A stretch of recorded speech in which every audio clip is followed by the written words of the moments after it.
The Lurking Fear by H.P. Lovecraft. Chapter 1.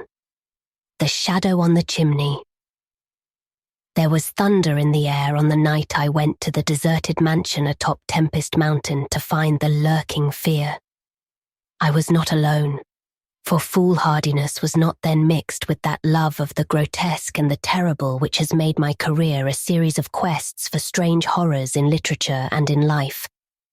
With me were two faithful and muscular men for whom I had sent when the time came, men long associated with me in my ghastly explorations because of their peculiar fitness.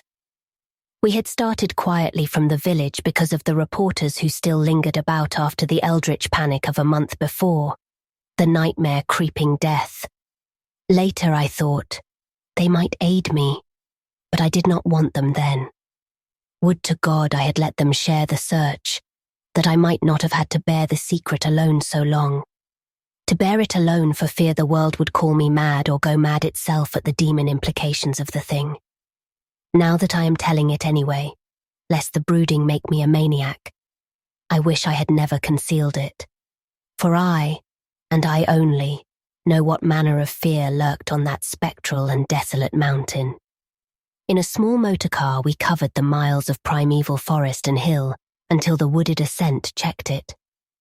The country bore an aspect more than usually sinister as we viewed it by night, and without the accustomed crowds of investigators, so that we were often tempted to use the acetylene headlight, despite the attention it might attract.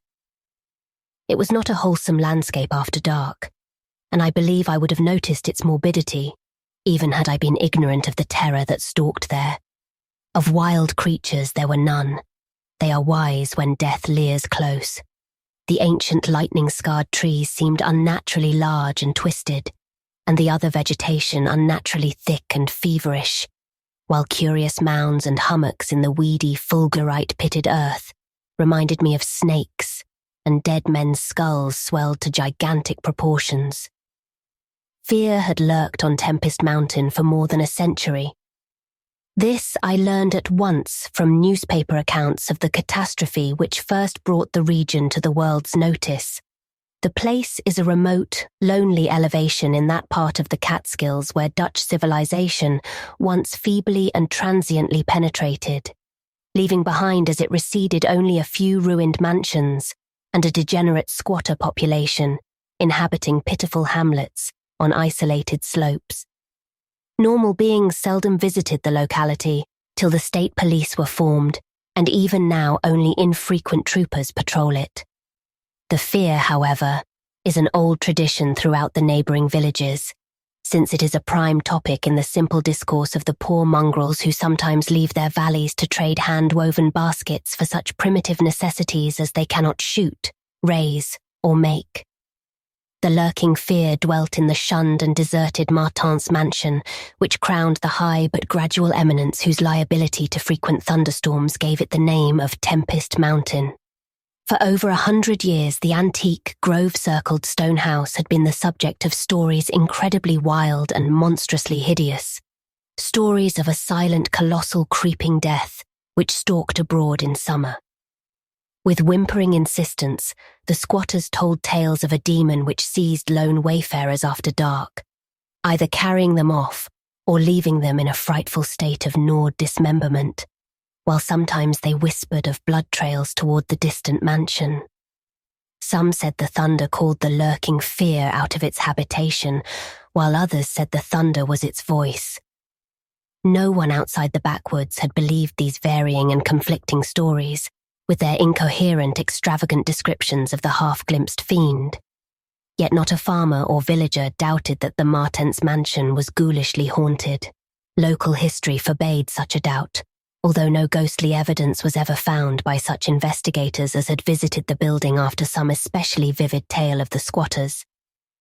Grandmothers told strange myths of the Martens spectre, myths concerning the Martens family itself, its queer hereditary dissimilarity of eyes, its long unnatural annals, and the murder which had cursed it.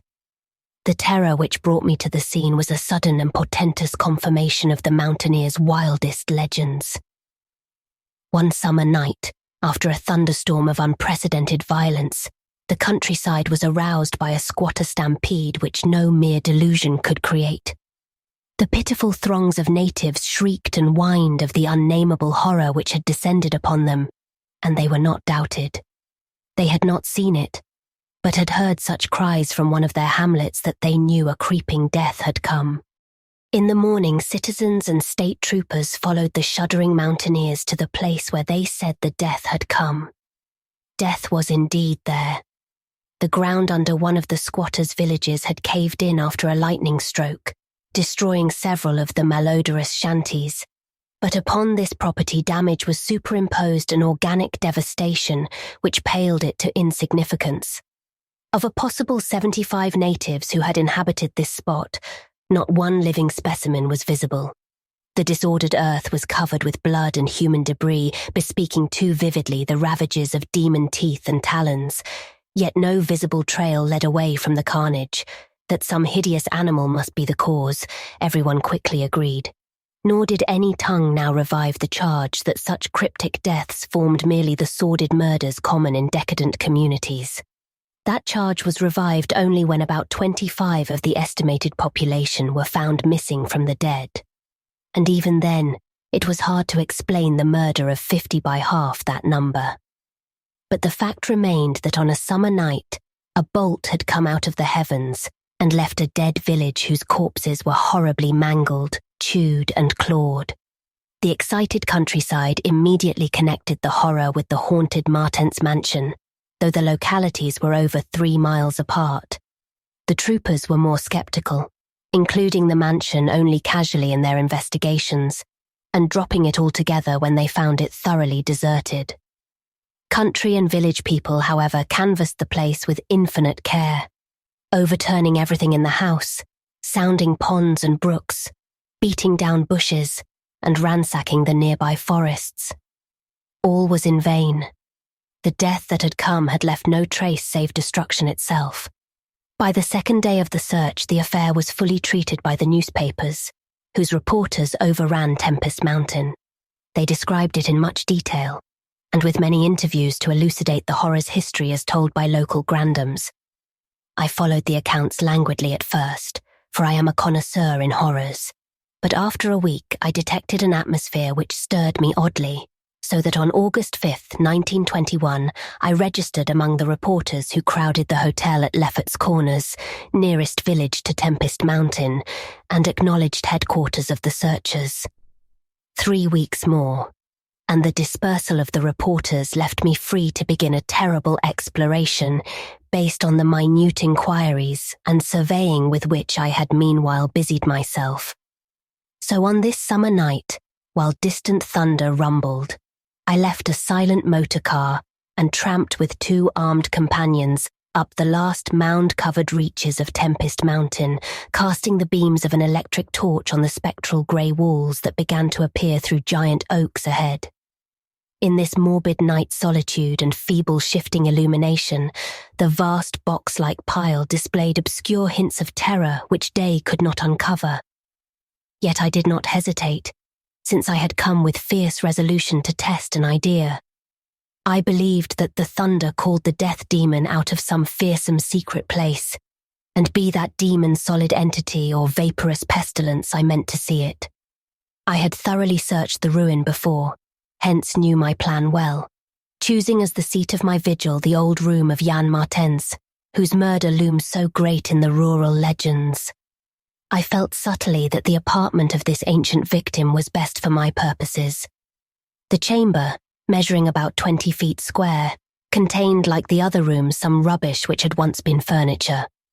It lay on the 2nd story, on the southeast corner of the house, and had an immense east window and narrow south window, both devoid of panes or shutters.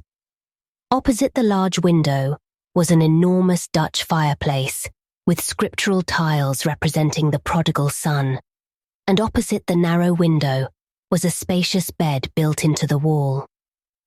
As the tree-muffled thunder grew louder, I arranged my plan's details. First, I fastened side by side to the ledge of the large window 3 rope ladders which I had brought with me. I knew they reached a suitable spot on the grass outside, for I had tested them. Then the three of us dragged from another room a wide 4-poster bedstead, crowding it laterally against the window. Having strewn it with fir boughs, all now rested on it with drawn automatics, 2 relaxing while the third watched. From whatever direction the demon might come, our potential escape was provided. If it came from within the house, we had the window ladders. If from outside, the door and the stairs. We did not think, judging from precedent, that it would pursue us far even at worst. I watched from midnight to 1 o'clock, when in spite of the sinister house, the unprotected window, and the approaching thunder and lightning, I felt singularly drowsy. I was between my 2 companions, George Bennett being toward the window, and William Toby toward the fireplace. Bennett was asleep, having apparently felt the same anomalous drowsiness which affected me, so I designated Toby for the next watch, although even he was nodding. It is curious how intently I had been watching that fireplace. The increasing thunder must have affected my dreams, for in the brief time I slept there came to me apocalyptic visions.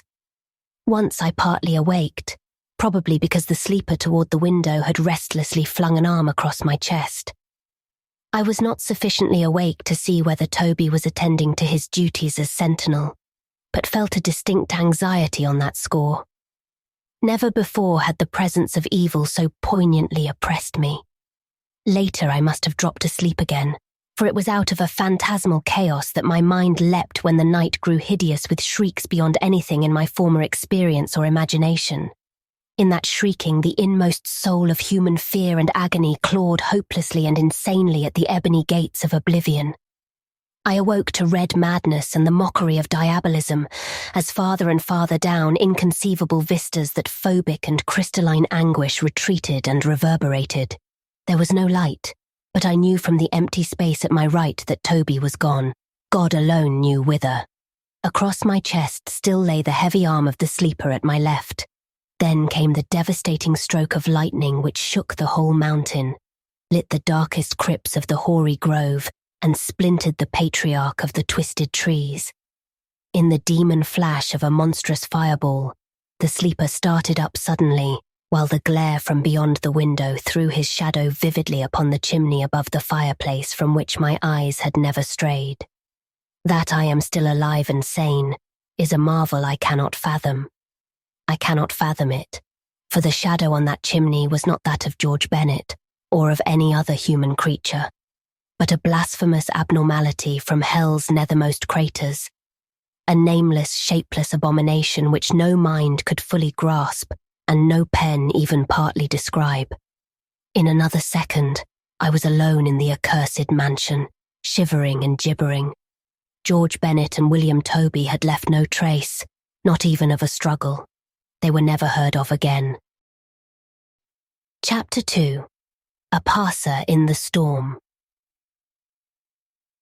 For days after that hideous experience in the forest-swathed mansion, I lay nervously exhausted in my hotel room at Lefferts Corners. I do not remember exactly how I managed to reach the motorcar, start it, and slip unobserved back to the village, for I retain no distinct impression save of wild-armed Titan trees, demoniac mutterings of thunder, and Coronian shadows athwart the low mounds that dotted and streaked the region. As I shivered and brooded on the casting of that brain-blasting shadow, I knew that I had at last pried out one of Earth's supreme horrors, one of those nameless blights of outer voids whose faint demon scratchings we sometimes hear on the farthest rim of space, yet from which our own finite vision has given us a merciful immunity. The shadow I had seen, I hardly dared to analyze or identify. Something had lain between me and the window that night, but I shuddered whenever I could not cast off the instinct to classify it. If it had only snarled or bayed or laughed titteringly, even that would have relieved the abysmal hideousness. But it was so silent. It had rested a heavy arm or foreleg on my chest. Obviously it was organic, or had once been organic. Jan Martens, whose room I had invaded, was buried in the graveyard near the mansion. I must find Bennett and Toby if they lived. Why had it picked them and left me for the last? Drowsiness is so stifling, and dreams are so horrible. In a short time, I realized that I must tell my story to someone or break down completely.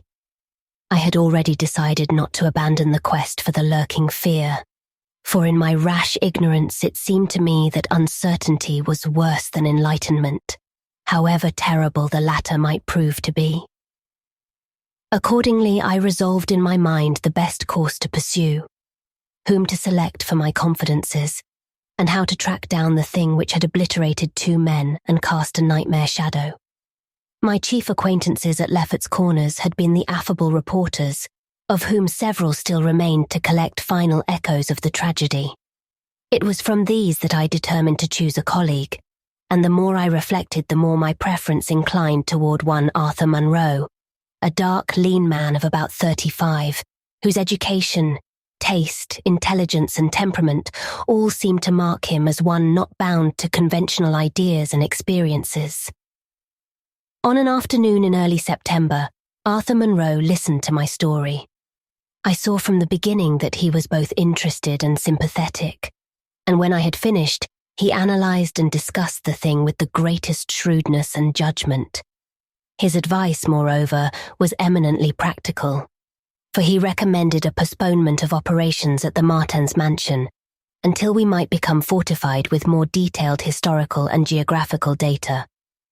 On his initiative, we combed the countryside for information regarding the terrible Martens family, and discovered a man who possessed a marvelously illuminating ancestral diary. We also talked at length with such of the mountain mongrels as had not fled from the terror and confusion to remoter slopes, and arranged to proceed our culminating task, the exhaustive and definitive examination of the mansion in the light of its detailed history, with an equally exhaustive and definitive examination of spots associated with the various tragedies of squatter legend. The results of this examination were not at first very enlightening, though our tabulation of them seemed to reveal a fairly significant trend, namely, that the number of reported horrors was by far the greatest in areas either comparatively near the avoided house or connected with it by stretches of the morbidly overnourished forest. There were, it is true, exceptions. Indeed, the horror which had caught the world's ear had happened in a treeless space, remote alike from the mansion and from any connecting woods. As to the nature and appearance of the lurking fear, nothing could be gained from the scared and witless shanty-dwellers.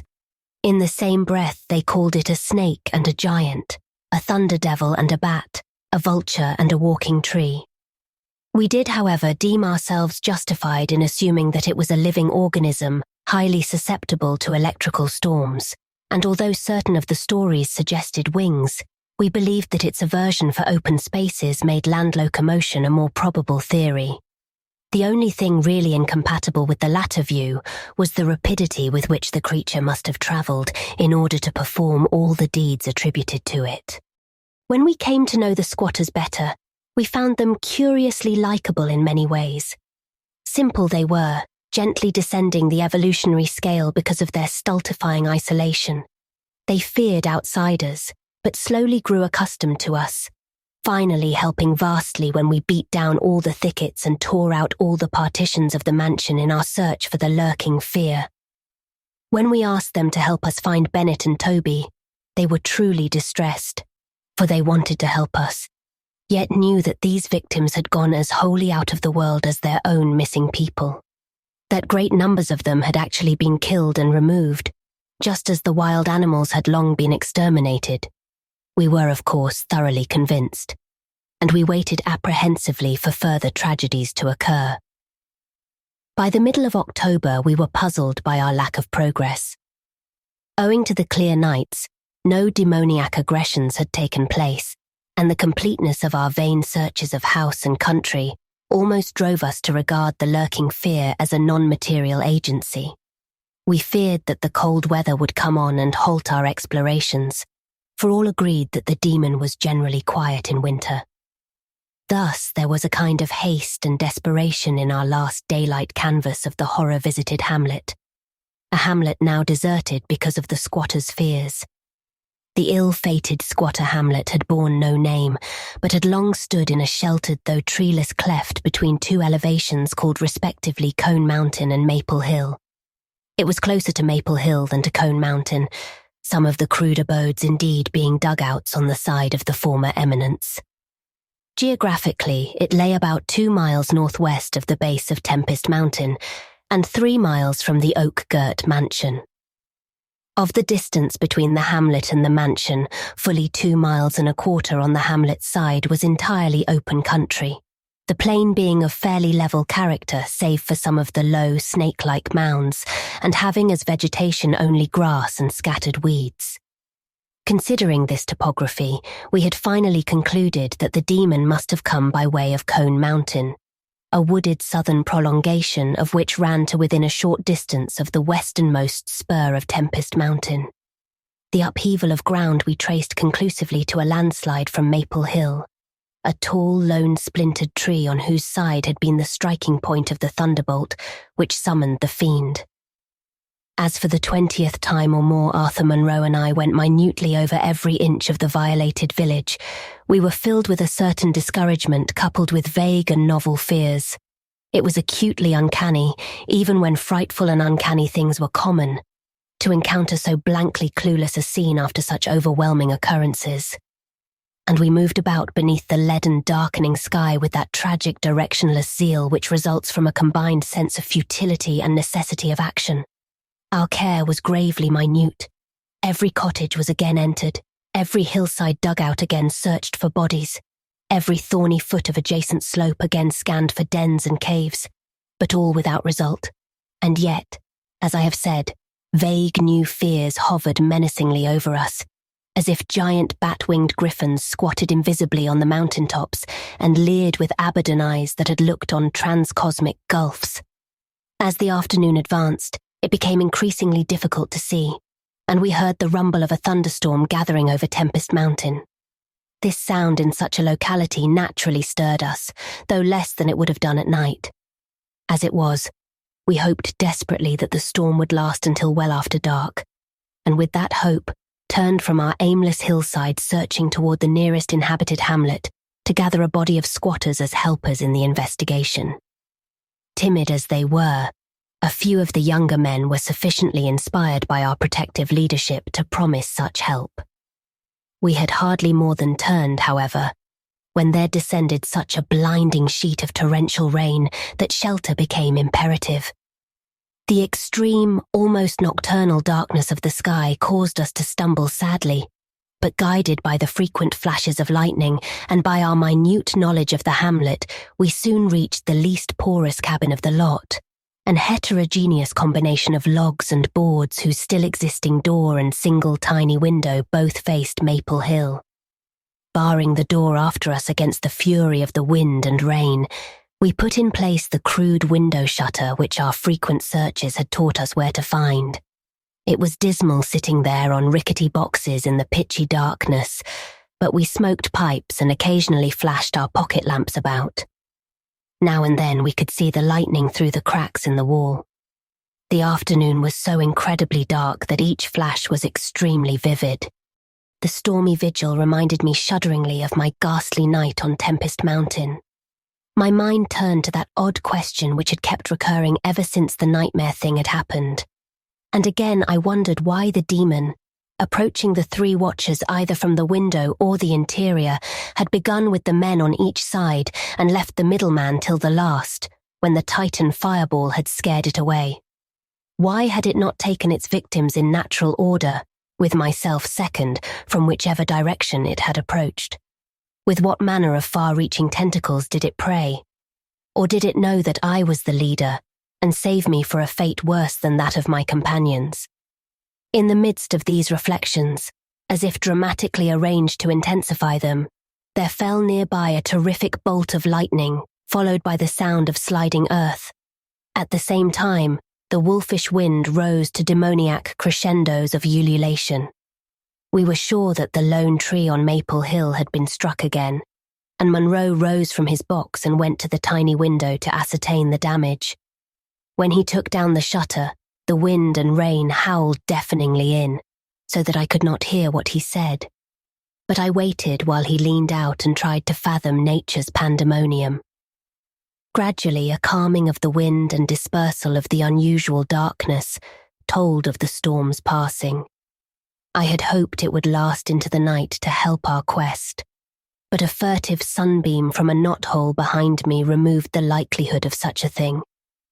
Suggesting to Monroe that we had better get some light even if more showers came, I unbarred and opened the crude door. The ground outside was a singular mass of mud and pools, with fresh heaps of earth from the slight landslide. But I saw nothing to justify the interest which kept my companion silently leaning out the window. Crossing to where he leaned, I touched his shoulder, but he did not move. Then, as I playfully shook him and turned him around, I felt the strangling tendrils of a cancerous horror whose roots reached into illimitable pasts and fathomless abysms of the night that broods beyond time. For Arthur Monroe was dead, and on what remained of his chewed and gouged head, there was no longer a face. Chapter 3.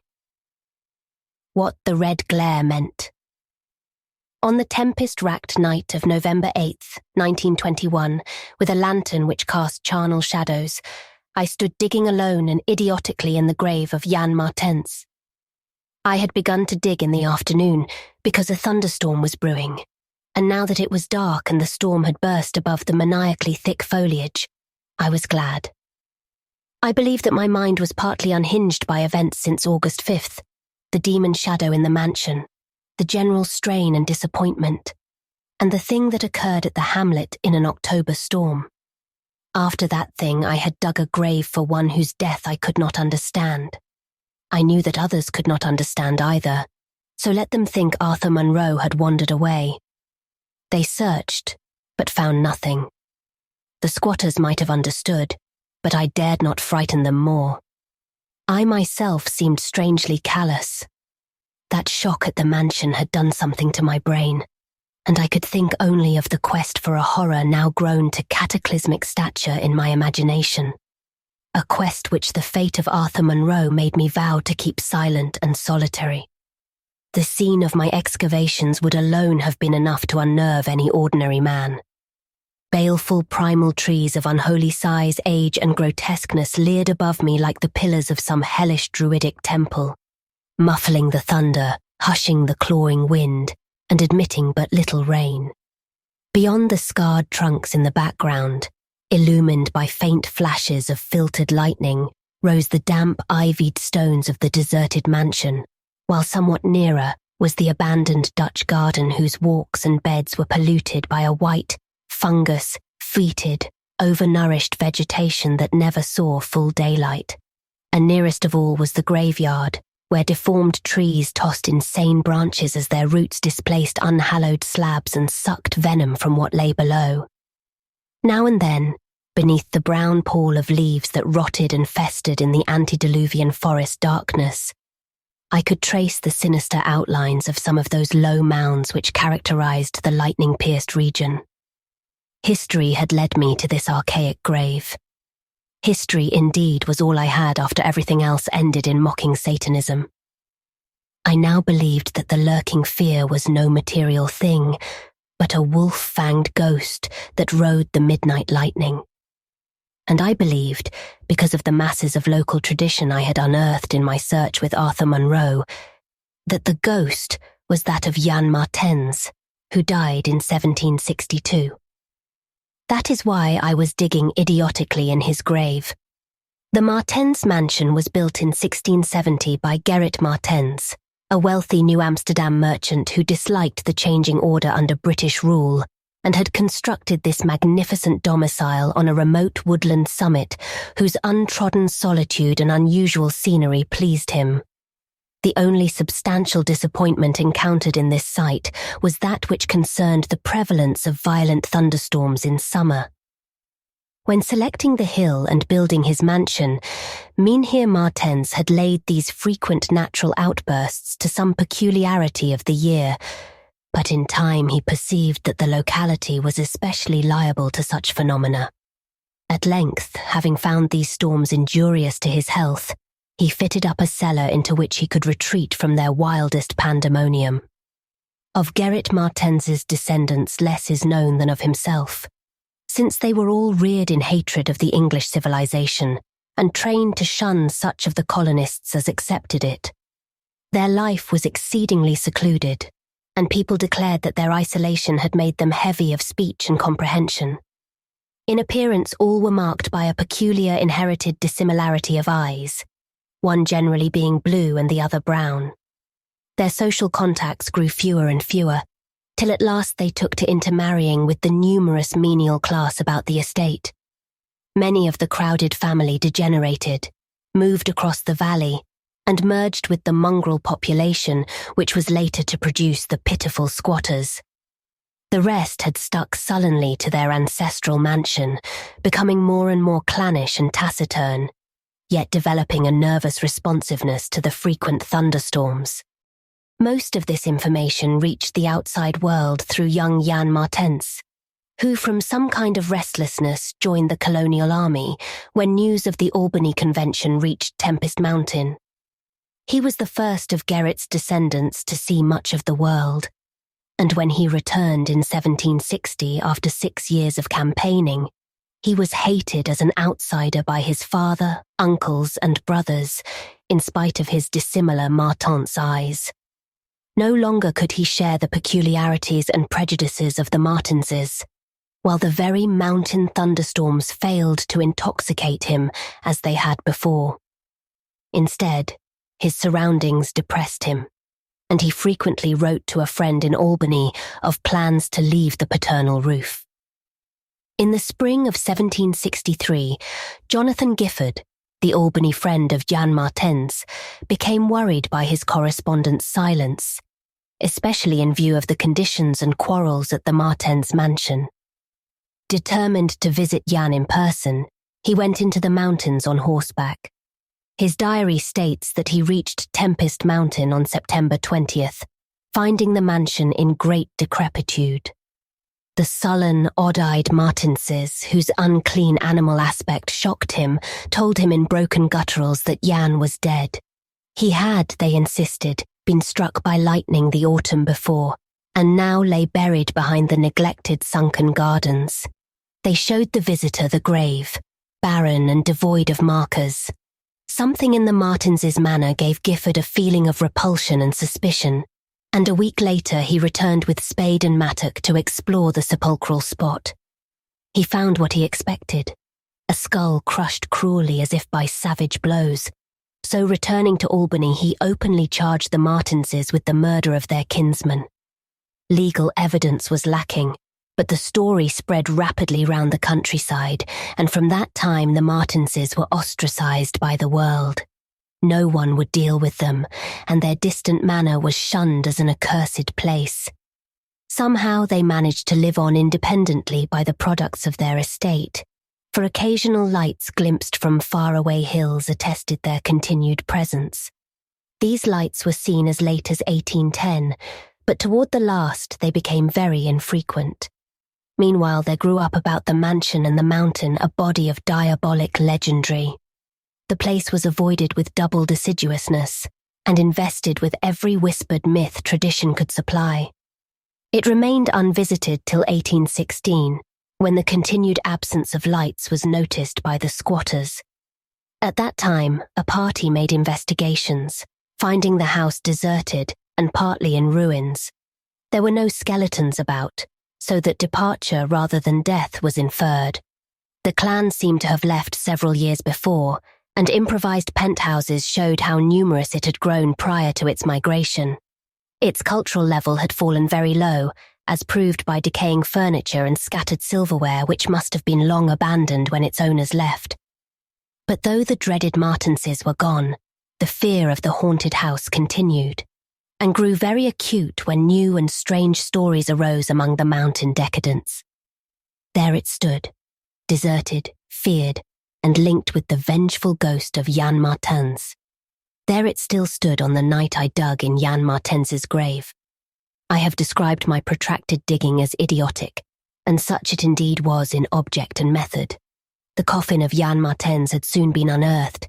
It now held only dust and nitre. But in my fury to exhume his ghost, I delved irrationally and clumsily down beneath where he had lain. God knows what I expected to find. I only felt that I was digging in the grave of a man whose ghost stalked by night.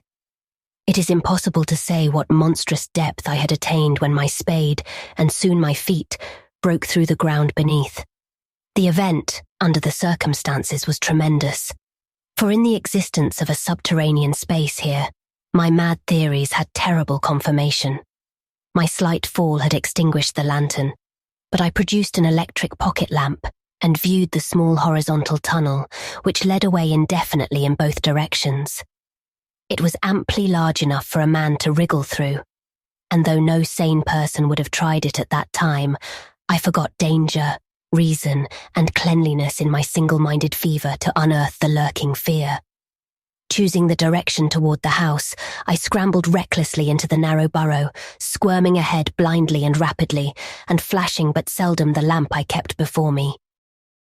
What language can describe the spectacle of a man lost in infinitely abysmal earth, pouring, twisting, wheezing, scrambling madly through sunken convolutions of immemorial blackness without an idea of time, safety, direction, or definite object?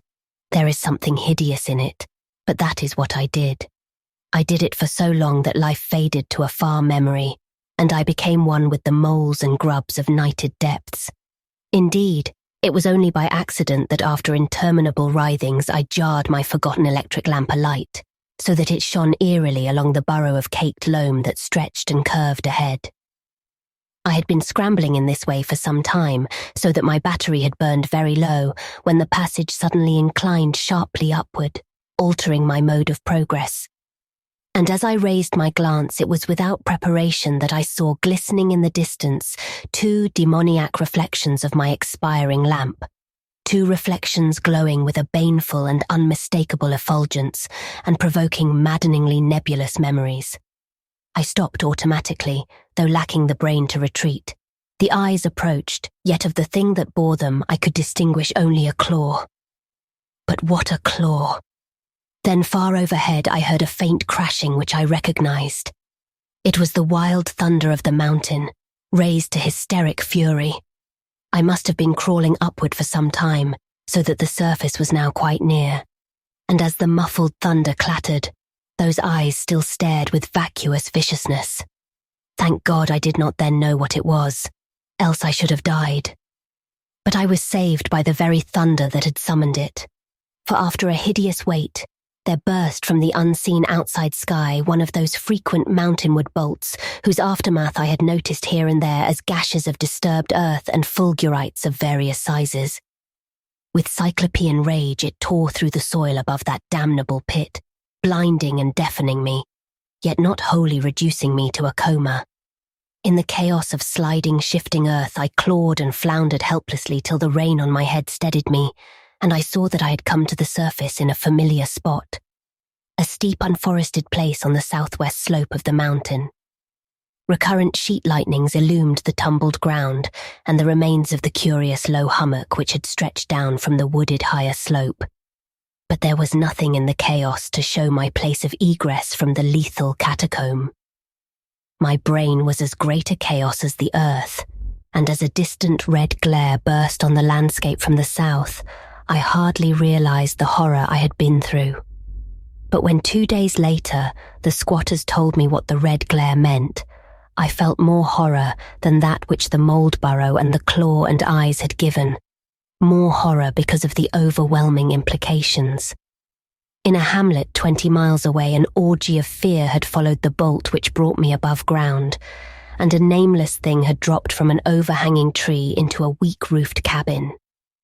It had done a deed, but the squatters had fired the cabin in frenzy before it could escape. It had been doing that deed at the very moment the earth caved in on the thing with the claw and eyes. Chapter 4. The Horror in the Eyes. There can be nothing normal in the mind of one who, knowing what I knew of the horrors of Tempest Mountain, would seek alone for the fear that lurked there. that at least 2 of the fear's embodiments were destroyed, formed but a slight guarantee of mental and physical safety in this acheron of multiform diabolism. Yet I continued my quest with even greater zeal as events and revelations became more monstrous. When, 2 days after my frightful crawl through that crypt of the eyes and claw, I learned that a thing had malignly hovered 20 miles away at the same instant the eyes were glaring at me, I experienced virtual convulsions of fright. But that fright was so mixed with wonder and alluring grotesqueness that it was almost a pleasant sensation. Sometimes, in the throes of a nightmare when unseen powers whirl one over the roofs of strange dead cities toward the grinning chasm of Nice, it is a relief and even a delight to shriek wildly and throw oneself voluntarily along with the hideous vortex of dream doom into whatever bottomless gulf may yawn. And so it was with the waking nightmare of Tempest Mountain.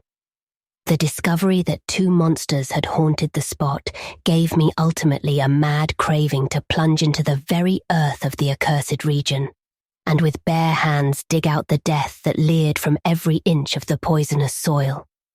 As soon as possible, I visited the grave of Jan Martens and dug vainly where I had dug before. Some extensive cave-in had obliterated all trace of the underground passage, while the rain had washed so much earth back into the excavation that I could not tell how deeply I had dug that other day. I likewise made a difficult trip to the distant hamlet where the death creature had been burnt, and was little repaid for my trouble. In the ashes of the fateful cabin I found several bones, but apparently none of the monsters. The squatters said the thing had had only 1 victim, but in this I judged them inaccurate, since besides the complete skull of a human being, there was another bony fragment which seemed certainly to have belonged to a human skull at some time.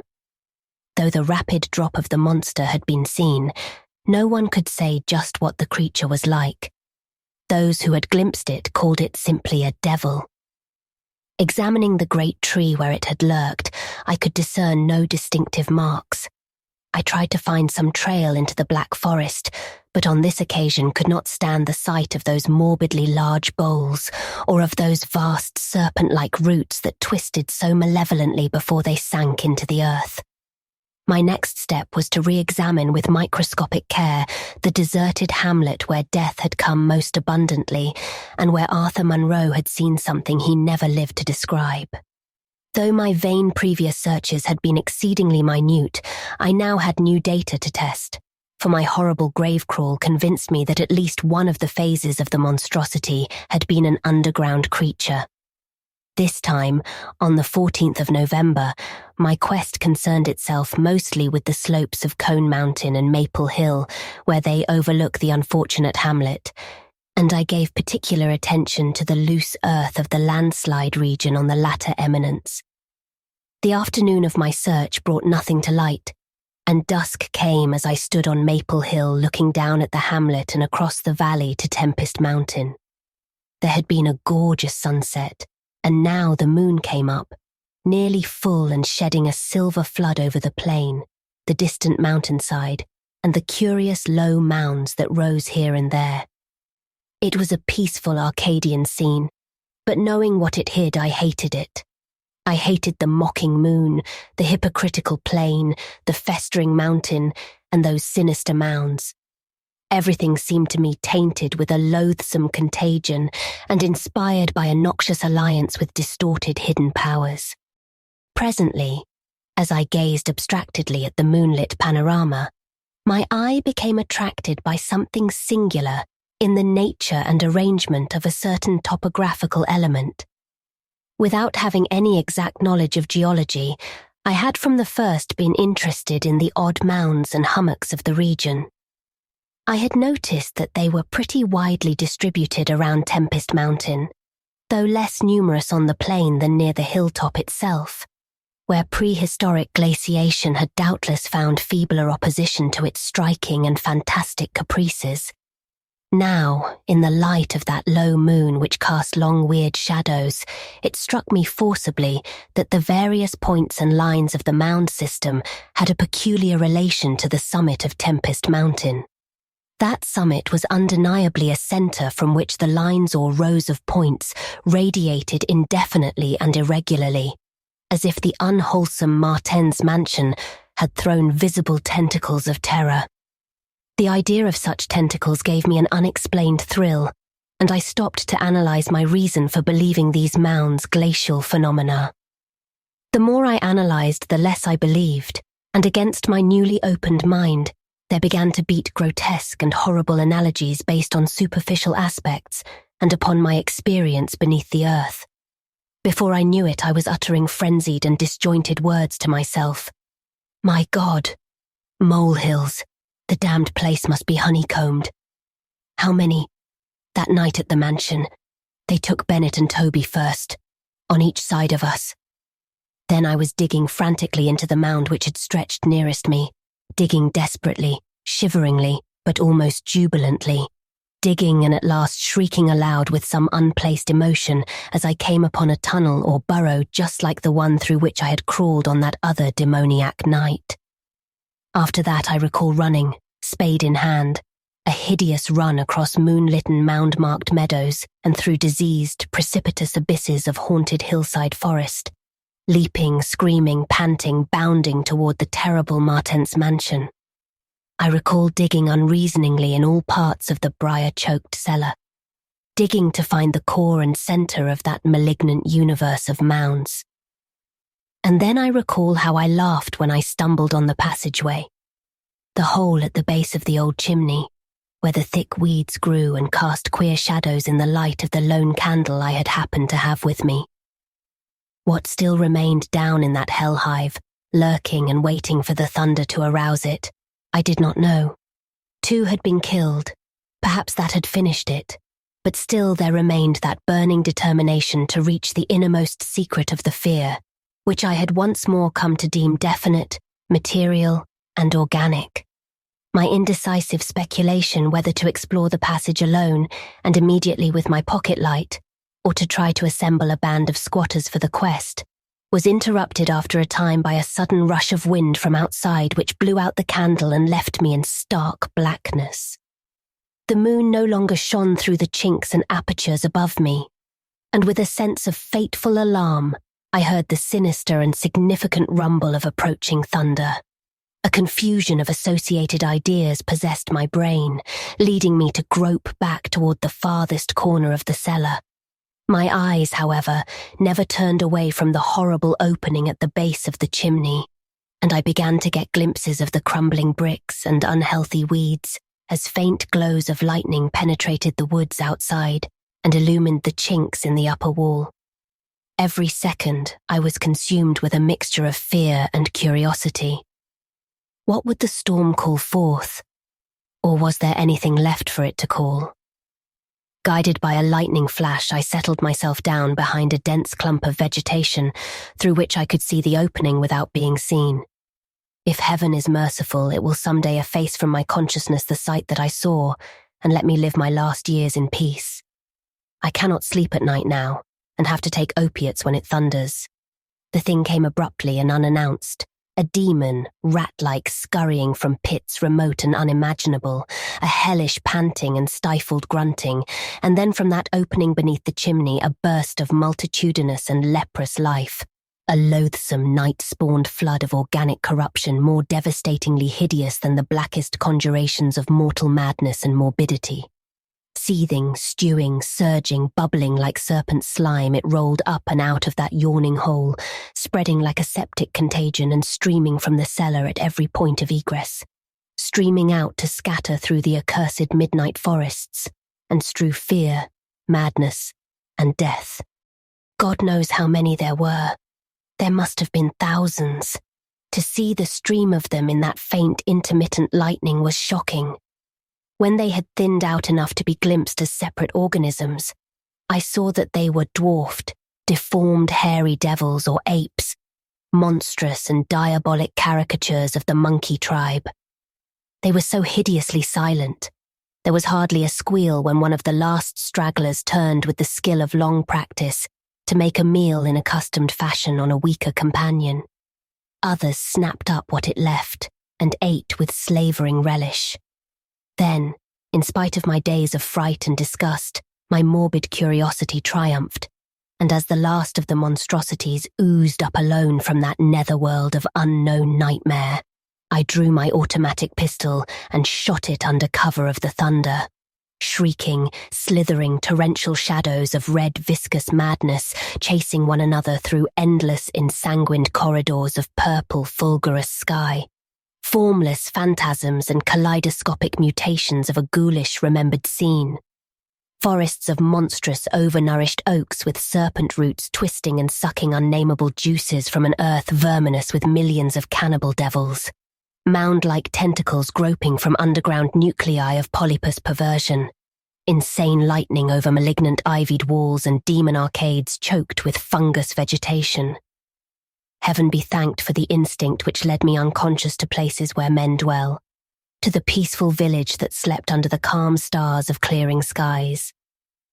I had recovered enough in a week to send to Albany for a gang of men to blow up the Martens mansion and the entire top of Tempest Mountain with dynamite, stop up all the discoverable mound burrows, and destroy certain overnourished trees whose very existence seemed an insult to sanity.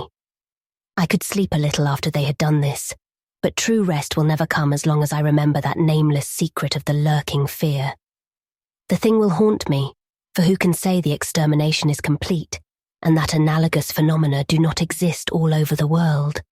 Who can, with my knowledge, think of the Earth's unknown caverns without a nightmare dread of future possibilities? I cannot see a well or a subway entrance without shuddering. Why cannot the doctors give me something to make me sleep, or truly calm my brain when it thunders? What I saw in the glow of my flashlight after I shot the unspeakable straggling object was so simple that almost a minute elapsed before I understood and went delirious. The object was nauseous, a filthy whitish gorilla thing with sharp yellow fangs and matted fur. It was the ultimate product of mammalian degeneration, the frightful outcome of isolated spawning, multiplication, and cannibal nutrition above and below the ground. The embodiment of all the snarling chaos and grinning fear that lurk behind life. It had looked at me as it died, and its eyes had the same odd quality that marked those other eyes which had stared at me underground and excited cloudy recollections. One eye was blue, the other brown. They were the dissimilar Martens eyes of the old legends, and I knew in one inundating cataclysm of voiceless horror what had become of that vanished family. The terrible and thunder-crazed house of Martens. Herbert West Reanimator by H.P. Lovecraft. Chapter 1. From the Dark. Of Herbert West, who was my friend in college and in afterlife, I can speak only with extreme terror. This terror is not due altogether to the sinister manner of his recent disappearance, but was engendered by the whole nature of his life work, and first gained its acute form more than 17 years ago, when we were in the third year of our course at the Miskatonic University Medical School in Arkham. While he was with me, the wonder and diabolism of his experiments fascinated me utterly, and I was his closest companion. Now that he is gone and the spell is broken, the actual fear is greater. Memories and possibilities are ever more hideous than realities. The first horrible incident of our acquaintance was the greatest shock I ever experienced, and it is only with reluctance that I repeat it. As I have said, it happened when we were in the medical school, where West had already made himself notorious through his wild theories on the nature of death and the possibility of overcoming it artificially.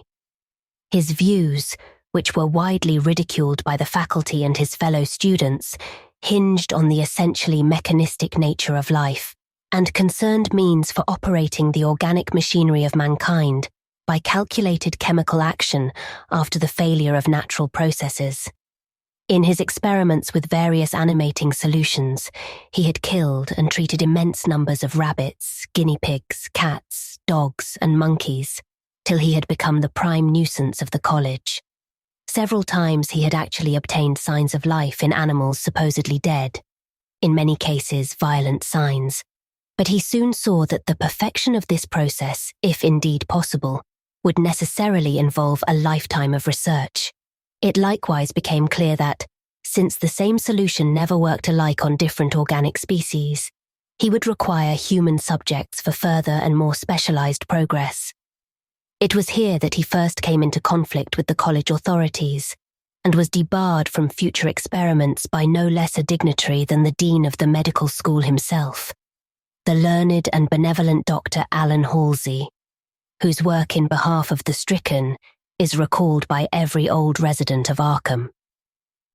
I had always been exceptionally tolerant of West's pursuits, and we frequently discussed his theories, whose ramifications and corollaries were almost infinite.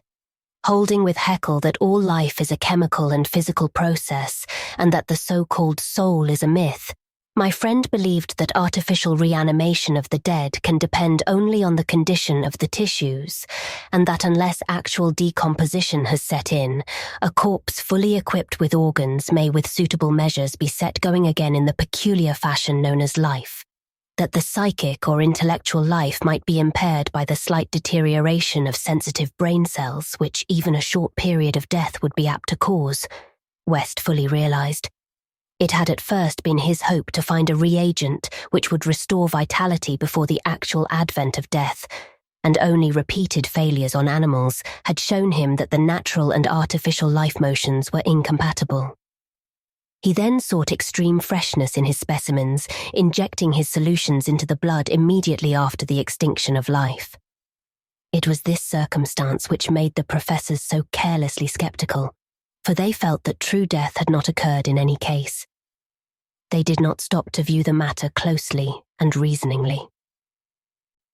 It was not long after the faculty had interdicted his work that West confided to me his resolution to get fresh human bodies in some manner, and continue in secret the experiments he could no longer perform openly. To hear him discussing ways and means was rather ghastly, for at the college we had never procured anatomical specimens ourselves. Whenever the morgue proved inadequate, 2 local men attended to this matter, and they were seldom questioned. West was then a small, slender, spectacled youth with delicate features, yellow hair, pale blue eyes, and a soft voice, and it was uncanny to hear him dwelling on the relative merits of Christchurch Cemetery and the Potter's Field. We finally decided on the Potter's Field, because practically everybody in Christchurch was embalmed, a thing of course ruinous to West's researches. I was by this time his active and enthralled assistant, and helped him make all his decisions, not only concerning the source of bodies, but concerning a suitable place for our loathsome work. It was I who thought of the deserted Chapman farmhouse beyond Meadow Hill, where we fitted up on the ground floor an operating room and a laboratory, each with dark curtains to conceal our midnight doings. The place was far from any road, and in sight of no other house, yet precautions were nonetheless necessary, since rumours of strange lights started by chance nocturnal roamers would soon bring disaster on our enterprise. It was agreed to call the whole thing a chemical laboratory if discovery should occur. Gradually we equipped our sinister haunt of science with materials either purchased in Boston or quietly borrowed from the college, materials carefully made unrecognizable save to expert eyes, and provided spades and picks for the many burials we should have to make in the cellar. At the college we used an incinerator, but the apparatus was too costly for our unauthorized laboratory. Bodies were always a nuisance, even the small guinea pig bodies from the slight clandestine experiments in West's room at the boarding house. We followed the local death notices like ghouls, for our specimens demanded particular qualities. What we wanted were corpses interred soon after death and without artificial preservation, preferably free from malforming disease and certainly with all organs present. Accident victims were our best hope. Not for many weeks did we hear of anything suitable, though we talked with morgue and hospital authorities, ostensibly in the college's interest, as often as we could without exciting suspicion. We found that the college had first choice in every case, so that it might be necessary to remain in Arkham during the summer, when only the limited summer school classes were held. In the end, though, luck favoured us. For one day we heard of an almost ideal case in the Potter's Field. A brawny young workman drowned only the morning before in Sumner's Pond, and buried at the town's expense without delay or embalming. That afternoon we found the new grave and determined to begin work soon after midnight. It was a repulsive task that we undertook in the black small hours, even though we lacked at that time the special horror of graveyards which later experiences brought to us. We carried spades and oil-dark lanterns, for although electric torches were then manufactured, they were not as satisfactory as the tungsten contrivances of today. The process of unearthing was slow and sordid. It might have been gruesomely poetical if we had been artists instead of scientists, and we were glad when our spades struck wood. When the pine box was fully uncovered, West scrambled down and removed the lid, dragging out and propping up the contents. I reached down and hauled the contents out of the grave, and then both toiled hard to restore the spot to its former appearance. The affair made us rather nervous, especially the stiff form and vacant face of our first trophy, but we managed to remove all traces of our visit. When we had patted down the last shovelful of earth, we put the specimen in a canvas sack and set out for the old Chapman place beyond Meadow Hill.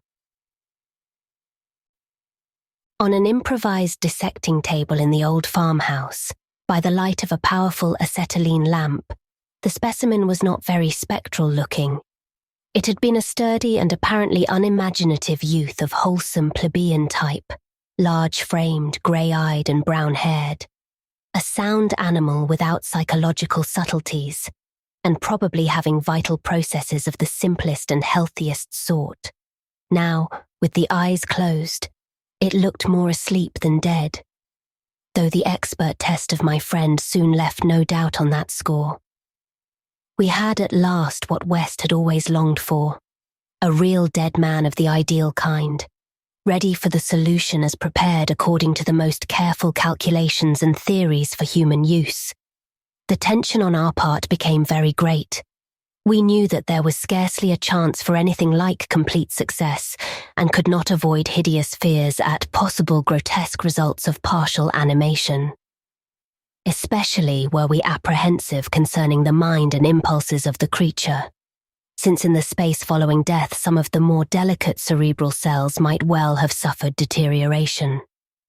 I myself still held some curious notions about the traditional soul of man, and felt an awe at the secrets that might be told by one returning from the dead. I wondered what sights this placid youth might have seen in inaccessible spheres, and what he could relate if fully restored to life. But my wonder was not overwhelming, since for the most part I shared the materialism of my friend. He was calmer than I as he forced a large quantity of his fluid into a vein of the body's arm, immediately binding the incision securely. The waiting was gruesome, but West never faltered. Every now and then he applied his stethoscope to the specimen and bore the negative results philosophically. After about 3/4 of an hour without the least sign of life, he disappointedly pronounced the solution inadequate, but determined to make the most of his opportunity and try one change in the formula before disposing of his ghastly prize. We had that afternoon dug a grave in the cellar, and would have to fill it by dawn, for although we had fixed a lock on the house, we wished to shun even the remotest risk of a ghoulish discovery. Besides, the body would not be even approximately fresh the next night. So taking the solitary acetylene lamp into the adjacent laboratory, we left our silent guest on the slab in the dark, and bent every energy to the mixing of a new solution, the weighing and measuring supervised by West with an almost fanatical care. The awful event was very sudden and wholly unexpected. I was pouring something from one test tube to another, and West was busy over the alcohol blast lamp which had to answer for a Bunsen burner in this gasless edifice, when from the pitch-black room we had left there burst the most appalling and demoniac succession of cries that either of us had ever heard. Not more unutterable could have been the chaos of hellish sound if the pit itself had opened to release the agony of the damned, for in one inconceivable cacophony was centered all the supernal terror and unnatural despair of animate nature. Human it could not have been. It is not in man to make such sounds. And without a thought of our late employment or its possible discovery, both West and I leaped to the nearest window like stricken animals, overturning tubes, lamp and retorts, and vaulting madly into the starred abyss of the rural night. I think we screamed ourselves as we stumbled frantically toward the town, though as we reached the outskirts we put on a semblance of restraint. Just enough to seem like belated revelers staggering home from a debauch. We did not separate, but managed to get to West's room, where we whispered with the gas up until dawn. By then we had calmed ourselves a little with rational theories and plans for investigation so that we could sleep through the day, classes being disregarded. But that evening 2 items in the paper, wholly unrelated, made it again impossible for us to sleep. The old deserted Chapman house had inexplicably burned to an amorphous heap of ashes that we could understand because of the upset lamp.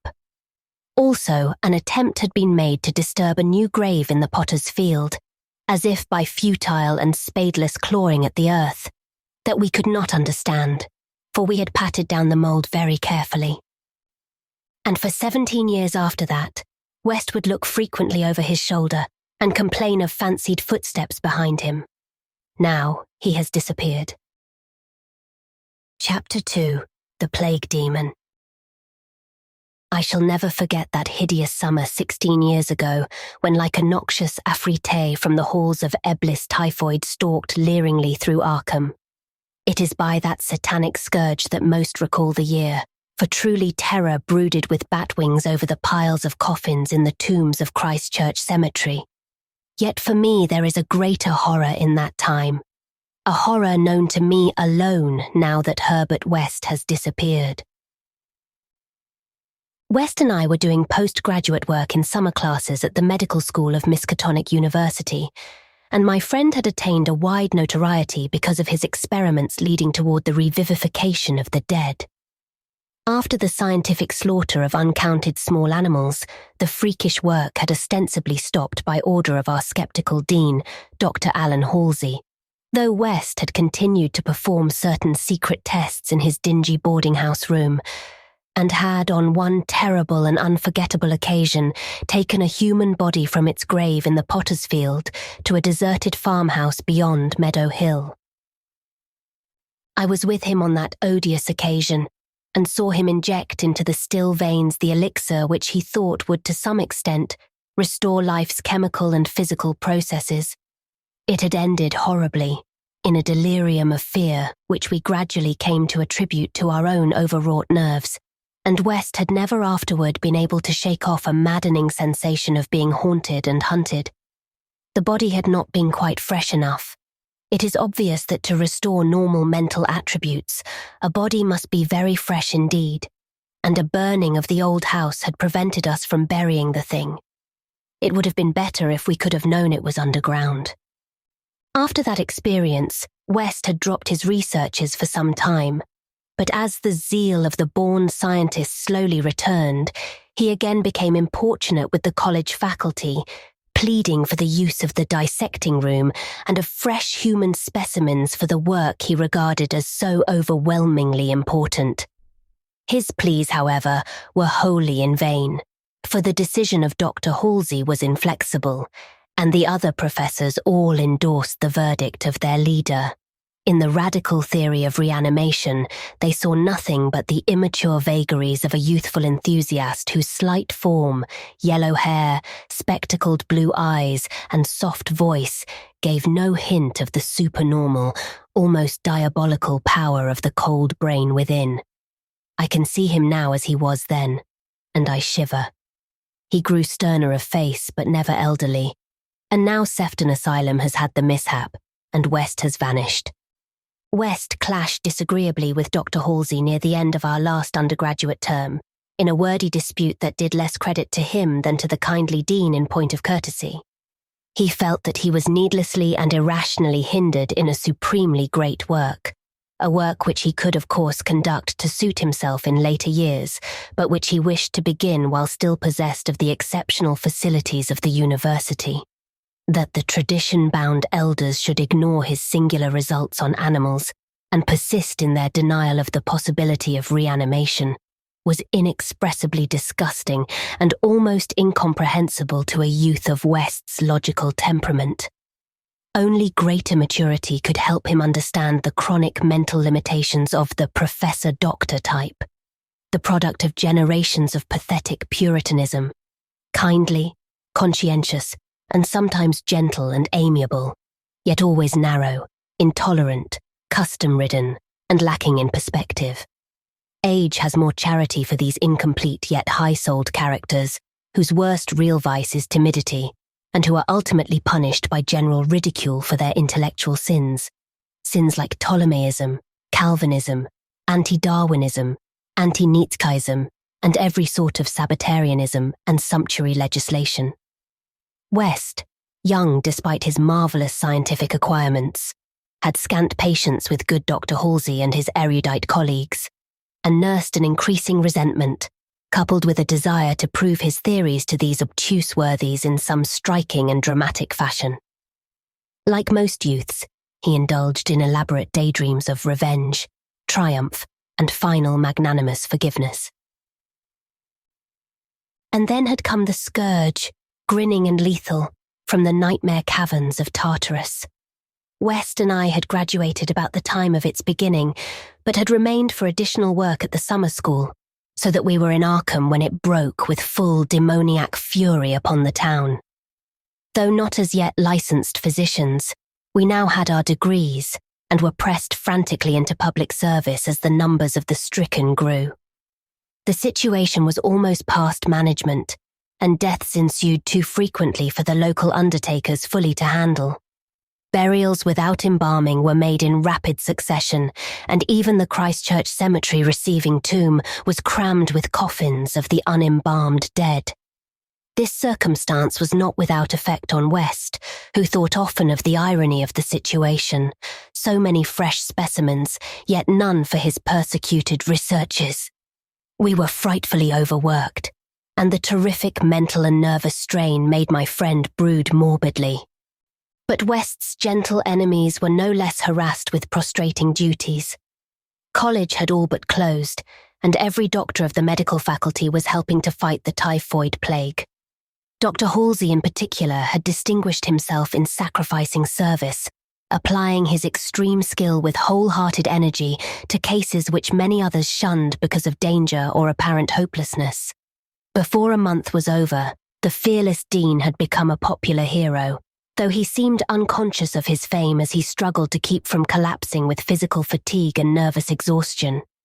West could not withhold admiration for the fortitude of his foe, but because of this was even more determined to prove to him the truth of his amazing doctrines. Taking advantage of the disorganization of both college work and municipal health regulations, he managed to get a recently deceased body smuggled into the university dissecting room one night and in my presence injected a new modification of his solution. The thing actually opened its eyes, but only stared at the ceiling with a look of soul-petrifying horror before collapsing into an inertness from which nothing could rouse it. West said it was not fresh enough. The hot summer air does not favor corpses. That time we were almost caught before we incinerated the thing, and West doubted the advisability of repeating his daring misuse of the college laboratory. The peak of the epidemic was reached in August. West and I were almost dead, and Dr. Halsey did die on the 14th. The students all attended the hasty funeral on the 15th and bought an impressive wreath, though the latter was quite overshadowed by the tributes sent by wealthy Arkham citizens and by the municipality itself. It was almost a public affair, for the dean had surely been a public benefactor. After the entombment, we were all somewhat depressed, and spent the afternoon at the bar of the commercial house, where West, though shaken by the death of his chief opponent, chilled the rest of us with references to his notorious theories. Most of the students went home, or to various duties, as the evening advanced, but West persuaded me to aid him in making a night of it. West's landlady saw us arrive at his room about 2 a.m, with a third man between us, and told her husband that we had all evidently dined and wined rather well. Apparently, this acidulous matron was right. For about 3 a.m, the whole house was aroused by cries coming from West's room, where when they broke down the door, they found the two of us unconscious on the blood-stained carpet, beaten, scratched and mauled, and with the broken remnants of West's bottles and instruments around us. Only an open window told what had become of our assailant, and many wondered how he himself had fared after the terrific leap from the second story to the lawn which he must have made. There were some strange garments in the room, but West, upon regaining consciousness, said they did not belong to the stranger, but were specimens collected for bacteriological analysis in the course of investigations on the transmission of germ diseases. He ordered them burnt as soon as possible in the capacious fireplace. To the police, we both declared ignorance of our late companion's identity. He was, West nervously said, a congenial stranger whom we had met at some downtown bar of uncertain location. We had all been rather jovial, and West and I did not wish to have our pugnacious companion hunted down. That same night saw the beginning of the second Arkham horror, the horror that to me eclipsed the plague itself. Christchurch Cemetery was the scene of a terrible killing, a watchman having been clawed to death in a manner not only too hideous for description, but raising a doubt as to the human agency of the deed. The victim had been seen alive considerably after midnight. The dawn revealed the unutterable thing. The manager of a circus at the neighbouring town of Bolton was questioned, but he swore that no beast had at any time escaped from its cage. Those who found the body noted a trail of blood leading to the receiving tomb, where a small pool of red lay on the concrete just outside the gate. A fainter trail led away toward the woods, but it soon gave out. The next night, devils danced on the roofs of Arkham, and unnatural madness howled in the wind. Through the fevered town had crept a curse which some said was greater than the plague, and which some whispered was the embodied demon soul of the plague itself. 8 houses were entered by a nameless thing which strewed red death in its wake. In all, 17 maimed and shapeless remnants of bodies were left behind by the voiceless, sadistic monster that crept abroad. A few persons had half seen it in the dark, and said it was white and like a malformed ape or anthropomorphic fiend. It had not left behind quite all that it had attacked, for sometimes it had been hungry. The number it had killed was 14. 3 of the bodies had been in stricken homes and had not been alive.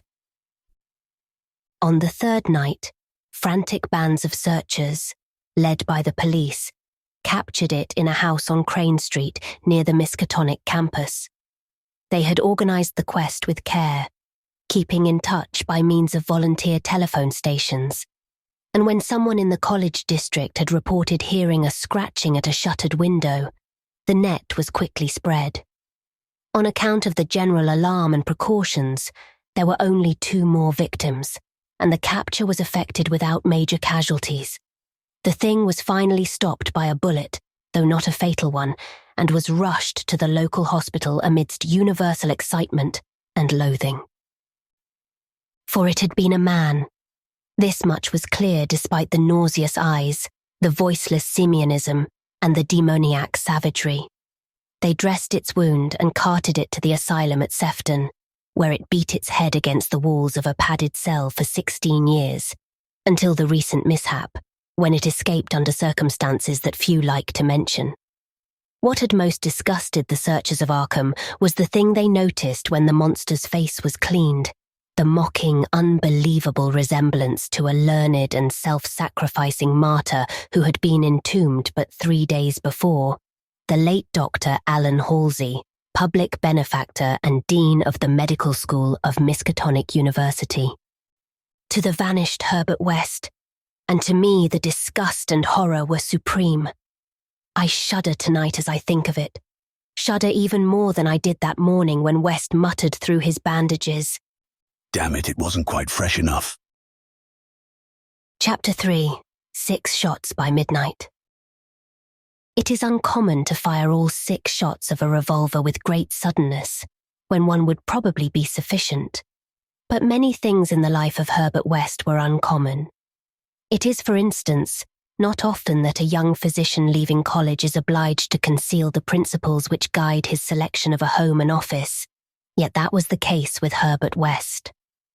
When he and I obtained our degrees at the medical school of Miskatonic University and sought to relieve our poverty by setting up as general practitioners, we took great care not to say that we chose our house because it was fairly well isolated and as near as possible to the potter's field. Reticence such as this is seldom without a cause, nor indeed was ours, for our requirements were those resulting from a life work distinctly unpopular. Outwardly we were doctors only, but beneath the surface were aims of far greater and more terrible moment. For the essence of Herbert West's existence was a quest amid black and forbidden realms of the unknown, in which he hoped to uncover the secret of life and restore to perpetual animation the graveyard's cold clay. Such a quest demands strange materials, among them fresh human bodies, and in order to keep supplied with these indispensable things, one must live quietly and not far from a place of informal interment. West and I had met in college, and I had been the only one to sympathize with his hideous experiments. Gradually, I had come to be his inseparable assistant, and now that we were out of college, we had to keep together. It was not easy to find a good opening for 2 doctors in company, but finally the influence of the university secured us a practice in Bolton, a factory town near Arkham, the seat of the college. The Bolton worsted mills are the largest in the Miskatonic Valley, and their polyglot employees are never popular as patients with the local physicians. We chose our house with the greatest care, seizing at last on a rather run-down cottage near the end of Pond Street. 5 numbers from the closest neighbour, and separated from the local potter's field by only a stretch of meadowland, bisected by a narrow neck of the rather dense forest which lies to the north. The distance was greater than we wished, but we could get no nearer house without going on the other side of the field, wholly out of the factory district. We were not much displeased, however, since there were no people between us and our sinister source of supplies. The walk was a trifle long, but we could haul our silent specimens undisturbed. Our practice was surprisingly large from the very first, large enough to please most young doctors, and large enough to prove a bore and a burden to students whose real interest lay elsewhere. The mill hands were of somewhat turbulent inclinations, and besides their many natural needs, their frequent clashes and stabbing affrays gave us plenty to do. But what actually absorbed our minds was the secret laboratory we had fitted up in the cellar, the laboratory with the long table under the electric lights, where in the small hours of the morning we often injected West's various solutions into the veins of the things we dragged from the potter's field. West was experimenting madly to find something which would start man's vital motions anew after they had been stopped by the thing we call death, but had encountered the most ghastly obstacles. The solution had to be differently compounded for different types.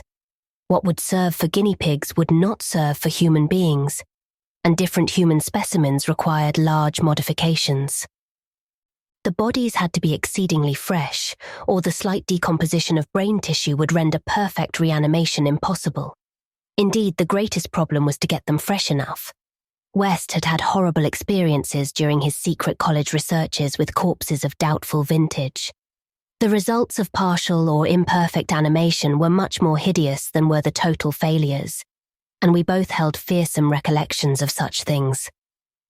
Ever since our first demoniac session in the deserted farmhouse on Meadow Hill in Arkham, we had felt a brooding menace, and West, though a calm, blonde, blue-eyed scientific automaton in most respects, often confessed to a shuddering sensation of stealthy pursuit.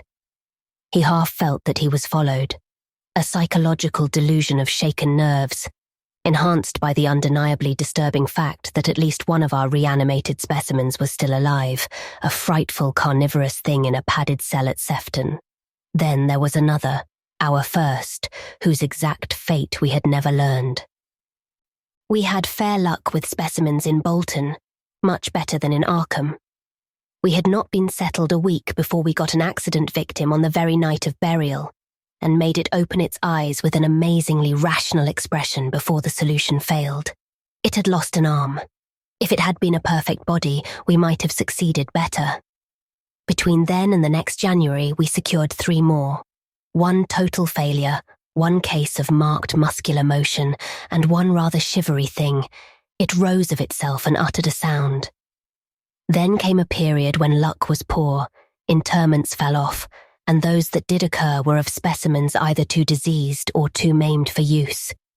We kept track of all the deaths and their circumstances with systematic care. One March night, however, we unexpectedly obtained a specimen which did not come from the potter's field. In Bolton, the prevailing spirit of Puritanism had outlawed the sport of boxing, with the usual result. Surreptitious and ill-conducted bouts among the mill workers were common, and occasionally professional talent of low grade was imported. This late winter night there had been such a match, evidently with disastrous results, since 2 timorous Poles had come to us with incoherently whispered entreaties to attend to a very secret and desperate case.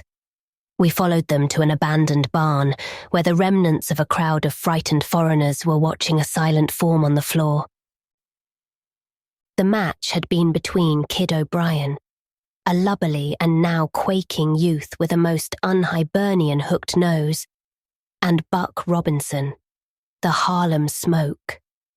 The man had been knocked out, and a moment's examination showed us that he would permanently remain so. The body must have looked even worse in life, but the world holds many ugly things. Fear was upon the whole pitiful crowd, for they did not know what the law would exact of them if the affair were not hushed up, and they were grateful when West, in spite of my involuntary shudders, offered to get rid of the thing quietly. For a purpose I knew too well. There was bright moonlight over the snowless landscape, but we dressed the thing and carried it home between us through the deserted streets and meadows, as we had carried a similar thing one horrible night in Arkham.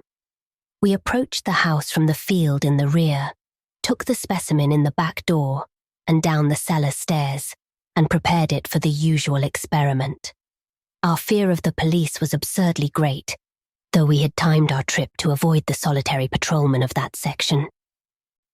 The result was wearily anticlimactic. Ghastly as our prize appeared, it was wholly unresponsive to every solution we injected in its arm, solutions prepared from experience with other specimens only. So as the hour grew dangerously near to dawn, we did as we had done with the others, dragged the thing across the meadows to the neck of the woods near the potter's field, and buried it there in the best sort of grave the frozen ground would furnish. The grave was not very deep, but fully as good as that of the previous specimen, the thing which had risen of itself and uttered a sound. In the light of our dark lanterns, we carefully covered it with leaves and dead vines, fairly certain that the police would never find it in a forest so dim and dense. The next day I was increasingly apprehensive about the police, for a patient brought rumours of a suspected fight and death. West had still another source of worry, for he had been called in the afternoon to a case which ended very threateningly. A woman had become hysterical over her missing child, a lad of 5 who had strayed off early in the morning and failed to appear for dinner, and had developed symptoms highly alarming in view of an always weak heart. It was a very foolish hysteria, for the boy had often run away before. But some people are exceedingly superstitious, and this woman seemed as much harassed by omens as by facts. About 7 o'clock in the evening she had died, and her frantic husband had made a frightful scene in his efforts to kill West, whom he wildly blamed for not saving her life. Friends had held him when he drew a stiletto, but West departed amidst his inhuman shrieks, curses, and oaths of vengeance. In his latest affliction, the fellow seemed to have forgotten his child, who was still missing as the night advanced. There was some talk of searching the woods, but most of the family's friends were busy with the dead woman and the screaming man. Altogether, the nervous strain upon West must have been tremendous. Thoughts of the police and of the madman both weighed heavily. We retired about 11, but I did not sleep well. Bolton had a surprisingly good police force for so small a town, and I could not help fearing the mess which would ensue if the affair of the night before were ever tracked down. It might mean the end of all our local work, and perhaps prison for both West and me. I did not like those rumours of a fight which were floating about. After the clock had struck 3, the moon shone in my eyes, but I turned over without rising to pull down the shade. Then came the steady rattling at the back door. I lay still and somewhat dazed, but before long heard West's rap on my door. He was clad in dressing gown and slippers, and had in his hands a revolver and an electric flashlight. From the revolver, I knew that he was thinking more of the crazed man than of the police. "We'd better both go," he whispered. "It wouldn't do not to answer it anyway, and it may be a patient. It would be like one of those fools to try the back door."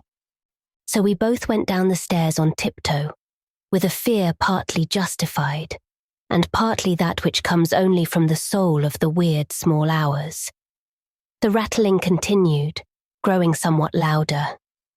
When we reached the door, I cautiously unbolted it and threw it open, and as the moon streamed revealingly down on the form silhouetted there, West did a peculiar thing. Despite the obvious danger of attracting notice and bringing down on our heads the dreaded police investigation, a thing which after all was mercifully averted by the relative isolation of our cottage, my friend suddenly, excitedly, and unnecessarily emptied all 6 chambers of his revolver into the nocturnal visitor. For that visitor was neither the madman nor policeman. Looming hideously against the spectral moon was a gigantic, misshapen thing not to be imagined save in nightmares, a glassy-eyed apparition nearly on all fours, covered with bits of mould, leaves and vines, foul with caked blood, and having between its glistening teeth a snow-white, terrible, cylindrical object terminating in a tiny hand. Chapter 4. The Scream of the Dead. The scream of a dead man gave to me that acute and added horror of Dr. Herbert West, which harassed the latter years of our companionship. It is natural that such a thing as a dead man's scream should give horror, for it is obviously not a pleasing or ordinary occurrence, but I was used to similar experiences, hence suffered on this occasion only because of a particular circumstance. And, as I have implied, it was not of the dead man himself that I became afraid. Herbert West, whose associate and assistant I was, possessed scientific interests far beyond the usual routine of a village physician. That was why, when establishing his practice in Bolton, he had chosen an isolated house near the Potter's Field. Briefly and brutally stated, West's sole absorbing interest was a secret study of the phenomena of life and its cessation, leading toward the reanimation of the dead through injections of an excitant solution. For this ghastly experimenting, it was necessary to have a constant supply of very fresh human bodies. Very fresh, because even the least decay hopelessly damaged the brain structure, and human, because we found that the solution had to be compounded differently for different types of organisms. Scores of rabbits and guinea pigs had been killed and treated, but their trail was a blind one. West had never fully succeeded because he had never been able to secure a corpse sufficiently fresh. What he wanted were bodies from which vitality had only just departed, bodies with every cell intact and capable of receiving again the impulse toward that mode of motion called life. There was hope that this second and artificial life might be made perpetual by repetitions of the injection, but we had learned that an ordinary natural life would not respond to the action. To establish the artificial motion, natural life must be extinct. The specimens must be very fresh but genuinely dead. The awesome quest had begun when West and I were students at the Miskatonic University Medical School in Arkham, vividly conscious for the first time of the thoroughly mechanical nature of life. That was 7 years before, but West looked scarcely a day older now. He was small, blonde, clean-shaven, soft-voiced and spectacled, with only an occasional flash of a cold blue eye to tell of the hardening and growing fanaticism of his character under the pressure of his terrible investigations. Our experiences had often been hideous in the extreme, the results of defective reanimation, when lumps of graveyard clay had been galvanized into morbid, unnatural and brainless motion by various modifications of the vital solution. One thing had uttered a nerve-shattering scream. Another had risen violently, beaten us both to unconsciousness, and run amok in a shocking way before it could be placed behind asylum bars. Still another, a loathsome monstrosity, had clawed out of its shallow grave and done a deed. West had had to shoot that object. We could not get bodies fresh enough to show any trace of reason when reanimated, so had perforce created nameless horrors. It was disturbing to think that one, perhaps two of our monsters still lived. That thought haunted us shadowingly, till finally West disappeared under frightful circumstances.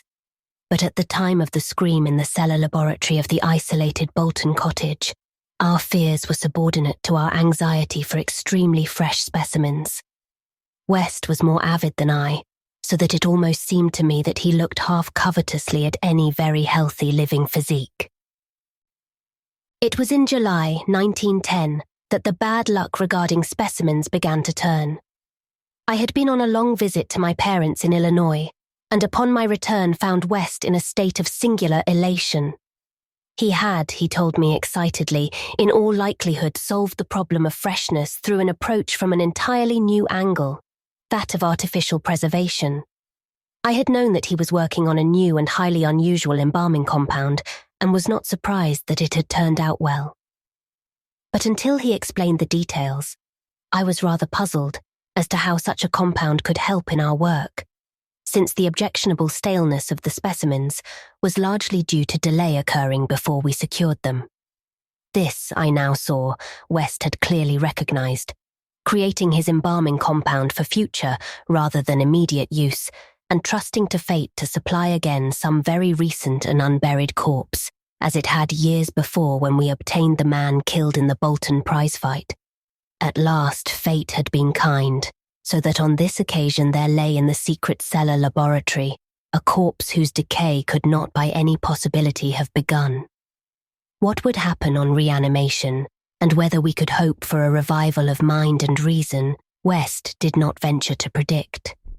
The experiment would be a landmark in our studies, and he had saved the new body for my return, so that both might share the spectacle in accustomed fashion.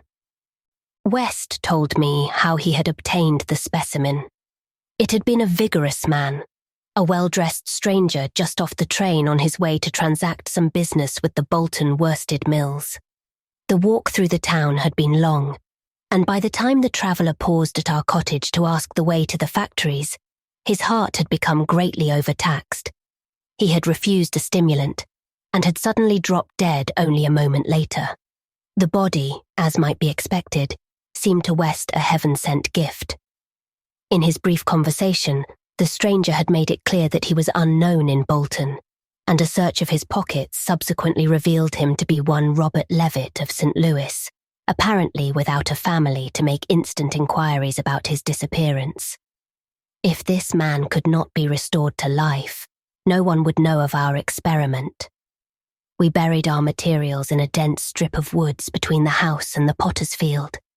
If, on the other hand, he could be restored, our fame would be brilliantly and perpetually established. So without delay, West had injected into the body's wrist the compound which would hold it fresh for use after my arrival. The matter of the presumably weak heart, which to my mind imperiled the success of our experiment, did not appear to trouble West extensively. He hoped at last to obtain what he had never obtained before, a rekindled spark of reason and perhaps a normal living creature. So on the night of July 18th, 1910, Herbert West and I stood in the cellar laboratory and gazed at a white, silent figure beneath the dazzling arc light. The embalming compound had worked uncannily well, for as I stared fascinatedly at the sturdy frame which had lain 2 weeks without stiffening, I was moved to seek West's assurance that the thing was really dead.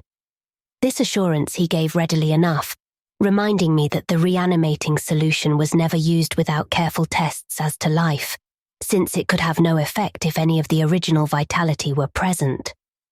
As West proceeded to take preliminary steps, I was impressed by the vast intricacy of the new experiment, an intricacy so vast that he could trust no hand less delicate than his own. Forbidding me to touch the body, he first injected a drug in the wrist just beside the place his needle had punctured when injecting the embalming compound. This, he said, was to neutralize the compound and release the system to a normal relaxation so that the reanimating solution might freely work when injected. Slightly later, when a change and a gentle tremor seemed to affect the dead limbs, West stuffed a pillow-like object violently over the twitching face, not withdrawing it until the corpse appeared quiet and ready for our attempt at reanimation. The pale enthusiast now applied some last perfunctory tests for absolute lifelessness, withdrew satisfied, and finally injected into the left arm an accurately measured amount of the vital elixir, prepared during the afternoon with a greater care than we had used since college days, when our feats were new and groping. I cannot express the wild, breathless suspense with which we waited for results on this first really fresh specimen, the first we could reasonably expect to open its lips in rational speech, perhaps to tell of what it had seen beyond the unfathomable abyss. West was a materialist, believing in no soul and attributing all the working of consciousness to bodily phenomena. Consequently, he looked for no revelation of hideous secrets from gulfs and caverns beyond death's barrier. I did not wholly disagree with him theoretically, yet held vague instinctive remnants of the primitive faith of my forefathers, so that I could not help eyeing the corpse with a certain amount of awe and terrible expectation. Besides, I could not extract from my memory that hideous, inhuman shriek we heard on the night we tried our first experiment in the deserted farmhouse at Arkham. Very little time had elapsed before I saw the attempt was not to be a total failure. A touch of colour came to cheeks hitherto chalk white and spread out under the curiously ample stubble of sandy beard. West, who had his hand on the pulse of the left wrist, suddenly nodded significantly, and almost simultaneously a mist appeared on the mirror inclined above the body's mouth. There followed a few spasmodic muscular motions, and then an audible breathing and visible motion of the chest. I looked at the closed eyelids and thought I detected a quivering. Then the lids opened, showing eyes which were grey, calm and alive, but still unintelligent and not even curious. In a moment of fantastic whim, I whispered questions to the reddening ears, questions of other worlds of which the memory might still be present. Subsequent terror drove them from my mind, but I think the last one, which I repeated, was, "Where have you been?" I do not yet know whether I was answered or not, for no sound came from the well-shaped mouth, but I do know that at that moment I firmly thought the thin lips moved silently, forming syllables I would have vocalized as "only now" if that phrase had possessed any sense or relevancy. At that moment, as I say, I was elated with the conviction that the one great goal had been attained, and that for the first time a reanimated corpse had uttered distinct words impelled by actual reason. In the next moment there was no doubt about the triumph, no doubt that the solution had truly accomplished, at least temporarily, its full mission of restoring rational and articulate life to the dead. But in that triumph there came to me the greatest of all horrors, not horror of the thing that spoke, but of the deed that I had witnessed, and of the man with whom my professional fortunes were joined. For that very fresh body, at last writhing into full and terrifying consciousness with eyes dilated at the memory of its last scene on earth, threw out its frantic hands in a life and death struggle with the air, and suddenly collapsing into a second and final dissolution from which there could be no return, screamed out the cry that will ring eternally in my aching brain. "Help! Keep off, you cursed little towhead fiend! Keep that damn needle away from me!" Chapter 5. The Horror from the Shadows. Many men have related hideous things, not mentioned in print, which happened on the battlefields of the Great War. Some of these things have made me faint. Others have convulsed me with devastating nausea, while still others have made me tremble and look behind me in the dark. Yet despite the worst of them, I believe I can myself relate the most hideous thing of all, the shocking, the unnatural, the unbelievable horror from the shadows. In 1915, I was a physician with the rank of first lieutenant in a Canadian regiment in Flanders, one of many Americans to precede the government itself into the gigantic struggle. I had not entered the army on my own initiative, but rather as a natural result of the enlistment of the man whose indispensable assistant I was, the celebrated Boston surgical specialist, Dr. Herbert West. Dr. West had been avid for a chance to serve as surgeon in a great war, and when the chance had come, he carried me with him almost against my will. There were reasons why I would have been glad to let the war separate us, reasons why I found the practice of medicine and the companionship of West more and more irritating. But when he had gone to Ottawa and through a colleague's influence secured a medical commission as major, I could not resist the imperious persuasion of one determined that I should accompany him in my usual capacity. When I say that Dr. West was avid to serve in battle, I do not mean to imply that he was either naturally warlike or anxious for the safety of civilization, always an ice-cold intellectual machine, slight, blonde, blue-eyed and spectacled. I think he secretly sneered at my occasional martial enthusiasms and censures of supine neutrality. There was, however, something he wanted in embattled Flanders, and in order to secure it he had to assume a military exterior. What he wanted was not a thing which many persons want, but something connected with the peculiar branch of medical science which he had chosen quite clandestinely to follow, and in which he had achieved amazing and occasionally hideous results. It was, in fact, nothing more or less than an abundant supply of freshly killed men in every stage of dismemberment. Herbert West needed fresh bodies because his life work was the reanimation of the dead. This work was not known to the fashionable clientele who had so swiftly built up his fame after his arrival in Boston, but was only too well known to me, who had been his closest friend and sole assistant since the old days in Miskatonic University Medical School at Arkham. It was in those college days that he had begun his terrible experiments, first on small animals, and then on human bodies shockingly obtained. There was a solution which he injected into the veins of dead things, and if they were fresh enough, they responded in strange ways. He had had much trouble in discovering the proper formula, for each type of organism was found to need a stimulus especially adapted to it. Terror stalked him when he reflected on his partial failures, nameless things resulting from imperfect solutions or from bodies insufficiently fresh. A certain number of these failures had remained alive. One was in an asylum while others had vanished, and as he thought of conceivable yet virtually impossible eventualities, he often shivered beneath his usual stolidity. West had soon learned that absolute freshness was the prime requisite for useful specimens, and had accordingly resorted to frightful and unnatural expedients in body snatching. In college, and during our early practice together in the factory town of Bolton, my attitude toward him had been largely one of fascinated admiration. But as his boldness in methods grew, I began to develop a gnawing fear. I did not like the way he looked at healthy living bodies. And then there came a nightmarish session in the cellar laboratory when I learned that a certain specimen had been a living body when he secured it. That was the first time he had ever been able to revive the quality of rational thought in a corpse, and his success, obtained at such a loathsome cost, had completely hardened him. Of his methods in the intervening 5 years I dare not speak. I was held to him by sheer force of fear, and witnessed sights that no human tongue could repeat. Gradually I came to find Herbert West himself more horrible than anything he did.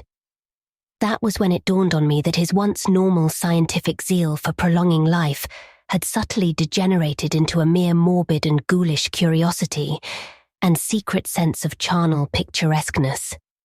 His interest became a hellish and perverse addiction to the repellently and fiendishly abnormal. He gloated calmly over artificial monstrosities which would make most healthy men drop dead from fright and disgust. He became, behind his pallid intellectuality, a fastidious Baudelaire of physical experiment, a languid Elagabalus of the tombs. Dangers he met unflinchingly, crimes he committed unmoved. I think the climax came when he had proved his point that rational life can be restored and had sought new worlds to conquer by experimenting on the reanimation of detached parts of bodies. He had wild and original ideas on the independent vital properties of organic cells and nerve tissue separated from natural physiological systems, and achieved some hideous preliminary results in the form of never-dying, artificially nourished tissue obtained from the nearly hatched eggs of an indescribable tropical reptile. 2 biological points he was exceedingly anxious to settle. First, whether any amount of consciousness and rational action be possible without the brain, proceeding from the spinal cord and various nerve centers, and second, whether any kind of ethereal, intangible relation distinct from the material cells may exist to link the surgically separated parts of what has previously been a single living organism. All this research work required a prodigious supply of freshly slaughtered human flesh, and that was why Herbert West had entered the Great War. The phantasmal, unmentionable thing occurred one midnight late in March, 1915, in a field hospital behind the lines at St. Eloi. I wonder even now if it could have been other than a demoniac dream of delirium.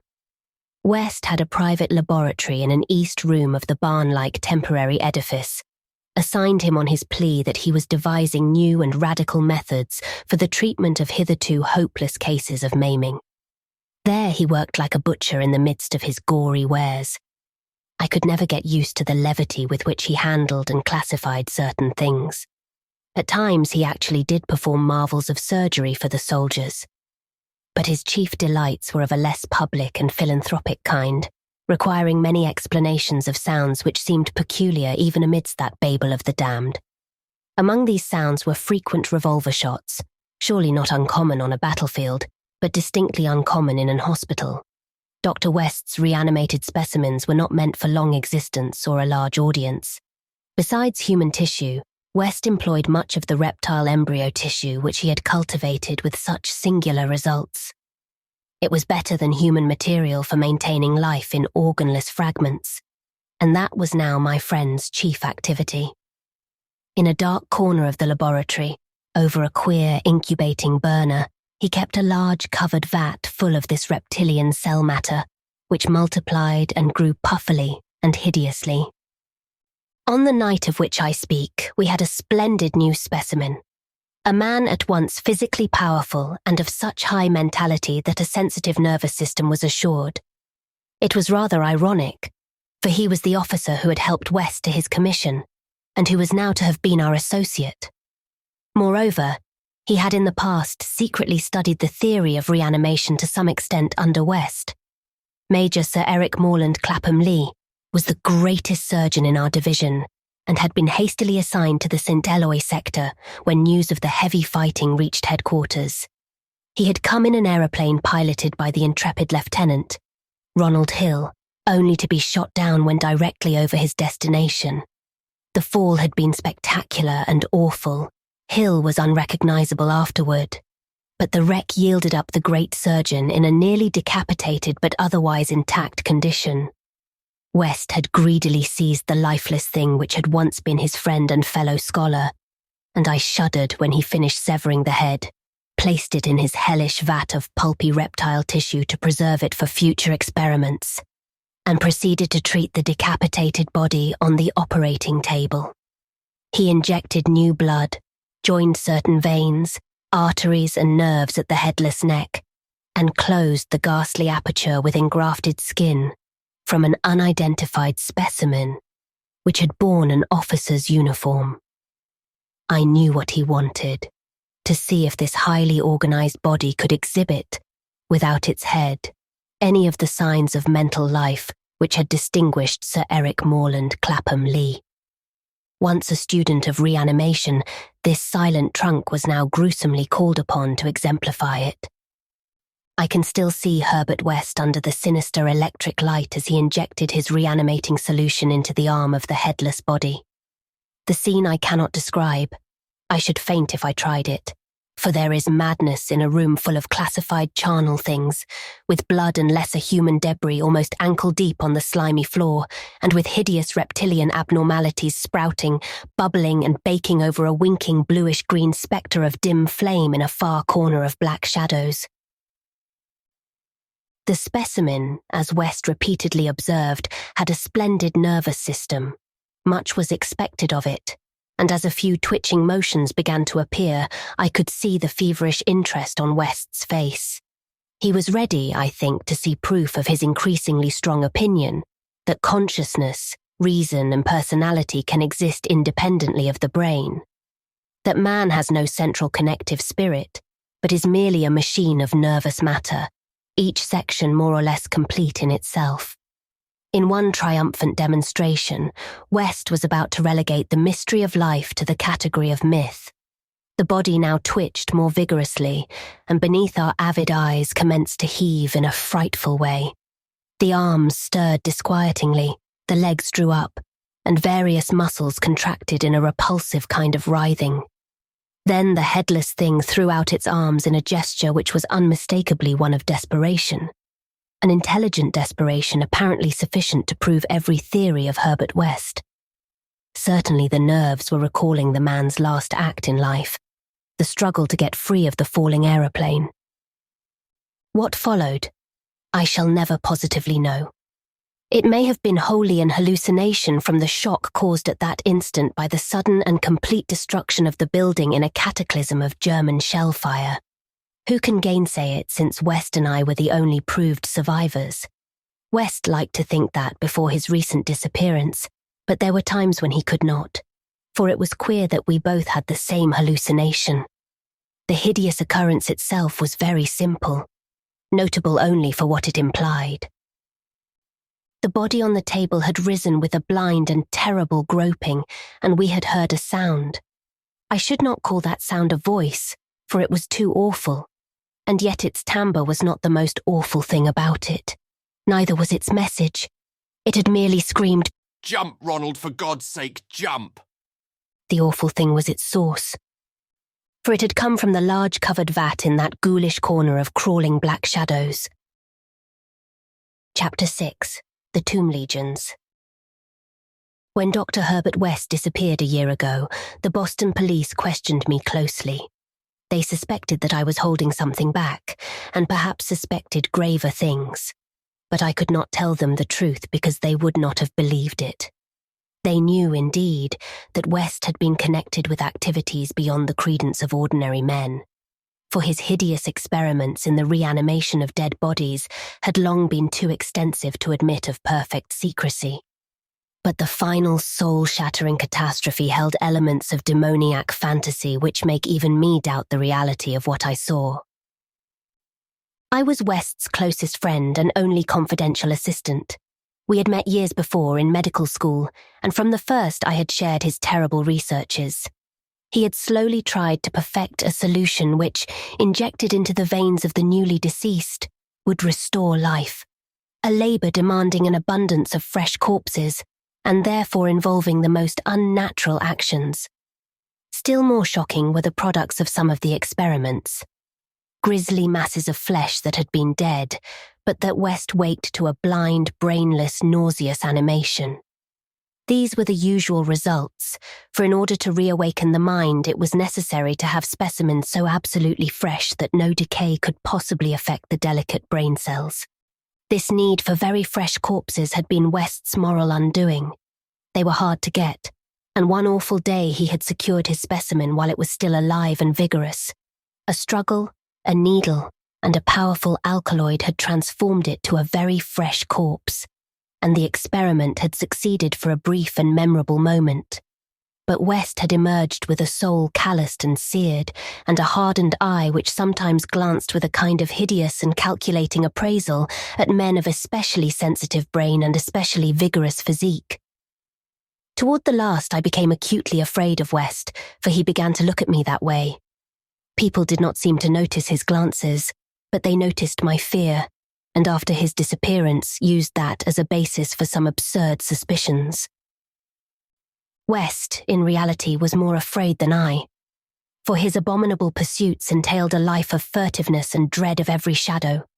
Partly it was the police he feared, but sometimes his nervousness was deeper and more nebulous, touching on certain indescribable things into which he had injected a morbid life, and from which he had not seen that life depart.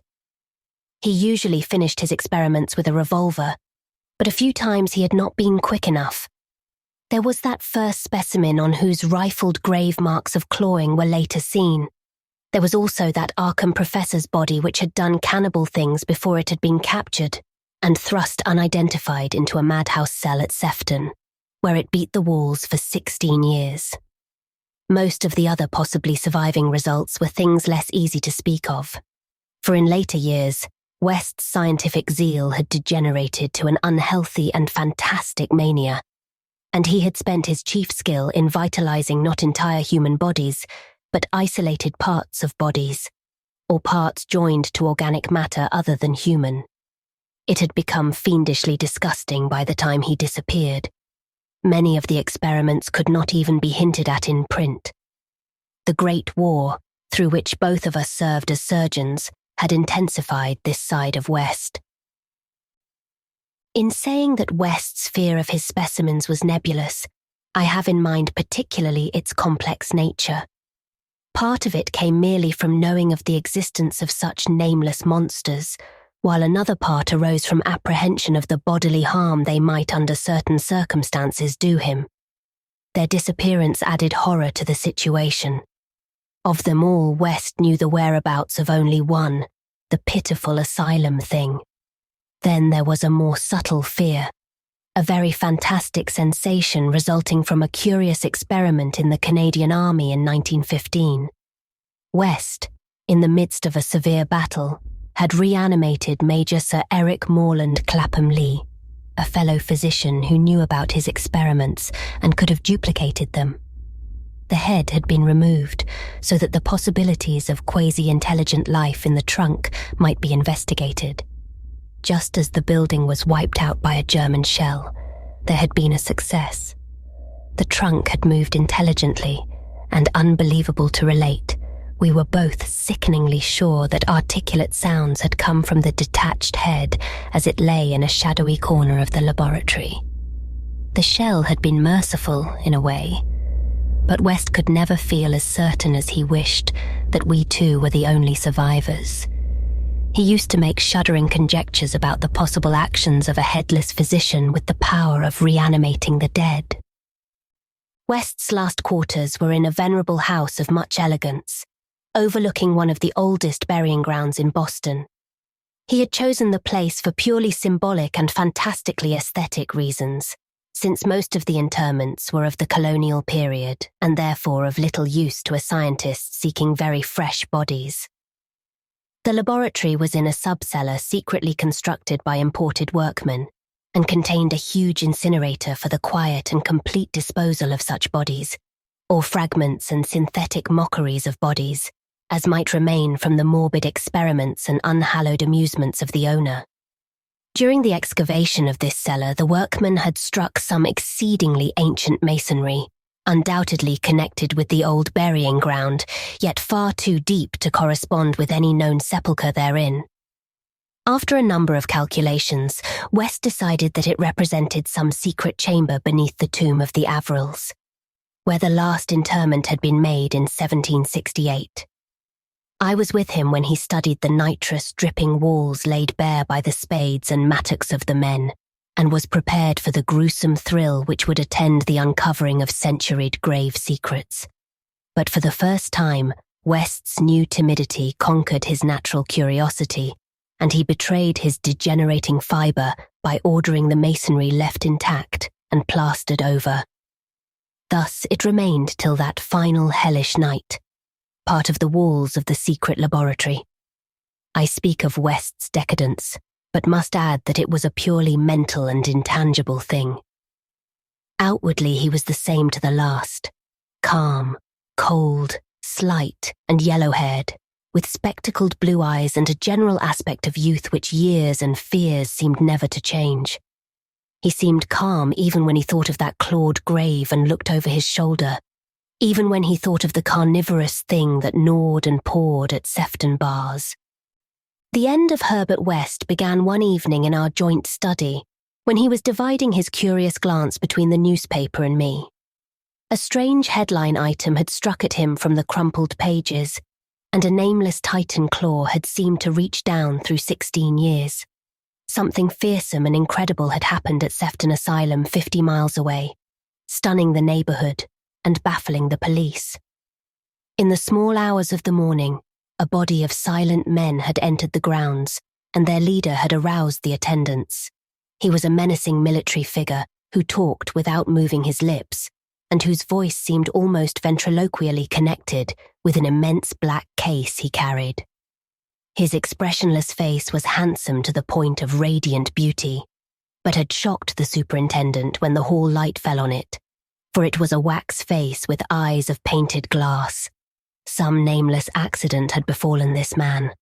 A larger man guided his steps, a repellent hulk whose bluish face seemed half eaten away by some unknown malady.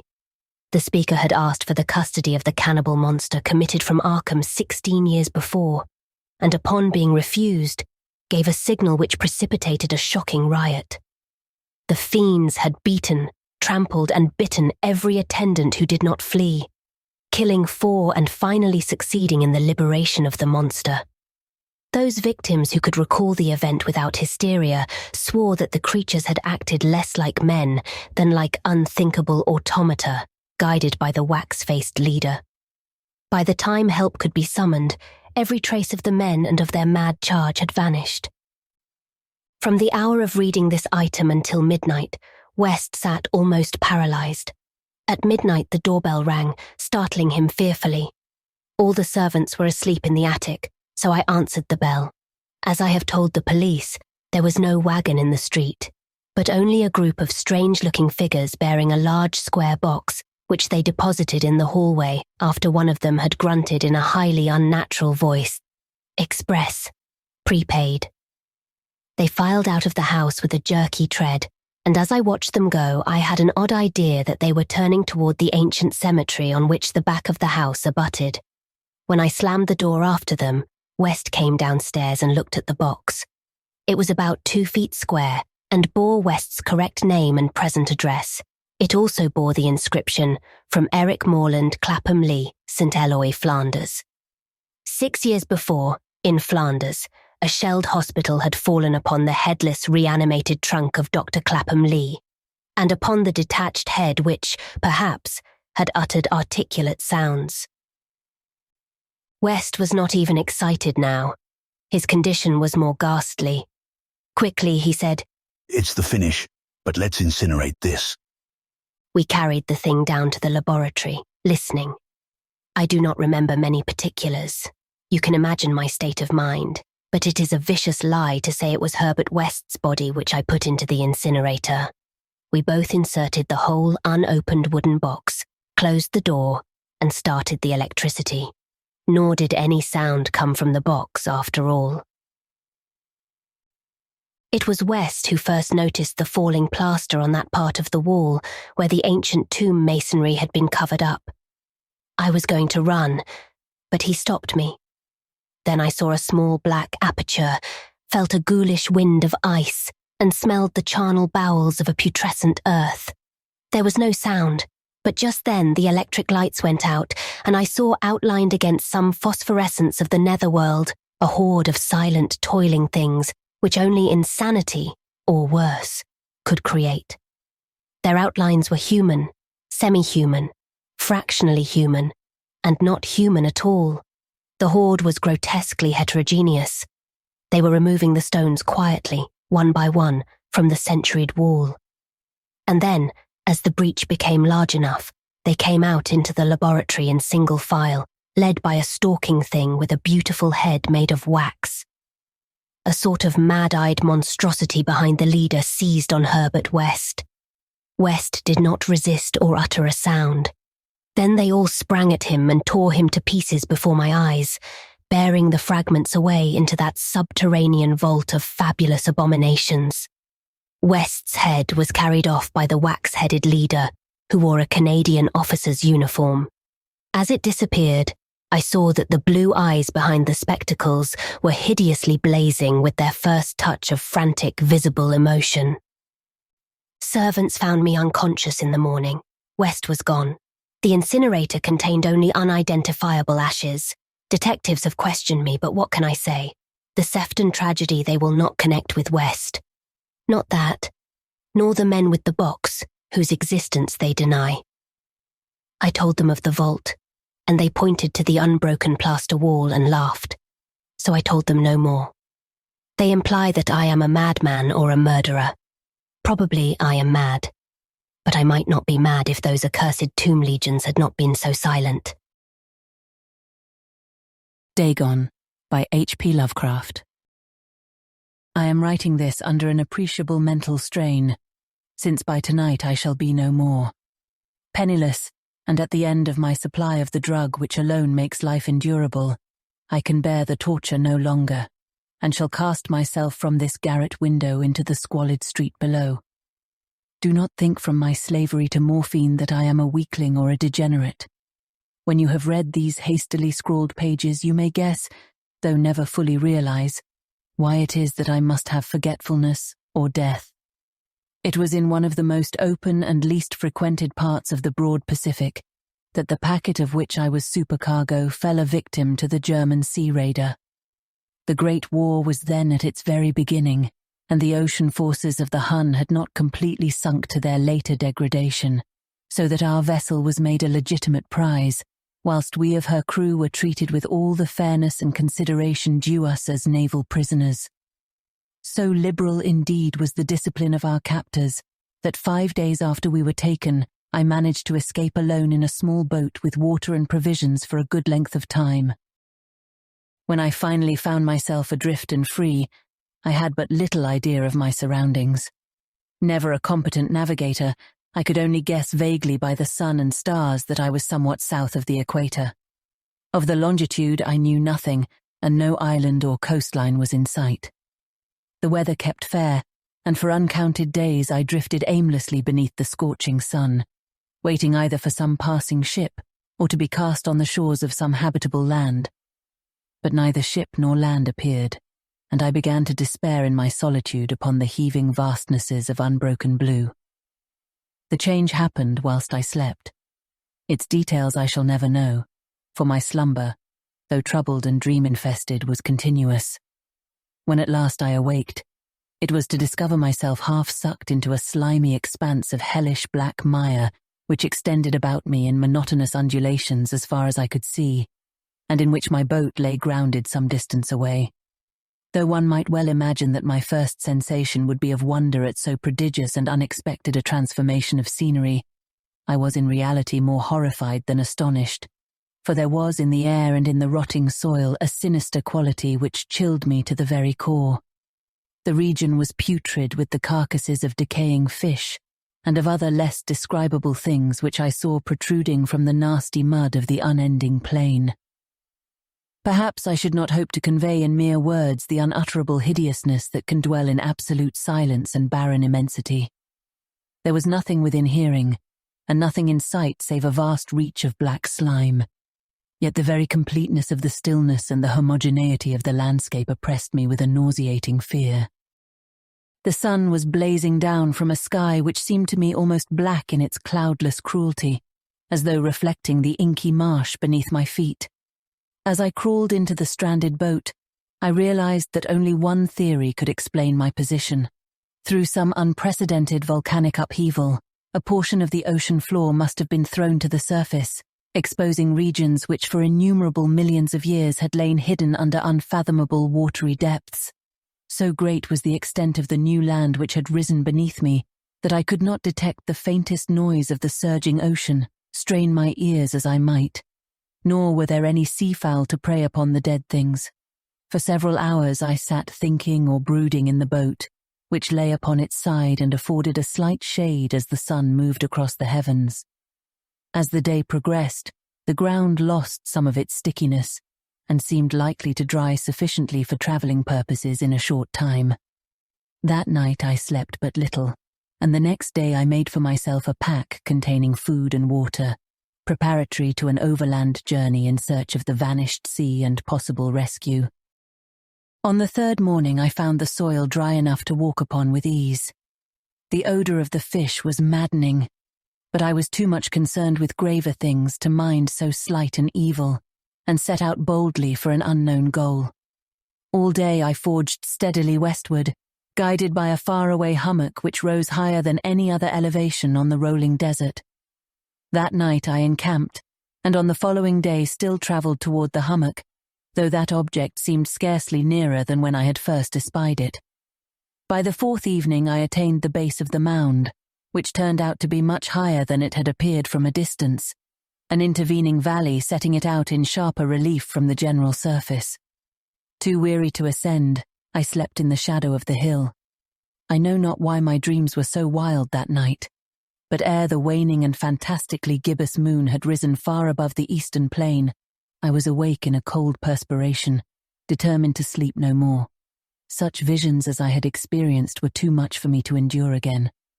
And in the glow of the moon, I saw how unwise I had been to travel by day. Without the glare of the parching sun, my journey would have cost me less energy.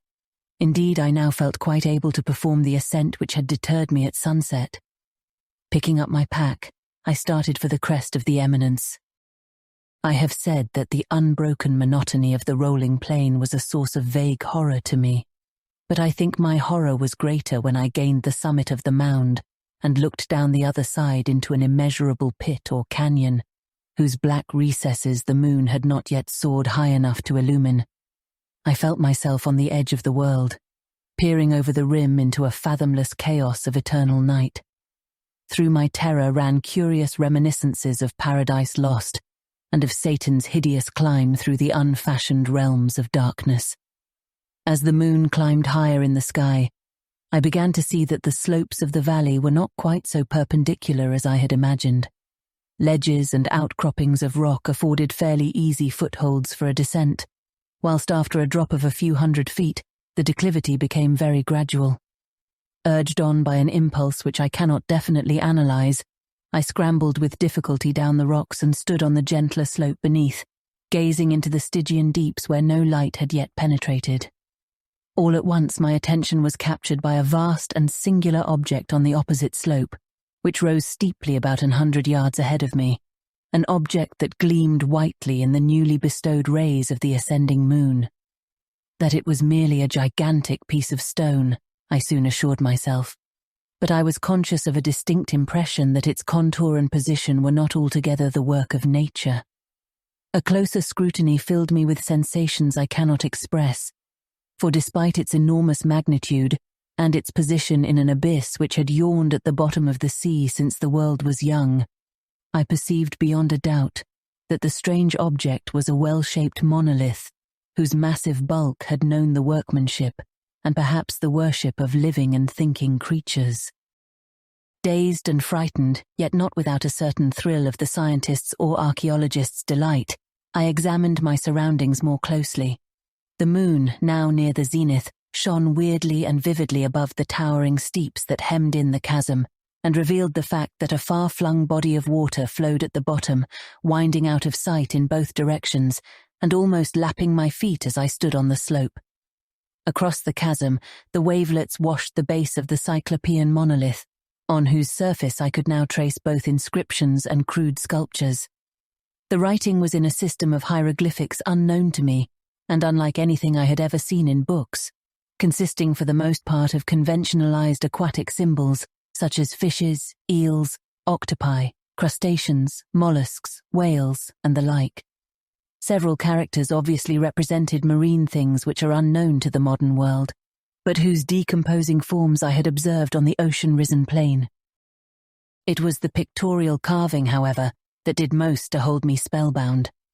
Plainly visible across the intervening water on account of their enormous size were an array of bas-reliefs, whose subjects would have excited the envy of a Door. I think that these things were supposed to depict men, at least a certain sort of men, though the creatures were shown disporting like fishes in the waters of some marine grotto, or paying homage at some monolithic shrine which appeared to be under the waves as well. Of their faces and forms I dare not speak in detail, for the mere remembrance makes me grow faint.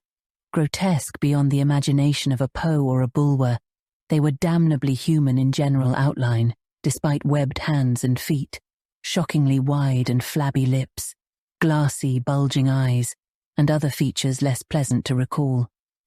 Curiously enough, they seem to have been chiseled badly out of proportion with their scenic background, for one of the creatures was shown in the act of killing a whale represented as but little larger than himself.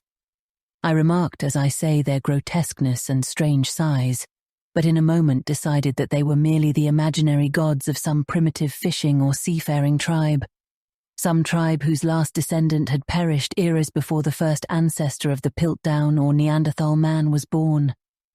Awestruck at this unexpected glimpse into a past beyond the conception of the most daring anthropologist, I stood musing whilst the moon cast queer reflections on the silent channel before me. Then suddenly, I saw it. With only a slight churning to mark its rise to the surface, the thing slid into view above the dark waters. Vast, Polyphemus-like and loathsome, it darted like a stupendous monster of nightmares to the monolith, about which it flung its gigantic scaly arms, the while it bowed its hideous head and gave vent to certain measured sounds. I think I went mad then. Of my frantic ascent of the slope and cliff, and of my delirious journey back to the stranded boat, I remember little. I believe I sang a great deal, and laughed oddly when I was unable to sing.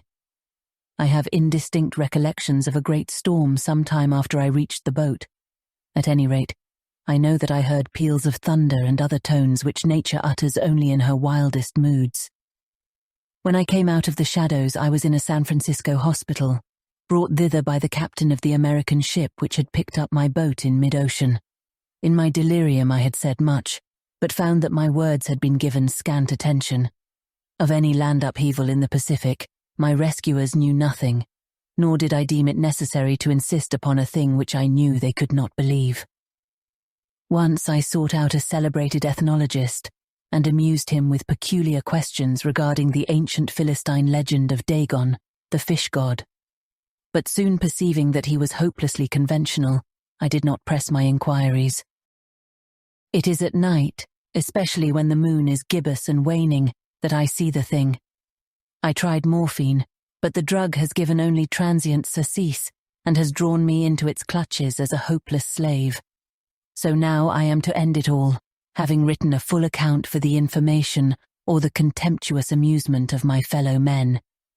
Often I ask myself if it could not all have been a pure phantasm, a mere freak of fever as I lay sun-stricken and raving in the open boat after my escape from the German man-of-war. This I ask myself, but ever does there come before me a hideously vivid vision in reply. I cannot think of the deep sea without shuddering at the nameless things that may at this very moment be crawling and floundering on its slimy bed, worshipping their ancient stone idols and carving their own detestable likenesses on submarine obelisks of water-soaked granite. I dream of a day when they may rise above the billows to drag down in their reeking talons the remnants of puny, war-exhausted mankind, of a day when the land shall sink, and the dark ocean floor shall ascend amidst universal pandemonium. The end is near. I hear a noise at the door, as of some immense slippery body lumbering against it. It shall not find me. God, that hand! The window! The window! The Thing on the Doorstep by H.P. Lovecraft. Chapter 1. It is true that I have sent 6 bullets through the head of my best friend, and yet I hope to show by this statement that I am not his murderer. At first I shall be called a madman, madder than the man I shot in his cell at the Arkham Sanitarium. Later some of my readers will weigh each statement, correlate it with the known facts, and ask themselves how I could have believed otherwise than as I did after facing the evidence of that horror. that thing on the doorstep. Until then, I also saw nothing but madness in the wild tales I have acted on. Even now, I ask myself whether I was misled, or whether I am not mad after all. I do not know. But others have strange things to tell of Edward and Asenath Darby, and even the stolid police are at their wits' ends to account for that last terrible visit. They have tried weakly to concoct a theory of a ghastly jest or warning by discharged servants, yet they know in their hearts that the truth is something infinitely more terrible and incredible. So I say that I have not murdered Edward Darby. Rather have I avenged him, and in so doing purged the earth of a horror whose survival might have loosed untold terrors on all mankind. There are black zones of shadow close to our daily paths, and now and then some evil soul breaks a passage through. When that happens, the man who knows must strike before reckoning the consequences. I have known Edward Pickman Darby all his life. 8 years my junior, he was so precocious that we had much in common from the time he was 8 and I 16. He was the most phenomenal child scholar I have ever known, and at 7 was writing verse of a sombre, fantastic, almost morbid cast, which astonished the tutors surrounding him. Perhaps his private education and coddled seclusion had something to do with his premature flowering. An only child, he had organic weaknesses which startled his doting parents and caused them to keep him closely chained to their side. He was never allowed out without his nurse, and seldom had a chance to play unconstrainedly with other children. All this doubtless fostered a strange, secretive inner life in the boy, with imagination as his one avenue of freedom. At any rate, his juvenile learning was prodigious and bizarre, and his facile writing such as to captivate me despite my greater age. About that time I had leanings toward art of a somewhat grotesque cast, and I found in this younger child a rare kindred spirit. What lay behind our joint love of shadows and marvels was, no doubt, the ancient, mouldering and subtly fearsome town in which we lived, witch-cursed, legend-haunted Arkham, whose huddled, sagging gambrel roofs and crumbling Georgian balustrades brood out the centuries beside the darkly muttering Miskatonic. As time went by, I turned to architecture and gave up my design of illustrating a book of Edward's demoniac poems. Yet our comradeship suffered no lessening.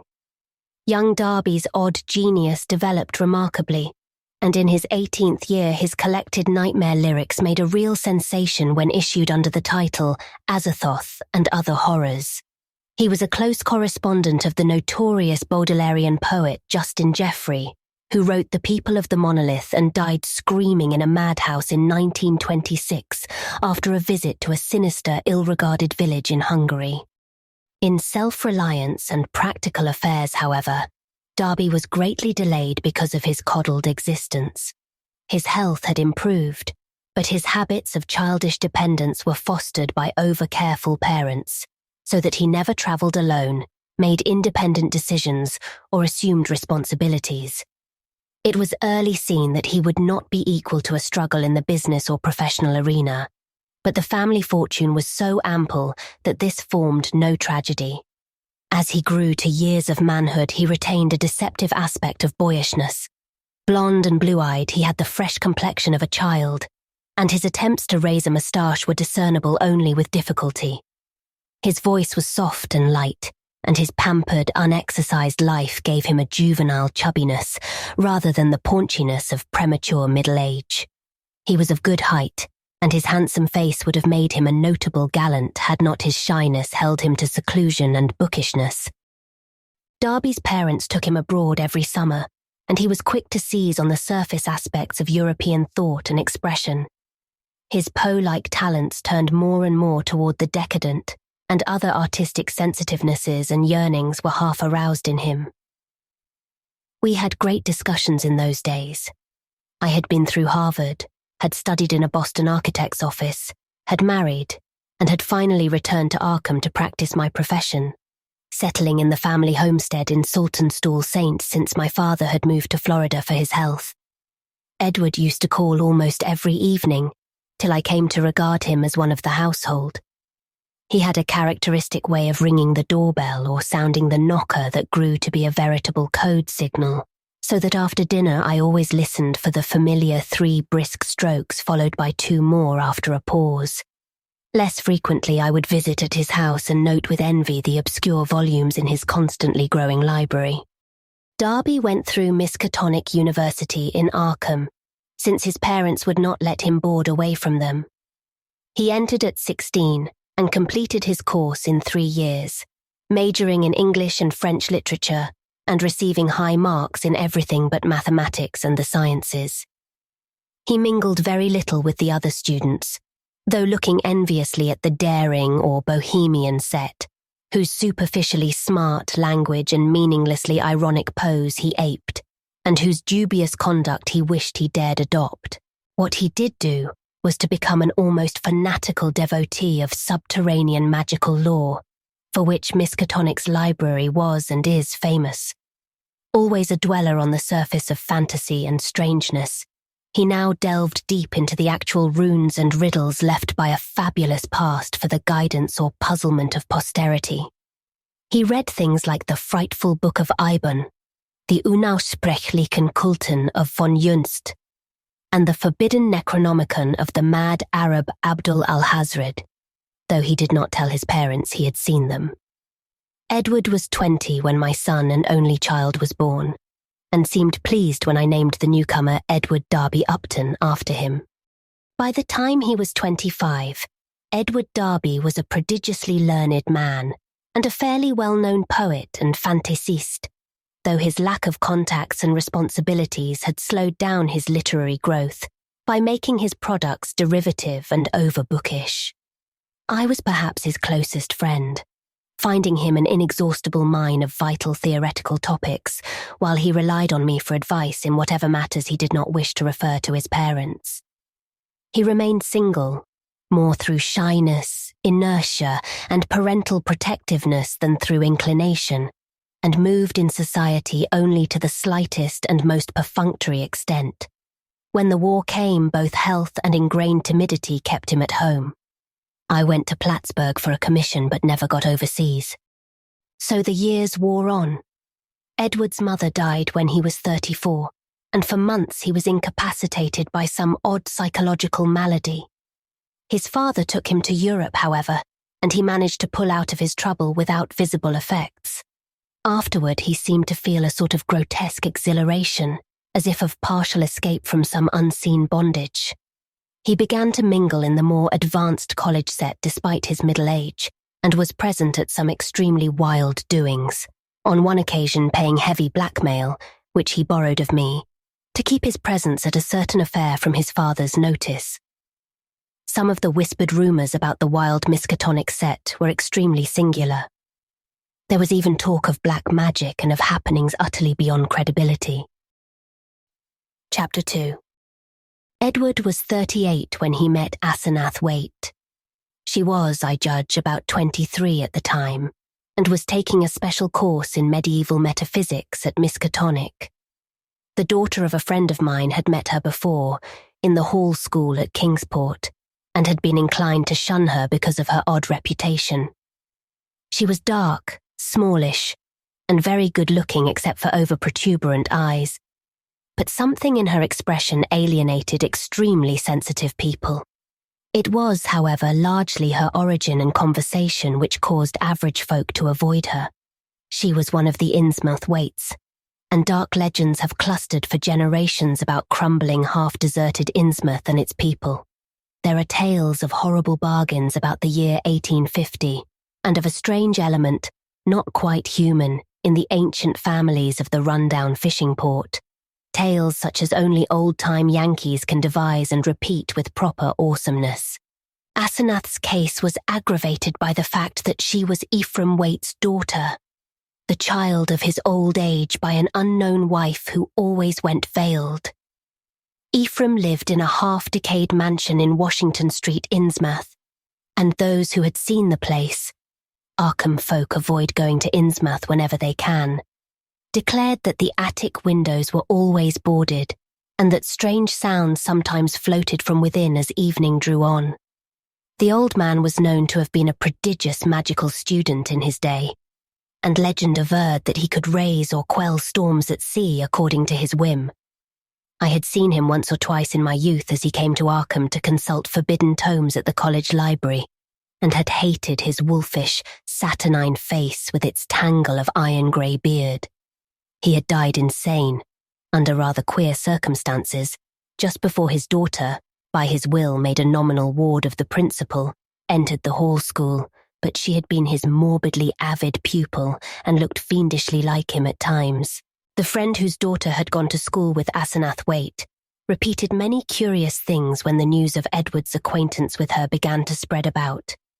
Asenath, it seemed, had posed as a kind of magician at school, and had really seemed able to accomplish some highly baffling marvels. She professed to be able to raise thunderstorms, though her seeming success was generally laid to some uncanny knack at prediction. All animals markedly disliked her, and she could make any dog howl by certain motions of her right hand. There were times when she displayed snatches of knowledge and language very singular and very shocking for a young girl, when she would frighten her schoolmates with leers and winks of an inexplicable kind, and would seem to extract an obscene and zestful irony from her present situation. Most unusual, though, were the well-attested cases of her influence over other persons. She was, beyond question, a genuine hypnotist. By gazing peculiarly at a fellow student, she would often give the latter a distinct feeling of exchanged personality, as if the subject were placed momentarily in the magician's body and able to stare half across the room at her real body, whose eyes blazed and protruded with an alien expression. Asenath often made wild claims about the nature of consciousness and about its independence of the physical frame, or at least from the life processes of the physical frame. Her crowning rage, however, was that she was not a man, since she believed a male brain had certain unique and far-reaching cosmic powers. Given a man's brain, she declared, she could not only equal but surpass her father in mastery of unknown forces.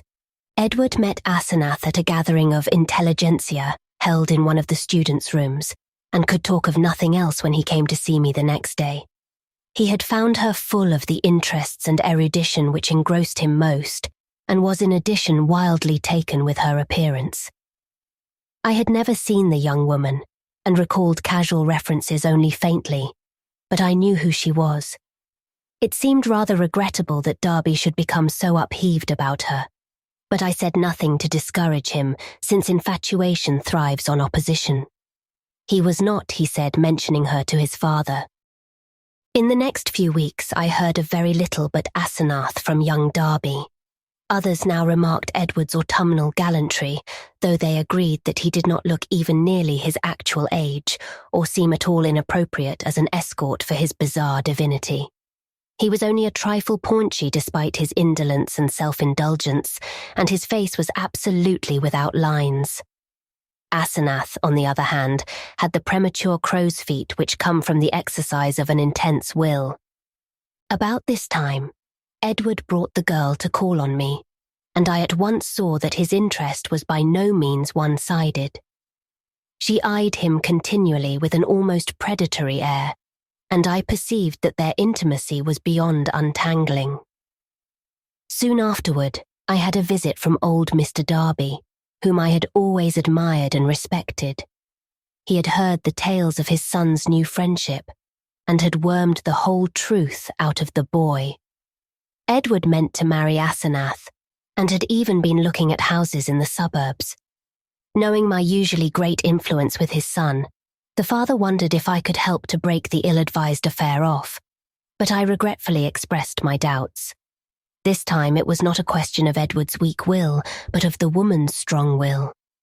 The perennial child had transferred his dependence from the parental image to a new and stronger image, and nothing could be done about it.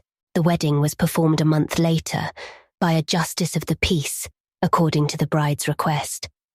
Mr. Darby, at my advice, offered no opposition, and he, my wife, my son, and I attended the brief ceremony, the other guests being wild young people from the college. Asenath had bought the old Crowninshield place in the country at the end of High Street, and they proposed to settle there after a short trip to Innsmouth, whence 3 servants and some books and household goods were to be brought. It was probably not so much consideration for Edward and his father as a personal wish to be near the college, its library, and its crowd of sophisticates that made Asenath settle in Arkham instead of returning permanently home. When Edward called on me after the honeymoon, I thought he looked slightly changed. Asenath had made him get rid of the undeveloped moustache, but there was more than that. He looked soberer and more thoughtful, his habitual pout of childish rebelliousness being exchanged for a look almost of genuine sadness. I was puzzled to decide whether I liked or disliked the change. Certainly, he seemed for the moment more normally adult than ever before. Perhaps the marriage was a good thing. Might not the change of dependence form a start toward actual neutralization, leading ultimately to responsible independence? He came alone, for Asenath was very busy. She had brought a vast store of books and apparatus from Innsmouth, Darby shuddered as he spoke the name, and was finishing the restoration of the Crowninshield house and grounds. Her home in that town was a rather disquieting place, but certain objects in it had taught him some surprising things. He was progressing fast in esoteric lore now that he had Asenath's guidance. Some of the experiments she proposed were very daring and radical. He did not feel at liberty to describe them, but he had confidence in her powers and intentions. The 3 servants were very queer, an incredibly aged couple who had been with old Ephraim and referred occasionally to him and to Asenath's dead mother in a cryptic way, and a swarthy young wench who had marked anomalies of feature and seemed to exude a perpetual odour of fish. Chapter 3. For the next 2 years I saw less and less of Darby. A fortnight would sometimes slip by without the familiar 3 and 2 strokes at the front door, and when he did call, or when, as happened with increasing infrequency, I called on him, he was very little disposed to converse on vital topics. He had become secretive about those occult studies which he used to describe and discuss so minutely, and preferred not to talk of his wife. She had aged tremendously since her marriage, till now, oddly enough, she seemed the elder of the 2. Her face held the most concentratedly determined expression I had ever seen, and her whole aspect seemed to gain a vague, unplaceable repulsiveness.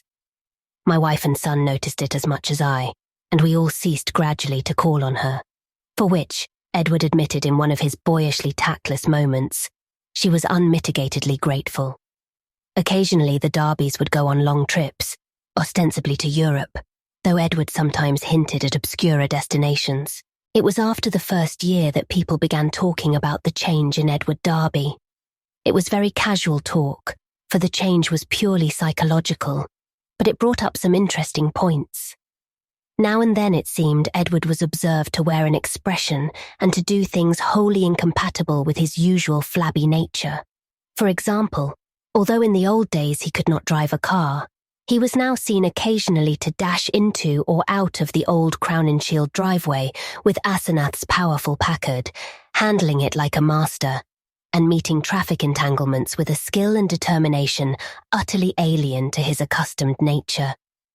In such cases, he seemed always to be just back from some trip or just starting on one. What sort of trip no one could guess, although he mostly favoured the Innsmouth road. Oddly, the metamorphosis did not seem altogether pleasing. People said he looked too much like his wife, or like old Ephraim Waite himself in these moments, or perhaps these moments seemed unnatural because they were so rare. Sometimes, hours after starting out in this way, he would return listlessly sprawled on the rear seat of the car, while an obviously hired chauffeur or mechanic drove. Also, his preponderant aspect on the streets during his decreasing round of social contacts, including, I may say, his calls on me, was the old-time indecisive one, its irresponsible childishness even more marked than in the past. While Asenath's face aged, Edward's, aside from those exceptional occasions, actually relaxed into a kind of exaggerated immaturity, save when a trace of the new sadness or understanding would flash across it. It was really very puzzling. Meanwhile, the Darbys almost dropped out of the gay college circle, not through their own disgust, we heard, but because something about their present studies shocked even the most callous of the other decadents. It was in the 3rd year of the marriage that Edward began to hint openly to me of a certain fear and dissatisfaction. He would let fall remarks about things going too far, and would talk darkly about the need of saving his identity. At first I ignored such references, but in time I began to question him guardedly, remembering what my friend's daughter had said about Asenath's hypnotic influence over the other girls at school. The cases where students had thought they were in her body looking across the room at themselves. This questioning seemed to make him at once alarmed and grateful, and once he mumbled something about having a serious talk with me later. About this time, old Mr. Darby died, for which I was afterward very thankful. Edward was badly upset, though by no means disorganized. He had seen astonishingly little of his parents since his marriage, for Asenath had concentrated in herself all his vital sense of family linkage. Some called him callous in his loss, especially since those jaunty and confident moods in the car began to increase. He now wished to move back into the old Darby mansion, but Asenath insisted on staying in the Crown and Shield house, to which she had become well adjusted. Not long afterward, my wife heard a curious thing from a friend, one of the few who had not dropped the Darbys. She had been out to the end of High Saint to call on the couple and had seen a car shoot briskly out of the drive with Edward's oddly confident and almost sneering face above the wheel. Ringing the bell, she had been told by the repulsive wench that Asenath was also out, but had chanced to look up at the house in leaving. There, at one of Edward's library windows, she had glimpsed a hastily withdrawn face, a face whose expression of pain, defeat, and wistful hopelessness was poignant beyond description. It was, incredibly enough in view of its usual domineering cast, Asenath's, yet the caller had vowed that in that instant the sad, muddled eyes of poor Edward were gazing out from it. Edward's calls now grew a trifle more frequent, and his hints occasionally became concrete. What he said was not to be believed, even in centuried and legend-haunted Arkham. But he threw out his dark lore with a sincerity and convincingness which made one fear for his sanity. He talked about terrible meetings in lonely places, of cyclopean ruins in the heart of the Maine woods, beneath which vast staircases lead down to abysses of nighted secrets, of complex angles that lead through invisible walls to other regions of space and time, and of hideous exchanges of personality that permitted explorations in remote and forbidden places, on other worlds, and in different space-time continua. He would now and then back up certain crazy hints by exhibiting objects which utterly nonplussed me. Elusively coloured and bafflingly textured objects like nothing ever heard of on Earth, whose insane curves and surfaces answered no conceivable purpose and followed no conceivable geometry. These things, he said, came from outside, and his wife knew how to get them. Sometimes, but always in frightened and ambiguous whispers, he would suggest things about old Ephraim Waite, whom he had seen occasionally at the college library in the old days. These adumbrations were never specific, but seemed to revolve around some especially horrible doubt as to whether the old wizard were really dead, in a spiritual as well as corporeal sense. At times, Darby would halt abruptly in his revelations, and I wondered whether Asenath could possibly have divined his speech at a distance and cut him off through some unknown sort of telepathic mesmerism, some power of the kind she had displayed at school. Certainly, she suspected that he told me things, for as the weeks passed, she tried to stop his visits with words and glances of a most inexplicable potency. Only with difficulty could he get to see me, for although he would pretend to be going somewhere else, some invisible force would generally clog his motions or make him forget his destination for the time being. His visits usually came when Asenath was away in her own body, as he once oddly put it. She always found out later. The servants watched his goings and comings, but evidently she thought it inexpedient to do anything drastic. Chapter 4. Darby had been married more than 3 years on that August day when I got the telegram from Maine. I had not seen him for 2 months, but had heard he was away on business. Asenath was supposed to be with him, though watchful gossips declared there was someone upstairs in the house behind the doubly curtained windows. They had watched the purchases made by the servants, and now the town marshal of Chesuncook had wired of the draggled madman who stumbled out of the woods with delirious ravings and screamed to me for protection. It was Edward, and he had been just able to recall his own name and my name and address. Chesuncook is close to the wildest, deepest and least explored forest belt in Maine, and it took a whole day of feverish jolting through fantastic and forbidding scenery to get there in a car. I found Darby in a cell at the town farm, vacillating between frenzy and apathy. He knew me at once and began pouring out a meaningless, half-incoherent torrent of words in my direction. Dan, for God's sake, the pit of the Shoggoths, down the 6,000 steps, the abomination of abominations. I never would let her take me, and then I found myself there. Shub Niggurath. The shape rose up from the altar, and there were 500 that howled. The hooded thing bleated, Camog, Camog. That was old Ephraim's secret name in the coven. I was there, where she promised she wouldn't take me. A minute before I was locked in the library, and then I was there where she had gone with my body, in the place of utter blasphemy, the unholy pit, where the black realm begins, and the Watcher guards the gate. I saw a Shoggoth. It changed shape. I can't stand it. I won't stand it. I'll kill her if she ever sends me there again. I'll kill that entity. Her, him, it. I'll kill it. I'll kill it with my own hands. It took me an hour to quiet him, but he subsided at last. The next day, I got him decent clothes in the village and set out with him for Arkham. His fury of hysteria was spent, and he was inclined to be silent, though he began muttering darkly to himself when the car passed through Augusta, as if the sight of a city aroused unpleasant memories.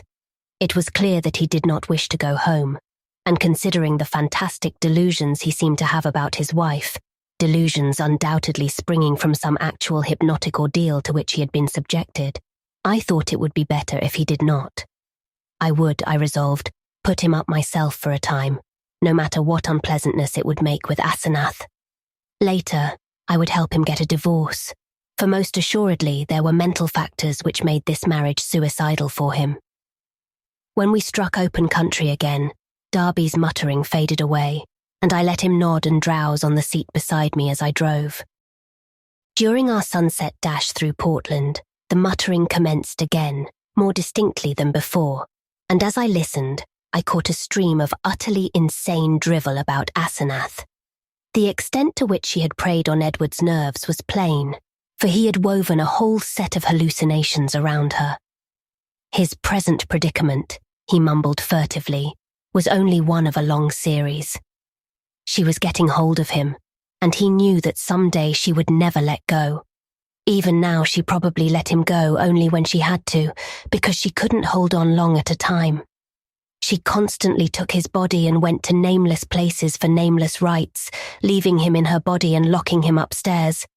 But sometimes she couldn't hold on, and he would find himself suddenly in his own body again in some far-off, horrible and perhaps unknown place. Sometimes she'd get hold of him again, and sometimes she couldn't. Often he was left stranded somewhere as I had found him. Time and again he had to find his way home from frightful distances, getting somebody to drive the car after he found it. The worst thing was that she was holding on to him longer and longer at a time. She wanted to be a man, to be fully human. That was why she got hold of him. She had sensed the mixture of fine wrought brain and weak will in him. Some day she would crowd him out and disappear with his body. Disappear to become a great magician like her father, and leave him marooned in that female shell that wasn't even quite human. Yes, he knew about the Innsmouth blood now. There had been traffic with things from the sea. It was horrible. And old Ephraim, he had known the secret, and when he grew old did a hideous thing to keep alive. He wanted to live forever. Asenath would succeed. One successful demonstration had taken place already. As Darby muttered on, I turned to look at him closely, verifying the impression of change which an earlier scrutiny had given me. Paradoxically, he seemed in better shape than usual, harder, more normally developed, and without the trace of sickly flabbiness caused by his indolent habits. It was as if he had been really active and properly exercised for the first time in his coddled life, and I judged that Asenath's force must have pushed him into unwanted channels of motion and alertness. But just now his mind was in a pitiable state, for he was mumbling wild extravagances about his wife, about black magic, about old Ephraim, and about some revelation which would convince even me. He repeated names which I recognized from bygone browsings in forbidden volumes, and at times made me shudder with a certain thread of mythological consistency, of convincing coherence, which ran through his maundering. Again and again he would pause, as if to gather courage for some final and terrible disclosure. Dan, don't you remember him? The wild eyes and the unkempt beard that never turned white? He glared at me once, and I never forgot it. Now she glares that way, and I know why. He found it in the Necronomicon, the formula. I don't dare tell you the page yet, but when I do, you can read and understand. Then you will know what has engulfed me. On, body to body to body. He means never to die. The life glow, he knows how to break the link. It can flicker on a while even when the body is dead. I'll give you hints and maybe you'll guess. Listen, Dan, do you know why my wife always takes such pains with that silly backhand writing? Have you ever seen a manuscript of old Ephraim's? Do you want to know why I shivered when I saw some hasty notes Asenath had jotted down? Asenath. Is there such a person? Why did they half think there was poison in old Ephraim's stomach? Why do the Gilmans whisper about the way he shrieked, like a frightened child, when he went mad, and Asenath locked him up in the padded attic room where the other had been? Was it old Ephraim's soul that was locked in? Who locked in whom? Why had he been looking for months for someone with a fine mind and a weak will? Why did he curse that his daughter wasn't a son? Tell me, Daniel Upton, what devilish exchange was perpetrated in the House of Horror where that blasphemous monster had his trusting, weak-willed, half-human child at his mercy? Didn't he make it permanent, as she'll do in the end with me? Tell me why that thing that calls itself Asenath writes differently when off guard, so that you can't tell its script from... Then the thing happened. Darby's voice was rising to a thin, treble scream as he raved, when suddenly it was shut off with an almost mechanical click. I thought of those other occasions at my home when his confidences had abruptly ceased, when I had half fancied that some obscure telepathic wave of Asenath's mental force was intervening to keep him silent. This, though, was something altogether different, and I felt infinitely more horrible. The face beside me was twisted almost unrecognizably for a moment, while through the whole body there passed a shivering motion, as if all the bones, organs, muscles, nerves and glands were readjusting themselves to a radically different posture, set of stresses and general personality. Just where the supreme horror lay, I could not for my life tell. Yet there swept over me such a swamping wave of sickness and repulsion, such a freezing, petrifying sense of utter alienage and abnormality, that my grasp of the wheel grew feeble and uncertain. The figure beside me seemed less like a lifelong friend than like some monstrous intrusion from outer space, some damnable, utterly accursed focus of unknown and malign cosmic forces. I had faltered only a moment. But before another moment was over, my companion had seized the wheel and forced me to change places with him. The dusk was now very thick, and the lights of Portland far behind, so I could not see much of his face. The blaze of his eyes, though, was phenomenal, and I knew that he must now be in that queerly energized state, so unlike his usual self, which so many people had noticed. It seemed odd and incredible that listless Edward Darby, he who could never assert himself and who had never learned to drive, should be ordering me about and taking the wheel of my own car. yet that was precisely what had happened.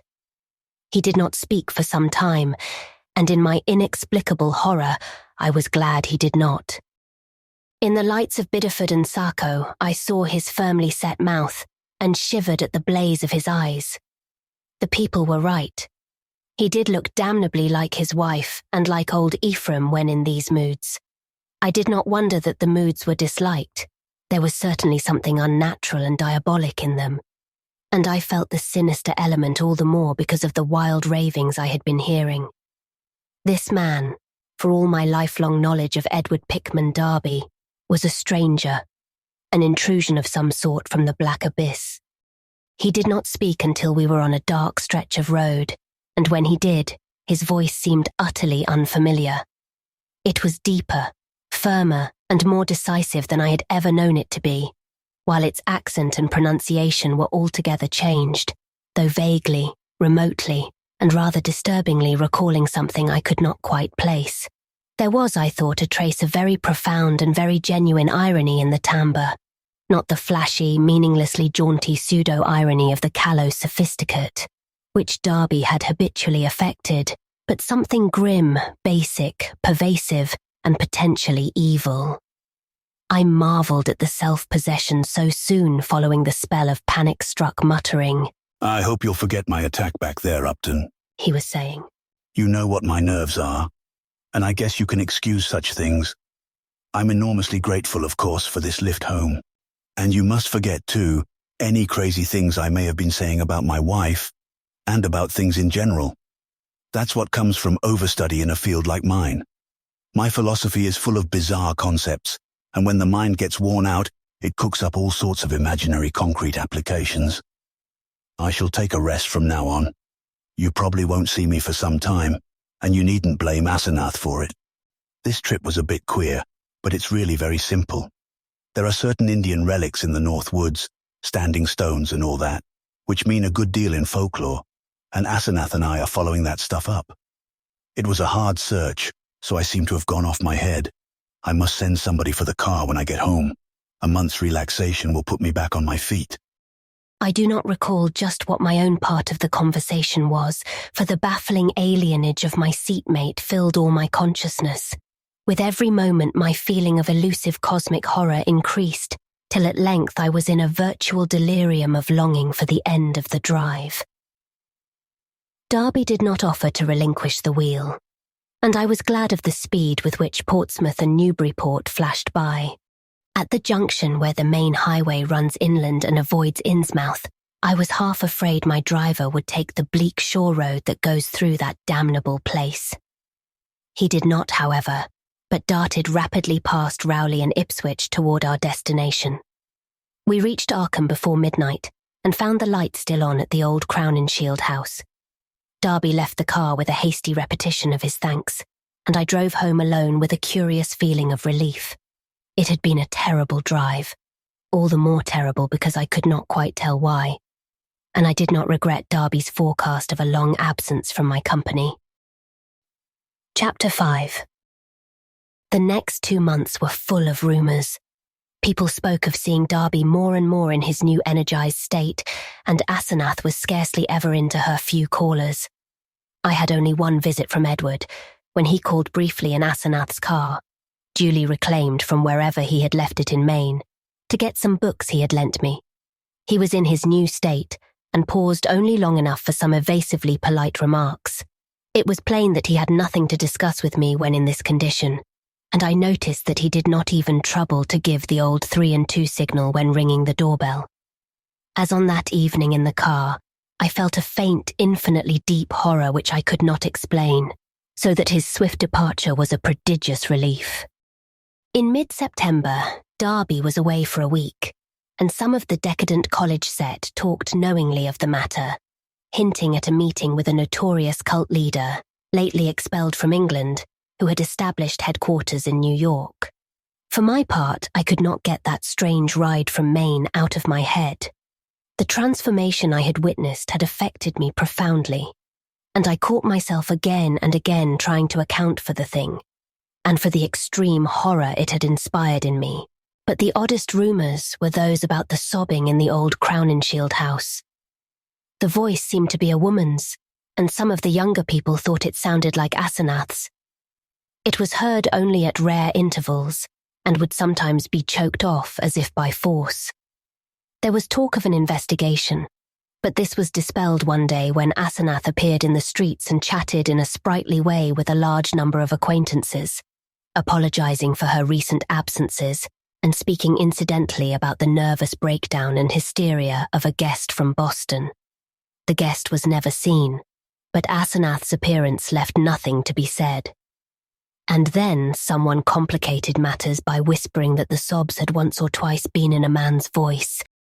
One evening in mid-October, I heard the familiar 3 and 2 ring at the front door.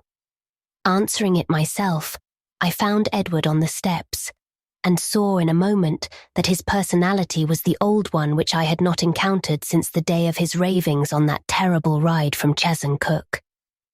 His face was twitching with a mixture of odd emotions in which fear and triumph seemed to share dominion, and he looked furtively over his shoulder as I closed the door behind him. Following me clumsily to the study, he asked for some whiskey to steady his nerves. I forbore to question him, but waited till he felt like beginning whatever he wanted to say. At length, he ventured some information in a choking voice. Asenath has gone, Dan. We had a long talk last night while the servants were out, and I made her promise to stop preying on me. Of course I had certain occult defenses I never told you about. She had to give in, but got frightfully angry. Just packed up and started for New York. Walked right out to catch the 8:20 in to Boston. I suppose people will talk, but I can't help that. You needn't mention that there was any trouble. Just say she's gone on a long research trip. She's probably going to stay with one of her horrible groups of devotees. I hope she'll go west and get a divorce. Anyhow, I've made her promise to keep away and let me alone. It was horrible, Dan. She was stealing my body, crowding me out, making a prisoner of me. I laid low and pretended to let her do it, but I had to be on the watch. I could plan if I was careful, for she can't read my mind literally or in detail. All she could read of my planning was a sort of general mood of rebellion, and she always thought I was helpless. Never thought I could get the best of her. But I had a spell or two that worked. Darby looked over his shoulder and took some more whiskey. I paid off those damn servants this morning when they got back. They were ugly about it and asked questions, but they went. They're her kind, Innsmouth people, and were hand and glove with her. I hope they'll let me alone. I didn't like the way they laughed when they walked away. I must get as many of Dad's old servants again as I can. I'll move back home now. I suppose you think I'm crazy, Dan, but Arkham history ought to hint at things that back up what I've told you, and what I'm going to tell you. You've seen one of the changes too, in your car after I told you about Asenath that day coming home from Maine. That was when she got me, drove me out of my body. The last thing of the ride I remember was when I was all worked up trying to tell you what that she-devil is. Then she got me, and in a flash I was back at the house, in the library where those damned servants had me locked up, and in that cursed fiend's body. That isn't even human. You know it was she you must have ridden home with. That preying wolf in my body. You ought to have known the difference. I shuddered as Darby paused. Surely I had known the difference. Yet could I accept an explanation as insane as this? But my distracted caller was growing even wilder. I had to save myself. I had to, Dan. She'd have got me for good at Hallowmass. They hold a Sabbat up there beyond Chesuncook, and the sacrifice would have clinched things. She'd have got me for good. She'd have been I, and I'd have been she. Forever. Too late. My body'd have been hers for good. She'd have been a man, and fully human, just as she wanted to be. I suppose she'd have put me out of the way. Killed her own ex-body with me in it, damn her. Just as she did before, just as he, or it did before. Edward's face was now atrociously distorted, and he bent it uncomfortably close to mine as his voice fell to a whisper. You must know what I hinted in the car, that she isn't Asenath at all, but really old Ephraim himself. I suspected it 1.5 years ago, but I know it now. Her handwriting shows it when she's off guard. Sometimes she jots down a note in writing, that's just like her father's manuscripts, stroke for stroke. And sometimes she says things that nobody but an old man like Ephraim could say. He changed forms with her when he felt death coming. She was the only one he could find with the right kind of brain and a weak enough will. He got her body permanently, just as she almost got mine, and then poisoned the old body he'd put her into. Haven't you seen old Ephraim's soul glaring out of that she-devil's eyes dozens of times, and out of mine when she had control of my body? The whisperer was panting and paused for breath. I said nothing, and when he resumed, his voice was nearer normal. This, I reflected, was a case for the asylum, but I would not be the one to send him there. Perhaps time and freedom from Asenath would do its work. I could see that he would never wish to dabble in morbid occultism again. I'll tell you more later. I must have a long rest now. I'll tell you something of the forbidden horrors she led me into, something of the age-old horrors that even now are festering in out-of-the-way corners with a few monstrous priests to keep them alive. Some people know things about the universe that nobody ought to know, and can do things that nobody ought to be able to do. I've been in it up to my neck, but that's the end. Today I'd burn that damn Necronomicon and all the rest if I were librarian at Miskatonic. But she can't get me now. I must get out of that accursed house as soon as I can, and settle down at home. You'll help me, I know, if I need help. Those devilish servants, you know, and if people should get too inquisitive about Asenath. You see, I can't give them her address. Then, there are certain groups of searchers, certain cults, you know, that might misunderstand our breaking up. Some of them have damnably curious ideas and methods. I know you'll stand by me if anything happens, even if I have to tell you a lot that will shock you. I had Edward stay and sleep in one of the guest chambers that night, and in the morning he seemed calmer. We discussed certain possible arrangements for his moving back into the Derby mansion, and I hoped he would lose no time in making the change. He did not call the next evening, but I saw him frequently during the ensuing weeks. We talked as little as possible about strange and unpleasant things, but discussed the renovation of the old Derby house and the travels which Edward promised to take with my son and me the following summer. Of Asenath we said almost nothing, for I saw that the subject was a peculiarly disturbing one. Gossip, of course, was rife, but that was no novelty in connection with the strange menage at the old Crowninshield house. One thing I did not like was what Derby's banker let fall in an over-expansive mood at the Miskatonic Club, about the checks Edward was sending regularly to a Moses and Abigail Sargent and a Eunice Babson in Innsmouth. That looked as if those evil-faced servants were extorting some kind of tribute from him. Yet he had not mentioned the matter to me. I wished that the summer, and my son's Harvard vacation, would come so that we could get Edward to Europe. He was not, I soon saw, mending as rapidly as I had hoped he would, for there was something a bit hysterical in his occasional exhilaration, while his moods of fright and depression were altogether too frequent. The old Derby house was ready by December, yet Edward constantly put off moving. Though he hated and seemed to fear the Crowninshield place, he was at the same time queerly enslaved by it. He could not seem to begin dismantling things, and invented every kind of excuse to postpone action. When I pointed this out to him, he appeared unaccountably frightened. His father's old butler, who was there with other reacquired family servants, told me one day that Edward's occasional prowlings about the house, and especially down cellar, looked odd and unwholesome to him. I wondered if Asenath had been writing disturbing letters, but the butler said there was no mail which could have come from her. Chapter 6. It was about Christmas that Derby broke down one evening while calling on me. I was steering the conversation toward next summer's travels when he suddenly shrieked and leaped up from his chair with a look of shocking, uncontrollable fright, a cosmic panic and loathing such as only the nethergulfs of nightmare could bring to any sane mind. My brain. God, Dan, it's tugging from beyond, knocking, clawing, that she-devil, even now, Ephraim, Camog, the pit of the Shoggoths, Ea, Shub-Niggurath, the goat with 1,000 young. The flame, beyond body, beyond life, in the earth, oh God. I pulled him back to his chair and poured some wine down his throat as his frenzy sank to a dull apathy. He did not resist, but kept his lips moving as if talking to himself. Presently I realized that he was trying to talk to me, and bent my ear to his mouth to catch the feeble words. Again. She's trying. I might have known. Nothing can stop that force. Not distance, nor magic, nor death. It comes and comes, mostly in the night.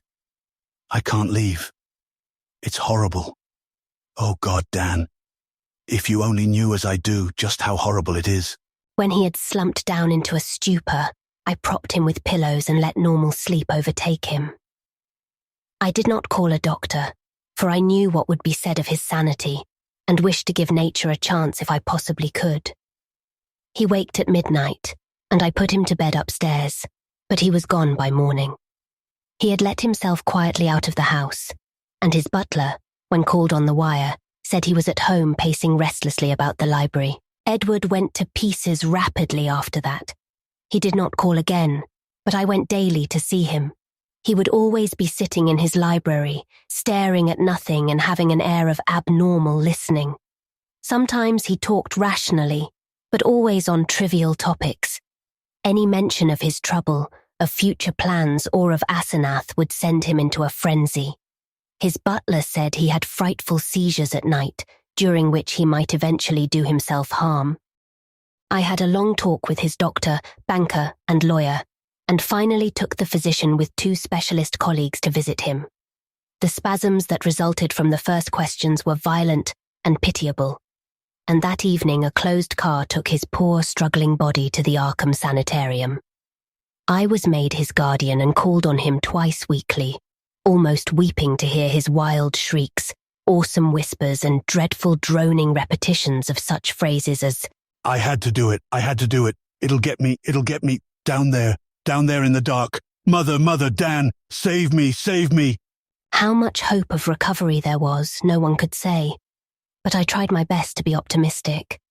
Edward must have a home if he emerged, so I transferred his servants to the Derby mansion, which would surely be his sane choice.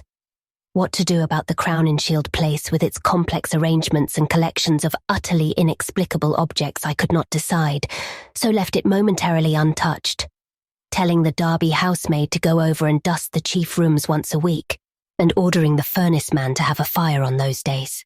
The final nightmare came before Candlemas, heralded in cruel irony by a false gleam of hope. One morning late in January, the sanitarium telephoned to report that Edward's reason had suddenly come back. His continuous memory, they said, was badly impaired, but sanity itself was certain. Of course, he must remain some time for observation, but there could be little doubt of the outcome. All going well, he would surely be free in a week. I hastened over in a flood of delight, but stood bewildered when a nurse took me to Edward's room. The patient rose to greet me, extending his hand with a polite smile. But I saw in an instant that he bore the strangely energized personality which had seemed so foreign to his own nature. The competent personality I had found so vaguely horrible, and which Edward himself had once vowed was the intruding soul of his wife. There was the same blazing vision, so like Asenath's and old Ephraim's, and the same firm mouth. And when he spoke, I could sense the same grim, pervasive irony in his voice, the deep irony so redolent of potential evil. This was the person who had driven my car through the night 5 months before, the person I had not seen since that brief call when he had forgotten the old-time doorbell signal and stirred such nebulous fears in me. And now he filled me with the same dim feeling of blasphemous alienage and ineffable cosmic hideousness. He spoke affably of arrangements for release, and there was nothing for me to do but assent, despite some remarkable gaps in his recent memories. Yet I felt that something was terribly, inexplicably wrong and abnormal. There were horrors in this thing that I could not reach. This was a sane person, but was it indeed the Edward Derby I had known? If not, who or what was it, and where was Edward? Ought it to be free or confined? Or ought it to be extirpated from the face of the earth? There was a hint of the abysmally sardonic in everything the creature said. The Asenath-like eyes lent a special and baffling mockery to certain words about the early liberty earned by an especially close confinement. I must have behaved very awkwardly and was glad to beat a retreat. All that day and the next, I racked my brain over the problem. What had happened? What sort of mind looked out through those alien eyes in Edward's face? I could think of nothing but this dimly terrible enigma, and gave up all efforts to perform my usual work. The second morning, the hospital called up to say that the recovered patient was unchanged, and by evening I was close to a nervous collapse, a state I admit, though others will vow it coloured my subsequent vision. I have nothing to say on this point except that no madness of mine could account for all the evidence. Chapter 7. It was in the night, after that second evening, that stark, utter horror burst over me and weighted my spirit with a black, clutching panic from which it can never shake free. It began with a telephone call just before midnight. I was the only one up, and sleepily took down the receiver in the library. No one seemed to be on the wire, and I was about to hang up and go to bed when my ear caught a very faint suspicion of sound at the other end. Was someone trying under great difficulties to talk? As I listened, I thought I heard a sort of half-liquid bubbling noise, glub, glub, glub, which had an odd suggestion of inarticulate, unintelligible word and syllable divisions. I called, "Who is it?" But the only answer was, glub, glub, glub, glub. I could only assume that the noise was mechanical, but fancying that it might be a case of a broken instrument able to receive but not to send, I added, "I can't hear you. Better hang up and try information." Immediately, I heard the receiver go on the hook at the other end. This, I say, was just before midnight. When that call was traced afterward, it was found to come from the old Crowninshield house, though it was fully half a week from the housemaid's day to be there. I shall only hint what was found at that house. The upheaval in a remote cellar storeroom, the tracks, the dirt, the hastily rifled wardrobe, the baffling marks on the telephone, the clumsily used stationery, and the detestable stench lingering over everything. The police, poor fools, have their smug little theories and are still searching for those sinister discharged servants who have dropped out of sight amidst the present furore. They speak of a ghoulish revenge for things that were done, and say I was included because I was Edward's best friend and advisor. Idiots. Do they fancy those brutish clowns could have forged that handwriting? Do they fancy they could have brought what later came? Are they blind to the changes in that body that was Edward's? As for me, I now believe all that Edward Darby ever told me. There are horrors beyond life's edge that we do not suspect, and once in a while man's evil prying calls them just within our range. Ephraim, Asenath, that devil called them in, and they engulfed Edward as they are engulfing me. Can I be sure that I am safe? Those powers survived the life of the physical form. The next day, in the afternoon when I pulled out of my prostration and was able to walk and talk coherently, I went to the madhouse and shot him dead for Edward's and the world's sake. But can I be sure till he is cremated? They are keeping the body for some silly autopsies by different doctors. But I say he must be cremated. He must be cremated. He who was not Edward Darby when I shot him. I shall go mad if he is not, for I may be the next. But my will is not weak, and I shall not let it be undermined by the terrors I know are seething around it. One life, Ephraim, Asenath, and Edward, who now? I will not be driven out of my body. I will not change souls with that bullet-ridden lich in the madhouse. But let me try to tell coherently of that final horror. I will not speak of what the police persistently ignored. The tales of that dwarfed, grotesque, malodorous thing met by at least 3 wayfarers in High Saint just before 2 o'clock, and the nature of the single footprints in certain places. I will say only that just about 2, the doorbell and knocker waked me. Doorbell and knocker both, plied alternately and uncertainly in a kind of weak desperation, and each trying to keep to Edward's old signal of 3 and 2 strokes. Roused from sound sleep, my mind leaped into a turmoil. Darby at the door, and remembering the old code. That new personality had not remembered it. Was Edward suddenly back in his rightful state? Why was he here in such evident stress and haste? Had he been released ahead of time, or had he escaped? Perhaps, I thought as I flung on a robe and bounded downstairs, his return to his own self had brought raving and violence, revoking his discharge and driving him to a desperate dash for freedom. Whatever had happened, he was good old Edward again, and I would help him. When I opened the door into the elm-arched blackness, a gust of insufferably fetid wind almost flung me prostrate. I choked in nausea, and for a second scarcely saw the dwarfed, humped figure on the steps. The summons had been Edward's, but who was this foul, stunted parody? Where had Edward had time to go? His ring had sounded only a second before the door opened. The caller had on one of Edward's overcoats, its bottom almost touching the ground, and its sleeves rolled back yet still covering the hands. On the head was a slouch hat pulled low, while a black silk muffler concealed the face. As I stepped unsteadily forward, the figure made a semi-liquid sound like that I had heard over the telephone. Glub, glub, and thrust at me a large, closely written paper impaled on the end of a long pencil. Still reeling from the morbid and unaccountable fetor, I seized this paper and tried to read it in the light from the doorway. Beyond question, it was in Edward's script. But why had he written when he was close enough to ring? And why was the script so awkward, coarse, and shaky?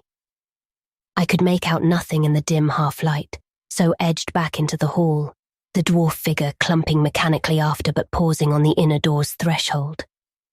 The odour of this singular messenger was really appalling, and I hoped, not in vain, thank God, that my wife would not wake and confront it. Then, as I read the paper, I felt my knees give under me and my vision go black.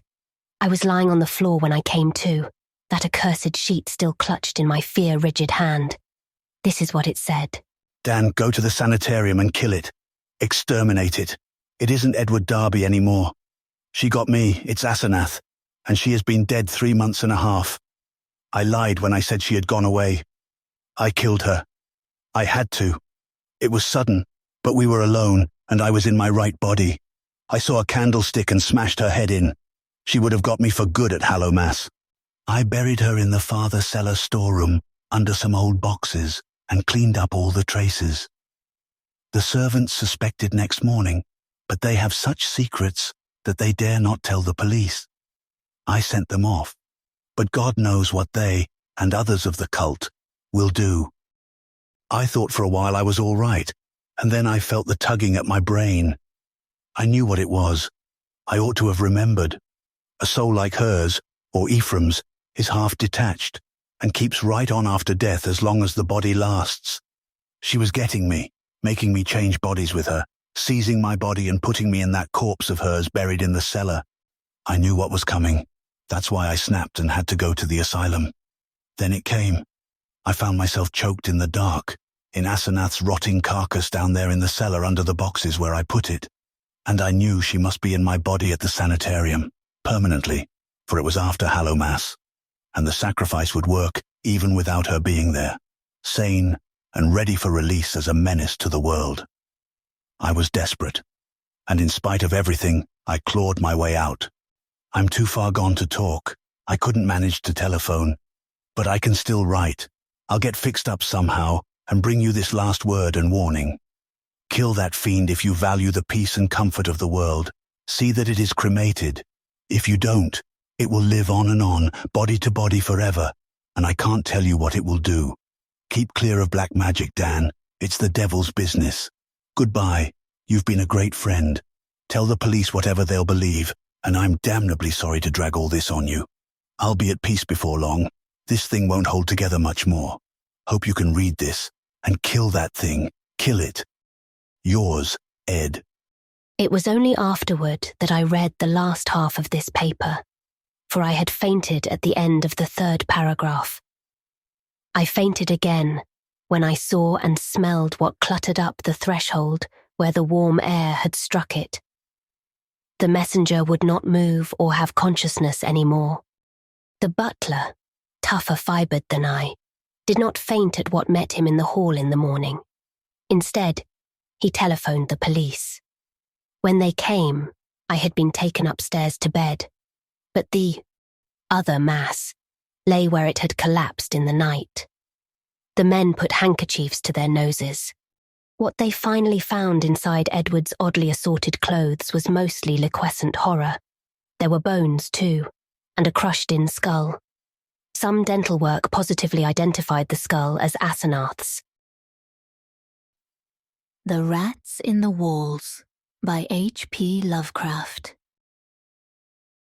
On July 16th, 1923, I moved into Exham Priory after the last workman had finished his labours. The restoration had been a stupendous task, for little had remained of the deserted pile but a shell-like ruin. Yet because it had been the seat of my ancestors, I let no expense deter me. The place had not been inhabited since the reign of James I, when a tragedy of intensely hideous, though largely unexplained nature, had struck down the master, 5 of his children, and several servants, and driven forth under a cloud of suspicion and terror the 3rd son, my lineal progenitor, and the only survivor of the abhorred line. With this sole heir denounced as a murderer, the estate had reverted to the crown, nor had the accused man made any attempt to exculpate himself or regain his property. Shaken by some horror greater than that of conscience or the law, and expressing only a frantic wish to exclude the ancient edifice from his sight and memory, Walter de la Poe, 11th Baron Exham, fled to Virginia, and there founded the family which by the next century had become known as Delapour. Exham Priory had remained untenanted, though later allotted to the estates of the Norreys family, and much studied because of its peculiarly composite architecture. An architecture involving Gothic towers resting on a Saxon or Romanesque substructure, whose foundation in turn was of a still earlier order or blend of orders, Roman and even Druidic or native Cymric, if legends speak truly. This foundation was a very singular thing, being merged on one side with the solid limestone of the precipice from whose brink the priory overlooked a desolate valley 3 miles west of the village of Anchester. Architects and antiquarians loved to examine this strange relic of forgotten centuries, but the country folk hated it. They had hated it hundreds of years before when my ancestors lived there, and they hated it now, with the moss and mould of abandonment on it. I had not been a day in Anchester before I knew I came of an accursed house, and this week workmen have blown up Exham Priory and are busy obliterating the traces of its foundations. The bare statistics of my ancestry I had always known, together with the fact that my first American forebear had come to the colonies under a strange cloud. Of details, however, I had been kept wholly ignorant through the policy of reticence always maintained by the Delapours. Unlike our planter neighbours, we seldom boasted of crusading ancestors or other medieval and Renaissance heroes. Nor was any kind of tradition handed down, except what may have been recorded in the sealed envelope left before the Civil War by every squire to his eldest son for posthumous opening. The glories we cherished were those achieved since the migration, the glories of a proud and honourable, if somewhat reserved and unsocial Virginia line. During the war, our fortunes were extinguished and our whole existence changed by the burning of Carfax, our home on the banks of the James. My grandfather, advanced in years, had perished in that incendiary outrage, and with him the envelope that bound us all to the past. I can recall that fire today as I saw it then at the age of 7, with the Federal soldiers shouting, the women screaming, and the servants howling and praying. My father was in the army, defending Richmond, and after many formalities, my mother and I were passed through the lines to join him. When the war ended, we all moved north, whence my mother had come, and I grew to manhood, middle age, and ultimate wealth as a stolid Yankee.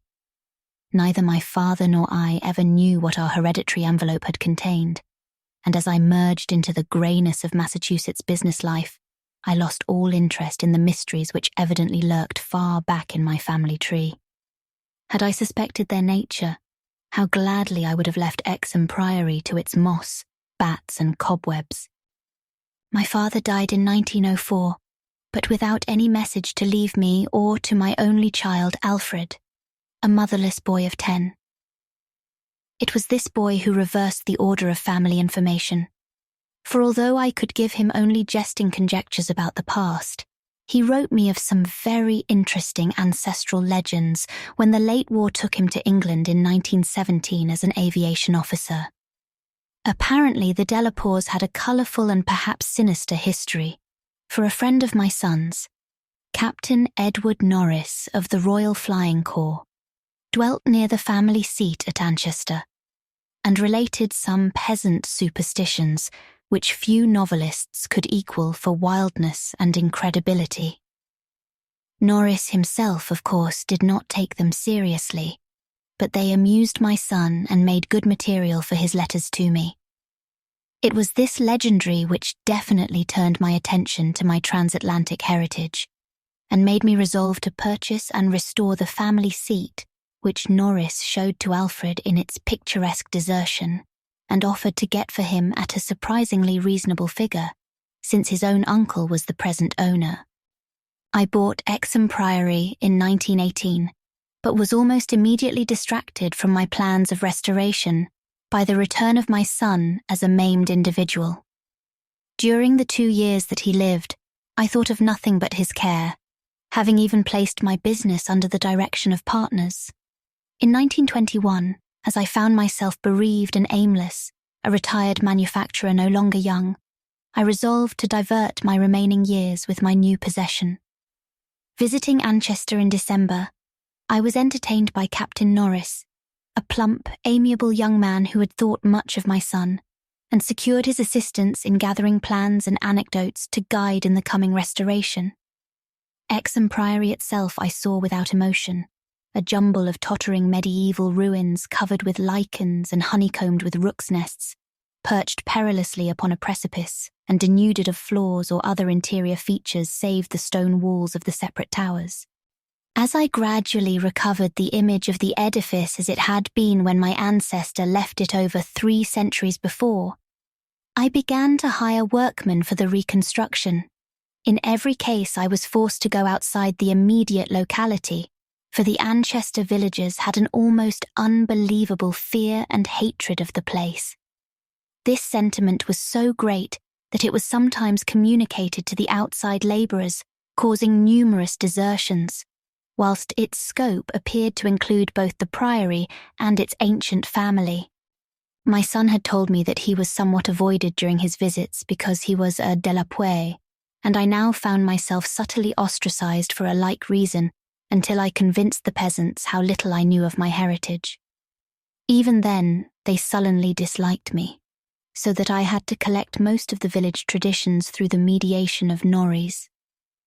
What the people could not forgive, perhaps, was that I had come to restore a symbol so abhorrent to them, for rationally or not, they viewed Exham Priory as nothing less than a haunt of fiends and werewolves.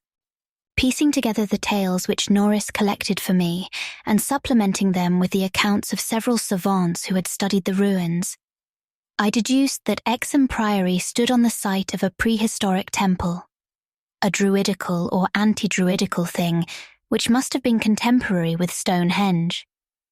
That indescribable rites had been celebrated there, few doubted, and there were unpleasant tales of the transference of these rites into the Cybele worship which the Romans had introduced. Inscriptions still visible in the subcellar bore such unmistakable letters as Divi, Opis Magna Mat, sign of the Magna Mater whose dark worship was once vainly forbidden to Roman citizens.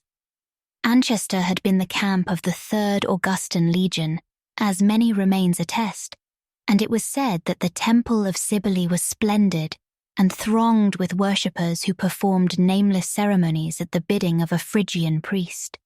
Tales added that the fall of the old religion did not end the fervours at the temple, but that the priests lived on in the new faith without real change. Likewise was it said that the rites did not vanish with the Roman power, and that certain among the Saxons added to what remained of the temple, and gave it the essential outline it subsequently preserved, making it the centre of a cult feared through half the heptarchy. About 1000 AD, the place is mentioned in a chronicle as being a substantial stone priory, housing a strange and powerful monastic order, and surrounded by extensive gardens which needed no walls to exclude a frightened populace. It was never destroyed by the Danes, though after the Norman conquest it must have declined tremendously, since there was no impediment when Henry III granted the site to my ancestor, Gilbert de la Poe, 1st Baron Exham, in 1261. Of my family before this date, there is no evil report, but something strange must have happened then. In one chronicle, there is a reference to a de la Poe as cursed of God in 1307, whilst village legendary had nothing but evil and frantic fear to tell of the castle that went up on the foundations of the old temple and priory. The fireside tales were of the most grisly description, all the ghastlier because of their frightened reticence and cloudy evasiveness. They represented my ancestors as a race of hereditary demons beside whom Gilles de Retz and the Marquis de Sade would seem the veriest tyros, and hinted whisperingly at their responsibility for the occasional disappearance of villagers through several generations. The worst characters, apparently, were the barons and their direct heirs. At least, most was whispered about these. If of healthier inclinations, it was said, an heir would early and mysteriously die to make way for another more typical scion. There seemed to be an inner cult in the family, presided over by the head of the house, and sometimes closed except to a few members. Temperament, rather than ancestry, was evidently the basis of this cult, for it was entered by several who married into the family. Lady Margaret Trevor from Cornwall, wife of Godfrey, the second son of the 5th Baron, became a favourite bane of children all over the countryside, and the demon heroine of a particularly horrible old ballad not yet extinct near the Welsh border. Preserved in balladry too, though not illustrating the same point, is the hideous tale of Lady Mary de la Poe, who shortly after her marriage to the Earl of Shrewsfield was killed by him and his mother, both of the slayers being absolved and blessed by the priest to whom they confessed what they dared not repeat to the world. These myths and ballads, typical as they were of crude superstition, repelled me greatly. Their persistence and their application to so long a line of my ancestors were especially annoying, whilst the imputations of monstrous habits proved unpleasantly reminiscent of the one known scandal of my immediate forebears, the case of my cousin, young Randolph Delapour of Carfax, who went among the natives and became a voodoo priest after he returned from the Mexican War. I was much less disturbed by the vaguer tales of wails and howlings in the barren, windswept valley beneath the limestone cliff, of the graveyard stenches after the spring rains, of the floundering, squealing white thing on which Sir John Clave's horse had trod one night in a lonely field, and of the servant who had gone mad at what he saw in the priory in the full light of day. These things were hackneyed spectral lore, and I was at that time a pronounced sceptic. The accounts of vanished peasants were less to be dismissed, though not especially significant in view of medieval custom. Prying curiosity meant death, and more than one severed head had been publicly shown on the bastions, now effaced, around Exham Priory. A few of the tales were exceedingly picturesque, and made me wish I had learnt more of comparative mythology in my youth. There was, for instance, the belief that a legion of bat-winged devils kept witches' Sabbath each night at the priory, a legion whose sustenance might explain the disproportionate abundance of coarse vegetables harvested in the vast gardens. And, most vivid of all, there was the dramatic epic of the rats, the scampering army of obscene vermin which had burst forth from the castle 3 months after the tragedy that doomed it to desertion. The lean, filthy, ravenous army which had swept all before it and devoured fowl, cats, dogs, hogs, sheep, and even 2 hapless human beings before its fury was spent. Around that unforgettable rodent army, a whole separate cycle of myths revolves, for it scattered among the village homes and brought curses and horrors in its train. Such was the lore that assailed me as I pushed to completion, with an elderly obstinacy, the work of restoring my ancestral home. It must not be imagined for a moment that these tales formed my principal psychological environment. On the other hand, I was constantly praised and encouraged by Captain Norris and the antiquarians who surrounded and aided me. When the task was done, over 2 years after its commencement, I viewed the great rooms, wainscoted walls, vaulted ceilings, mullioned windows, and broad staircases with a pride which fully compensated for the prodigious expense of the restoration. Every attribute of the Middle Ages was cunningly reproduced, and the new parts blended perfectly with the original walls and foundations. The seat of my fathers was complete, and I looked forward to redeeming at last the local fame of the line which ended in me. I would reside here permanently, and prove that a de la Poer, for I had adopted again the original spelling of the name, need not be a fiend. My comfort was perhaps augmented by the fact that, although Exham Priory was medievally fitted, its interior was in truth wholly new and free from old vermin and old ghosts alike. As I have said, I moved in on July 16, 1923. My household consisted of 7 servants and 9 cats, of which latter species I am particularly fond. My eldest cat, Black Tom, was 7 years old and had come with me from my home in Bolton, Massachusetts. The others I had accumulated whilst living with Captain Norris's family during the restoration of the priory. For 5 days our routine proceeded with the utmost placidity, my time being spent mostly in the codification of old family data. I had now obtained some very circumstantial accounts of the final tragedy and flight of Walter de la Poer, which I conceived to be the probable contents of the hereditary paper lost in the fire at Carfax. It appeared that my ancestor was accused with much reason of having killed all the other members of his household, except 4 servant confederates in their sleep, about 2 weeks after a shocking discovery which changed his whole demeanour, but which, except by implication, he disclosed to no one save perhaps the servants who assisted him, and afterward fled beyond reach. This deliberate slaughter, which included a father, 3 brothers and 2 sisters, was largely condoned by the villagers, and so slackly treated by the law that its perpetrator escaped honoured, unharmed and undisguised to Virginia, the general whispered sentiment being that he had purged the land of an immemorial curse. What discovery had prompted an act so terrible, I could scarcely even conjecture. Walter de la Poer must have known for years the sinister tales about his family, so that this material could have given him no fresh impulse. Had he then witnessed some appalling ancient rite, or stumbled upon some frightful and revealing symbol in the priory or its vicinity? He was reputed to have been a shy, gentle youth in England. In Virginia he seemed not so much hard or bitter as harassed and apprehensive. He was spoken of in the diary of another gentleman adventurer, Francis Harley of Bellevue, as a man of unexampled justice, honour and delicacy. On July 22nd occurred the first incident which, though lightly dismissed at the time, takes on a preternatural significance in relation to later events.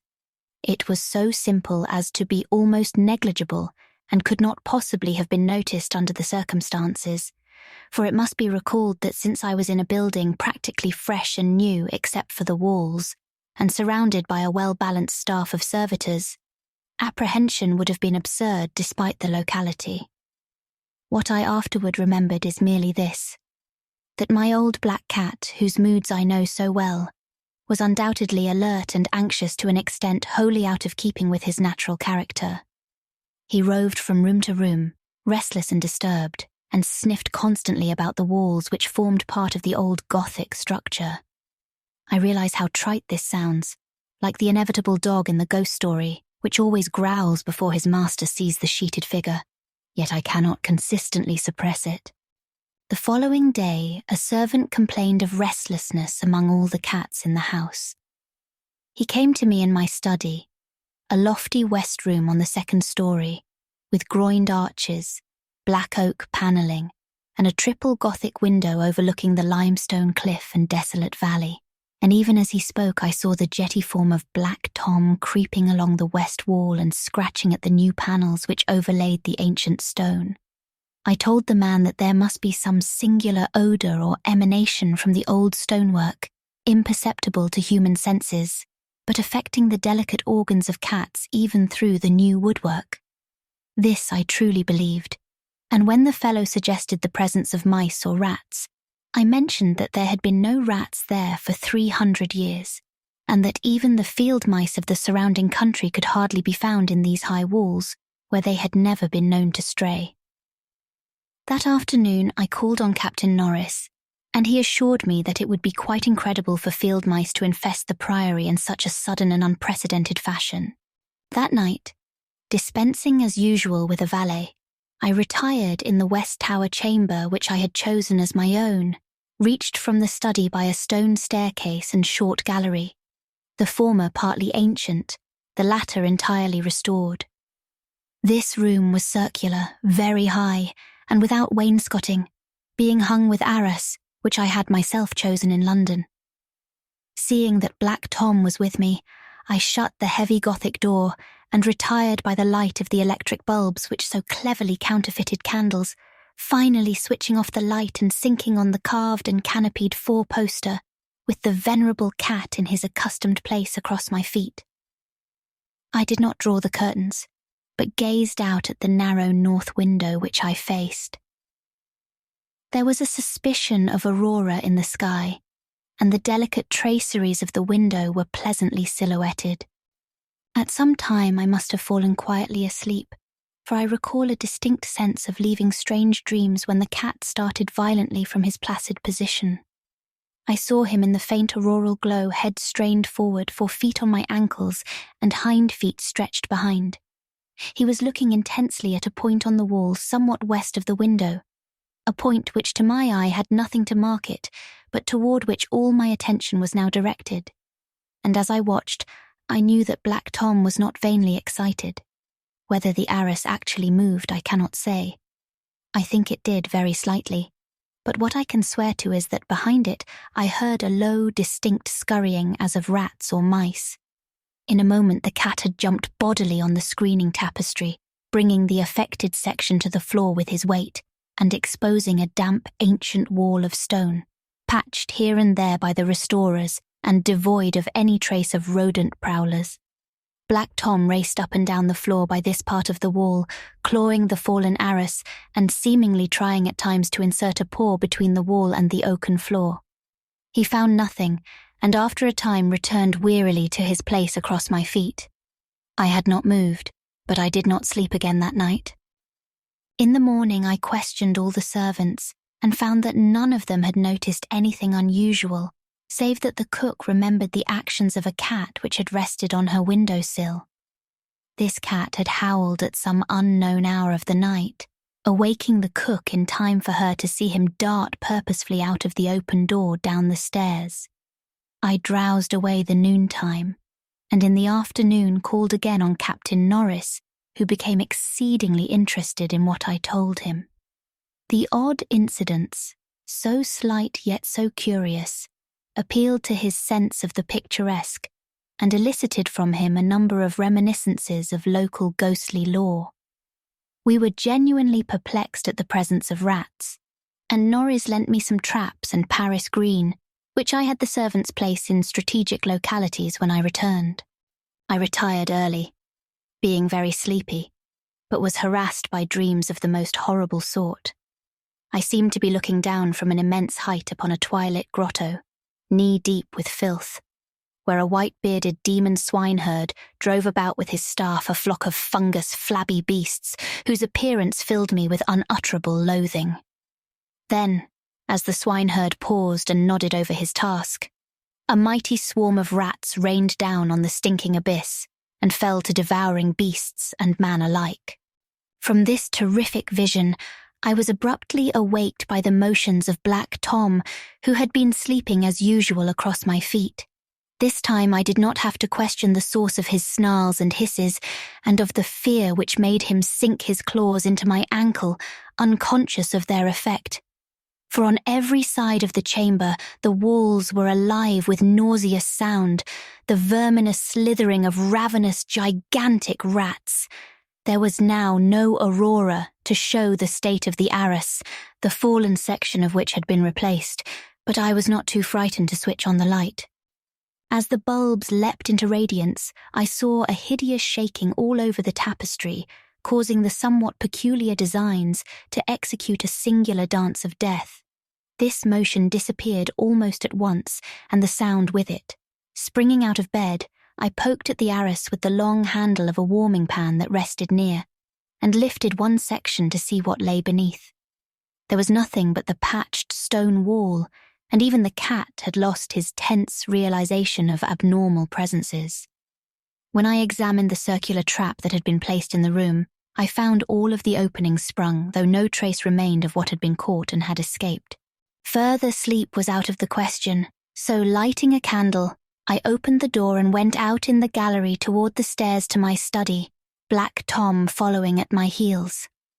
Before we had reached the stone steps, however, the cat darted ahead of me and vanished down the ancient flight. As I descended the stairs myself, I became suddenly aware of sounds in the great room below, sounds of a nature which could not be mistaken.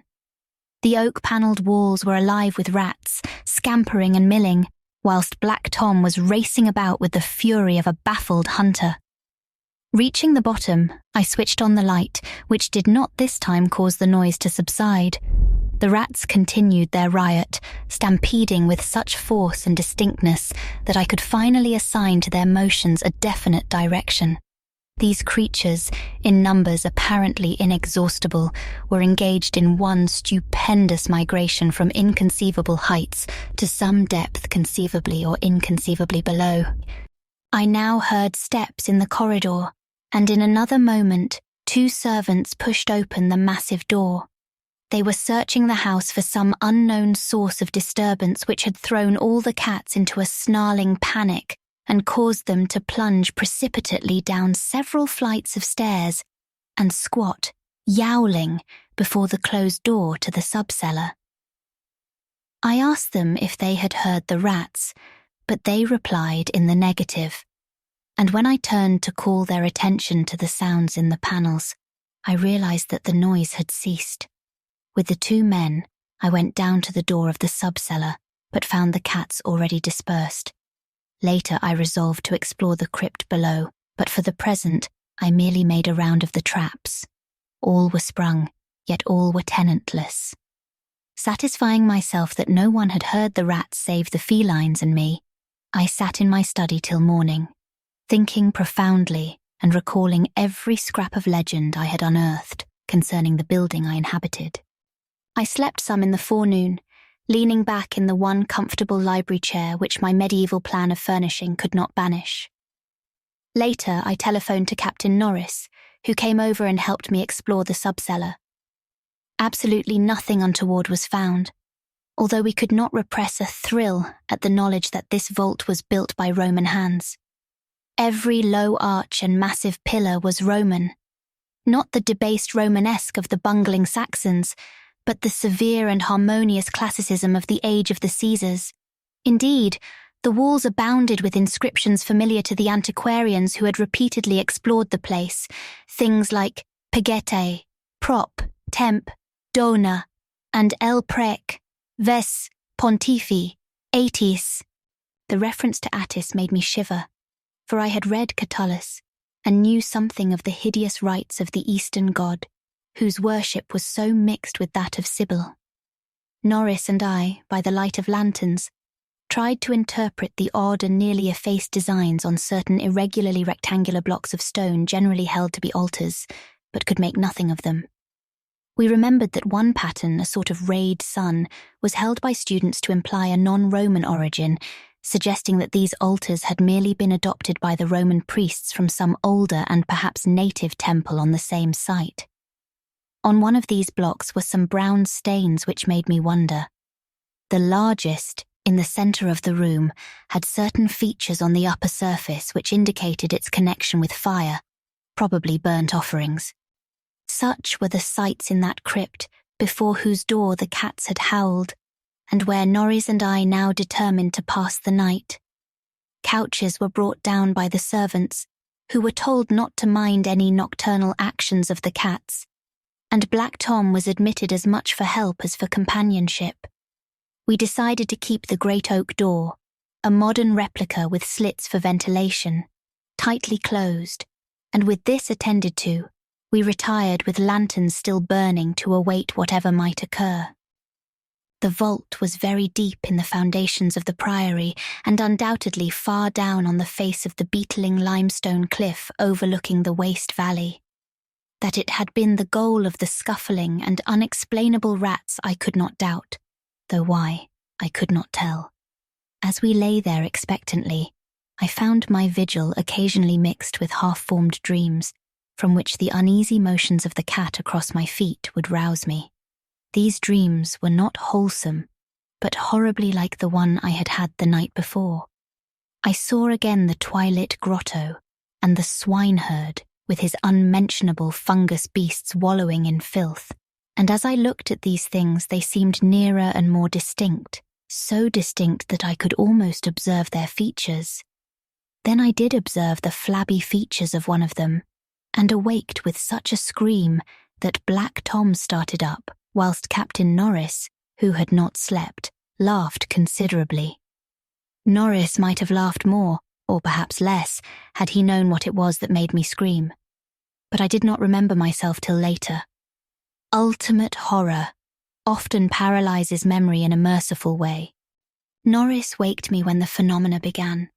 Out of the same frightful dream I was called by his gentle shaking and his urging to listen to the cats.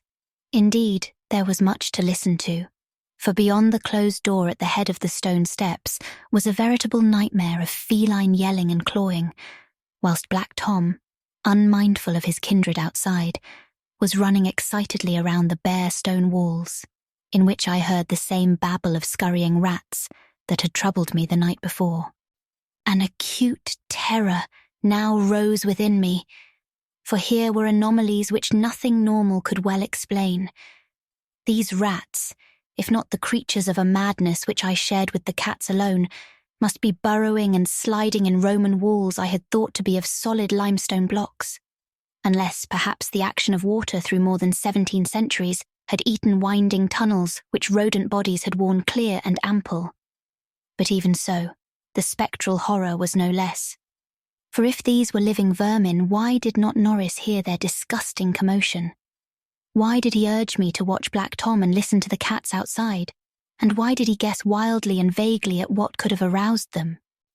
By the time I had managed to tell him, as rationally as I could, what I thought I was hearing, my ears gave me the last fading impression of the scurrying, which had retreated still downward, far underneath this deepest of subcellars, till it seemed as if the whole cliff below were riddled with questing rats.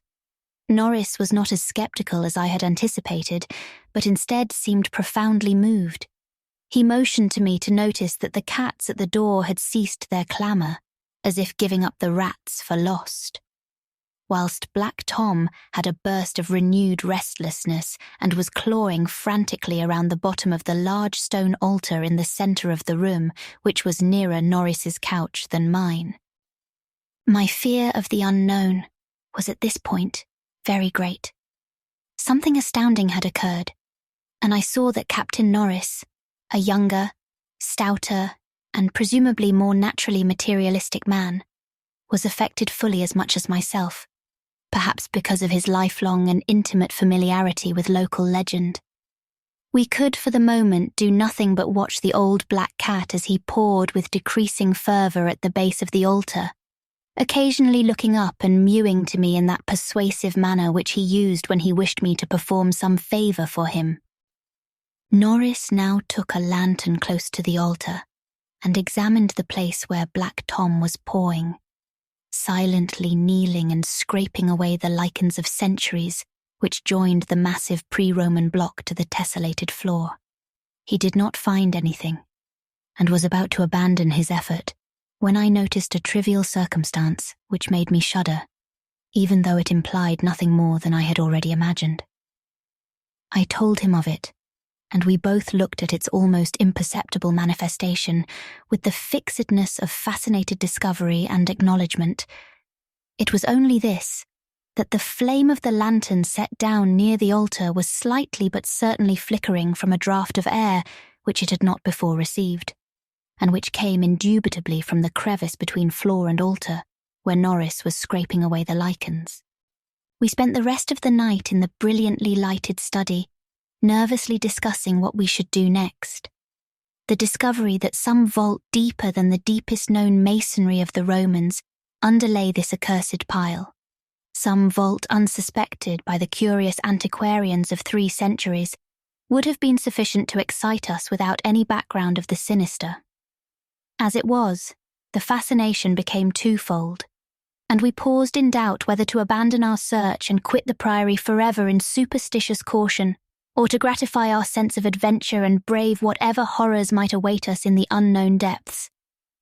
By morning we had compromised and decided to go to London to gather a group of archaeologists and scientific men fit to cope with the mystery. It should be mentioned that before leaving the sub-cellar we had vainly tried to move the central altar, which we now recognized as the gate to a new pit of nameless fear. What secret would open the gate? Wiser men than we would have to find. During many days in London, Captain Norris and I presented our facts, conjectures, and legendary anecdotes to 5 eminent authorities, all men who could be trusted to respect any family disclosures which future explorations might develop. We found most of them little disposed to scoff, but instead intensely interested and sincerely sympathetic.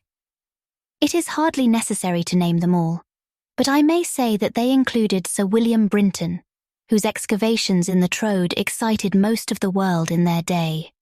As we all took the train for Anchester, I felt myself poised on the brink of frightful revelations, a sensation symbolized by the air of mourning among the many Americans at the unexpected death of the president on the other side of the world. On the evening of August 7th, we reached Exham Priory, where the servants assured me that nothing unusual had occurred. The cats, even old Black Tom, had been perfectly placid, and not a trap in the house had been sprung. We were to begin exploring on the following day, awaiting which I assigned well-appointed rooms to all my guests. I myself retired in my own tower chamber, with Black Tom across my feet. Sleep came quickly, but hideous dreams assailed me. There was a vision of a Roman feast like that of Trimalchio, with a horror in a covered platter. Then came that damnable recurrent thing about the swineherd and his filthy drove in the twilit grotto. Yet when I awoke, it was full daylight, with normal sounds in the house below. The rats, living or spectral, had not troubled me, and Black Tom was quietly asleep.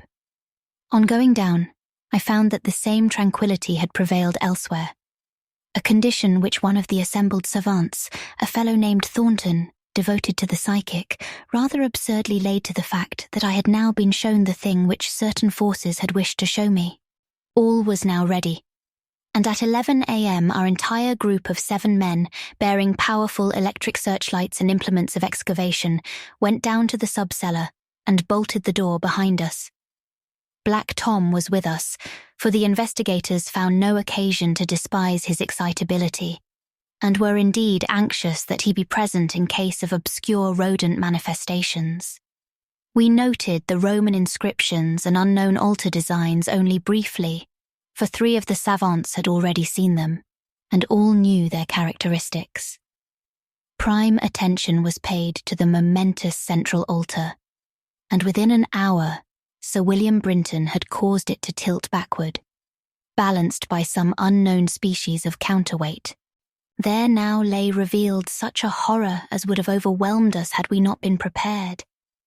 Through a nearly square opening in the tiled floor, sprawling on a flight of stone steps so prodigiously worn that it was little more than an inclined plane at the centre, was a ghastly array of human or semi-human bones. Those which retained their collocation as skeletons showed attitudes of panic fear, and overall were the marks of rodent gnawing. Above the hellishly littered steps arched a descending passage, seemingly chiselled from the solid rock and conducting a current of air, This current was not a sudden and noxious rush as from a closed vault, but a cool breeze with something of freshness in it. We did not pause long, but shiveringly began to clear a passage down the steps.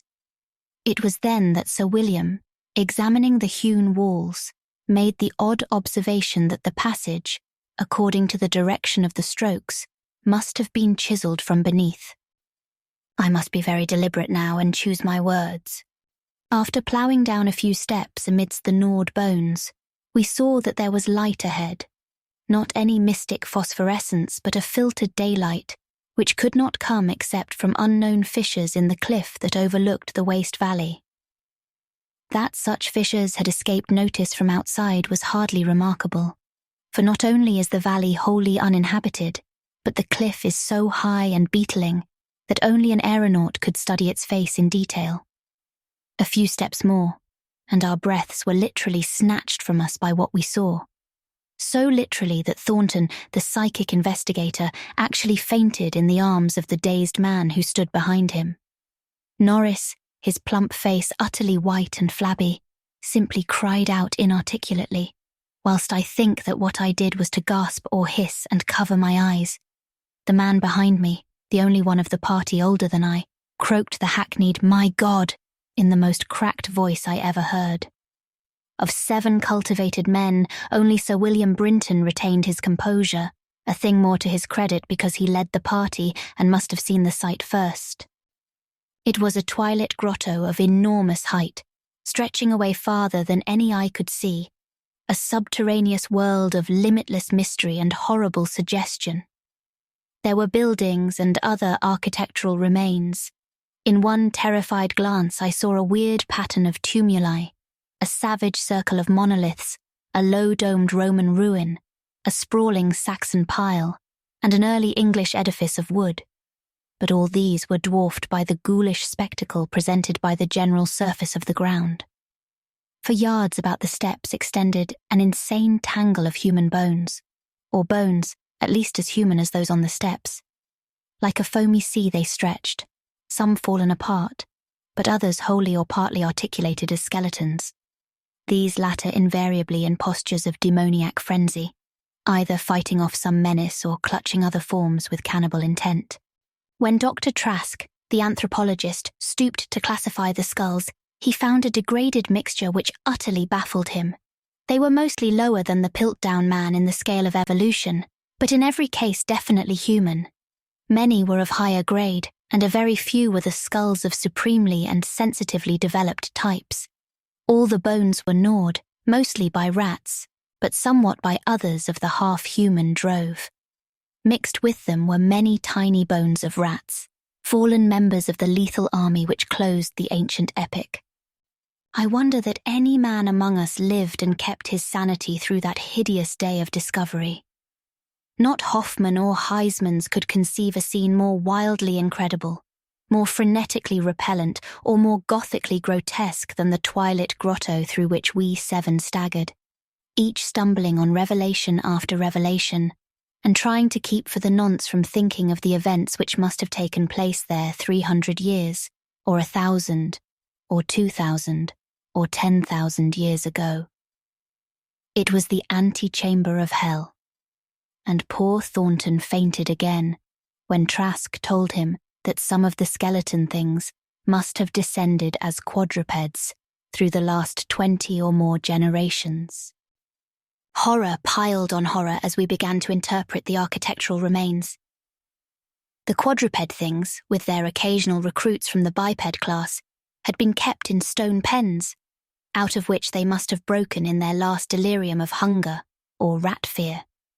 There had been great herds of them, evidently fattened on the coarse vegetables whose remains could be found as a sort of poisonous ensilage at the bottom of huge stone bins older than Rome. I knew now why my ancestors had had such excessive gardens. Would to heaven I could forget. The purpose of the herds I did not have to ask. Sir William, standing with his searchlight in the Roman ruin, translated aloud the most shocking ritual I have ever known, and told of the diet of the antediluvian cult which the priests of Cybele found and mingled with their own. Norris, used as he was to the trenches, could not walk straight when he came out of the English building. It was a butcher shop and kitchen. He had expected that, but it was too much to see familiar English implements in such a place, and to read familiar English graffiti there, some as recent as 1610. I could not go in that building whose demon activities were stopped only by the dagger of my ancestor Walter de la Puey. What I did venture to enter was the low Saxon building, whose oaken door had fallen, and there I found a terrible row of 10 stone cells with rusty bars. 3 had tenants, all skeletons of high grade, and on the bony forefinger of one I found a seal ring with my own coat of arms. Sir William found a vault with far older cells below the Roman chapel, but these cells were empty. Below them was a low crypt with cases of formally arranged bones, some of them bearing terrible parallel inscriptions carved in Latin, Greek, and the tongue of Phrygia. Meanwhile, Dr. Trask had opened one of the prehistoric tumuli and brought to light skulls which were slightly more human than a gorilla's, and which bore indescribable ideographic carvings. Through all this horror, my cat stalked unperturbed. Once I saw him monstrously perched atop a mountain of bones and wondered at the secrets that might lie behind his yellow eyes. Having grasped to some slight degree the frightful revelations of this twilit area, an area so hideously foreshadowed by my recurrent dream, we turned to that apparently boundless depth of midnight cavern where no ray of light from the cliff could penetrate. We shall never know what sightless Stygian worlds yawn beyond the little distance we went, for it was decided that such secrets are not good for mankind. But there was plenty to engross us close at hand, for we had not gone far before the searchlights showed that accursed infinity of pits in which the rats had feasted, and whose sudden lack of replenishment had driven the ravenous rodent army first to turn on the living herds of starving things, and then to burst forth from the priory in that historic fervour of devastation which the peasants will never forget. God! Those carrion black pits of sword-picked bones and opened skulls. Those nightmare chasms choked with the pithecanthropoid, Celtic, Roman and English bones of countless unhallowed centuries. Some of them were full, and none can say how deep they had once been. Others were still bottomless to our searchlights, and peopled by unnameable fancies. What, I thought, of the hapless rats that stumbled into such traps amidst the blackness of their quests in this grisly Tartarus? Once my foot slipped near a horribly yawning brink, and I had a moment of ecstatic fear. I must have been musing a long time, for I could not see any of the party but the plump Captain Norris. Then there came a sound from that inky, boundless farther distance that I thought I knew, and I saw my old black cat dart past me like a winged Egyptian god, straight into the illimitable gulf of the unknown. But I was not far behind, for there was no doubt after another second.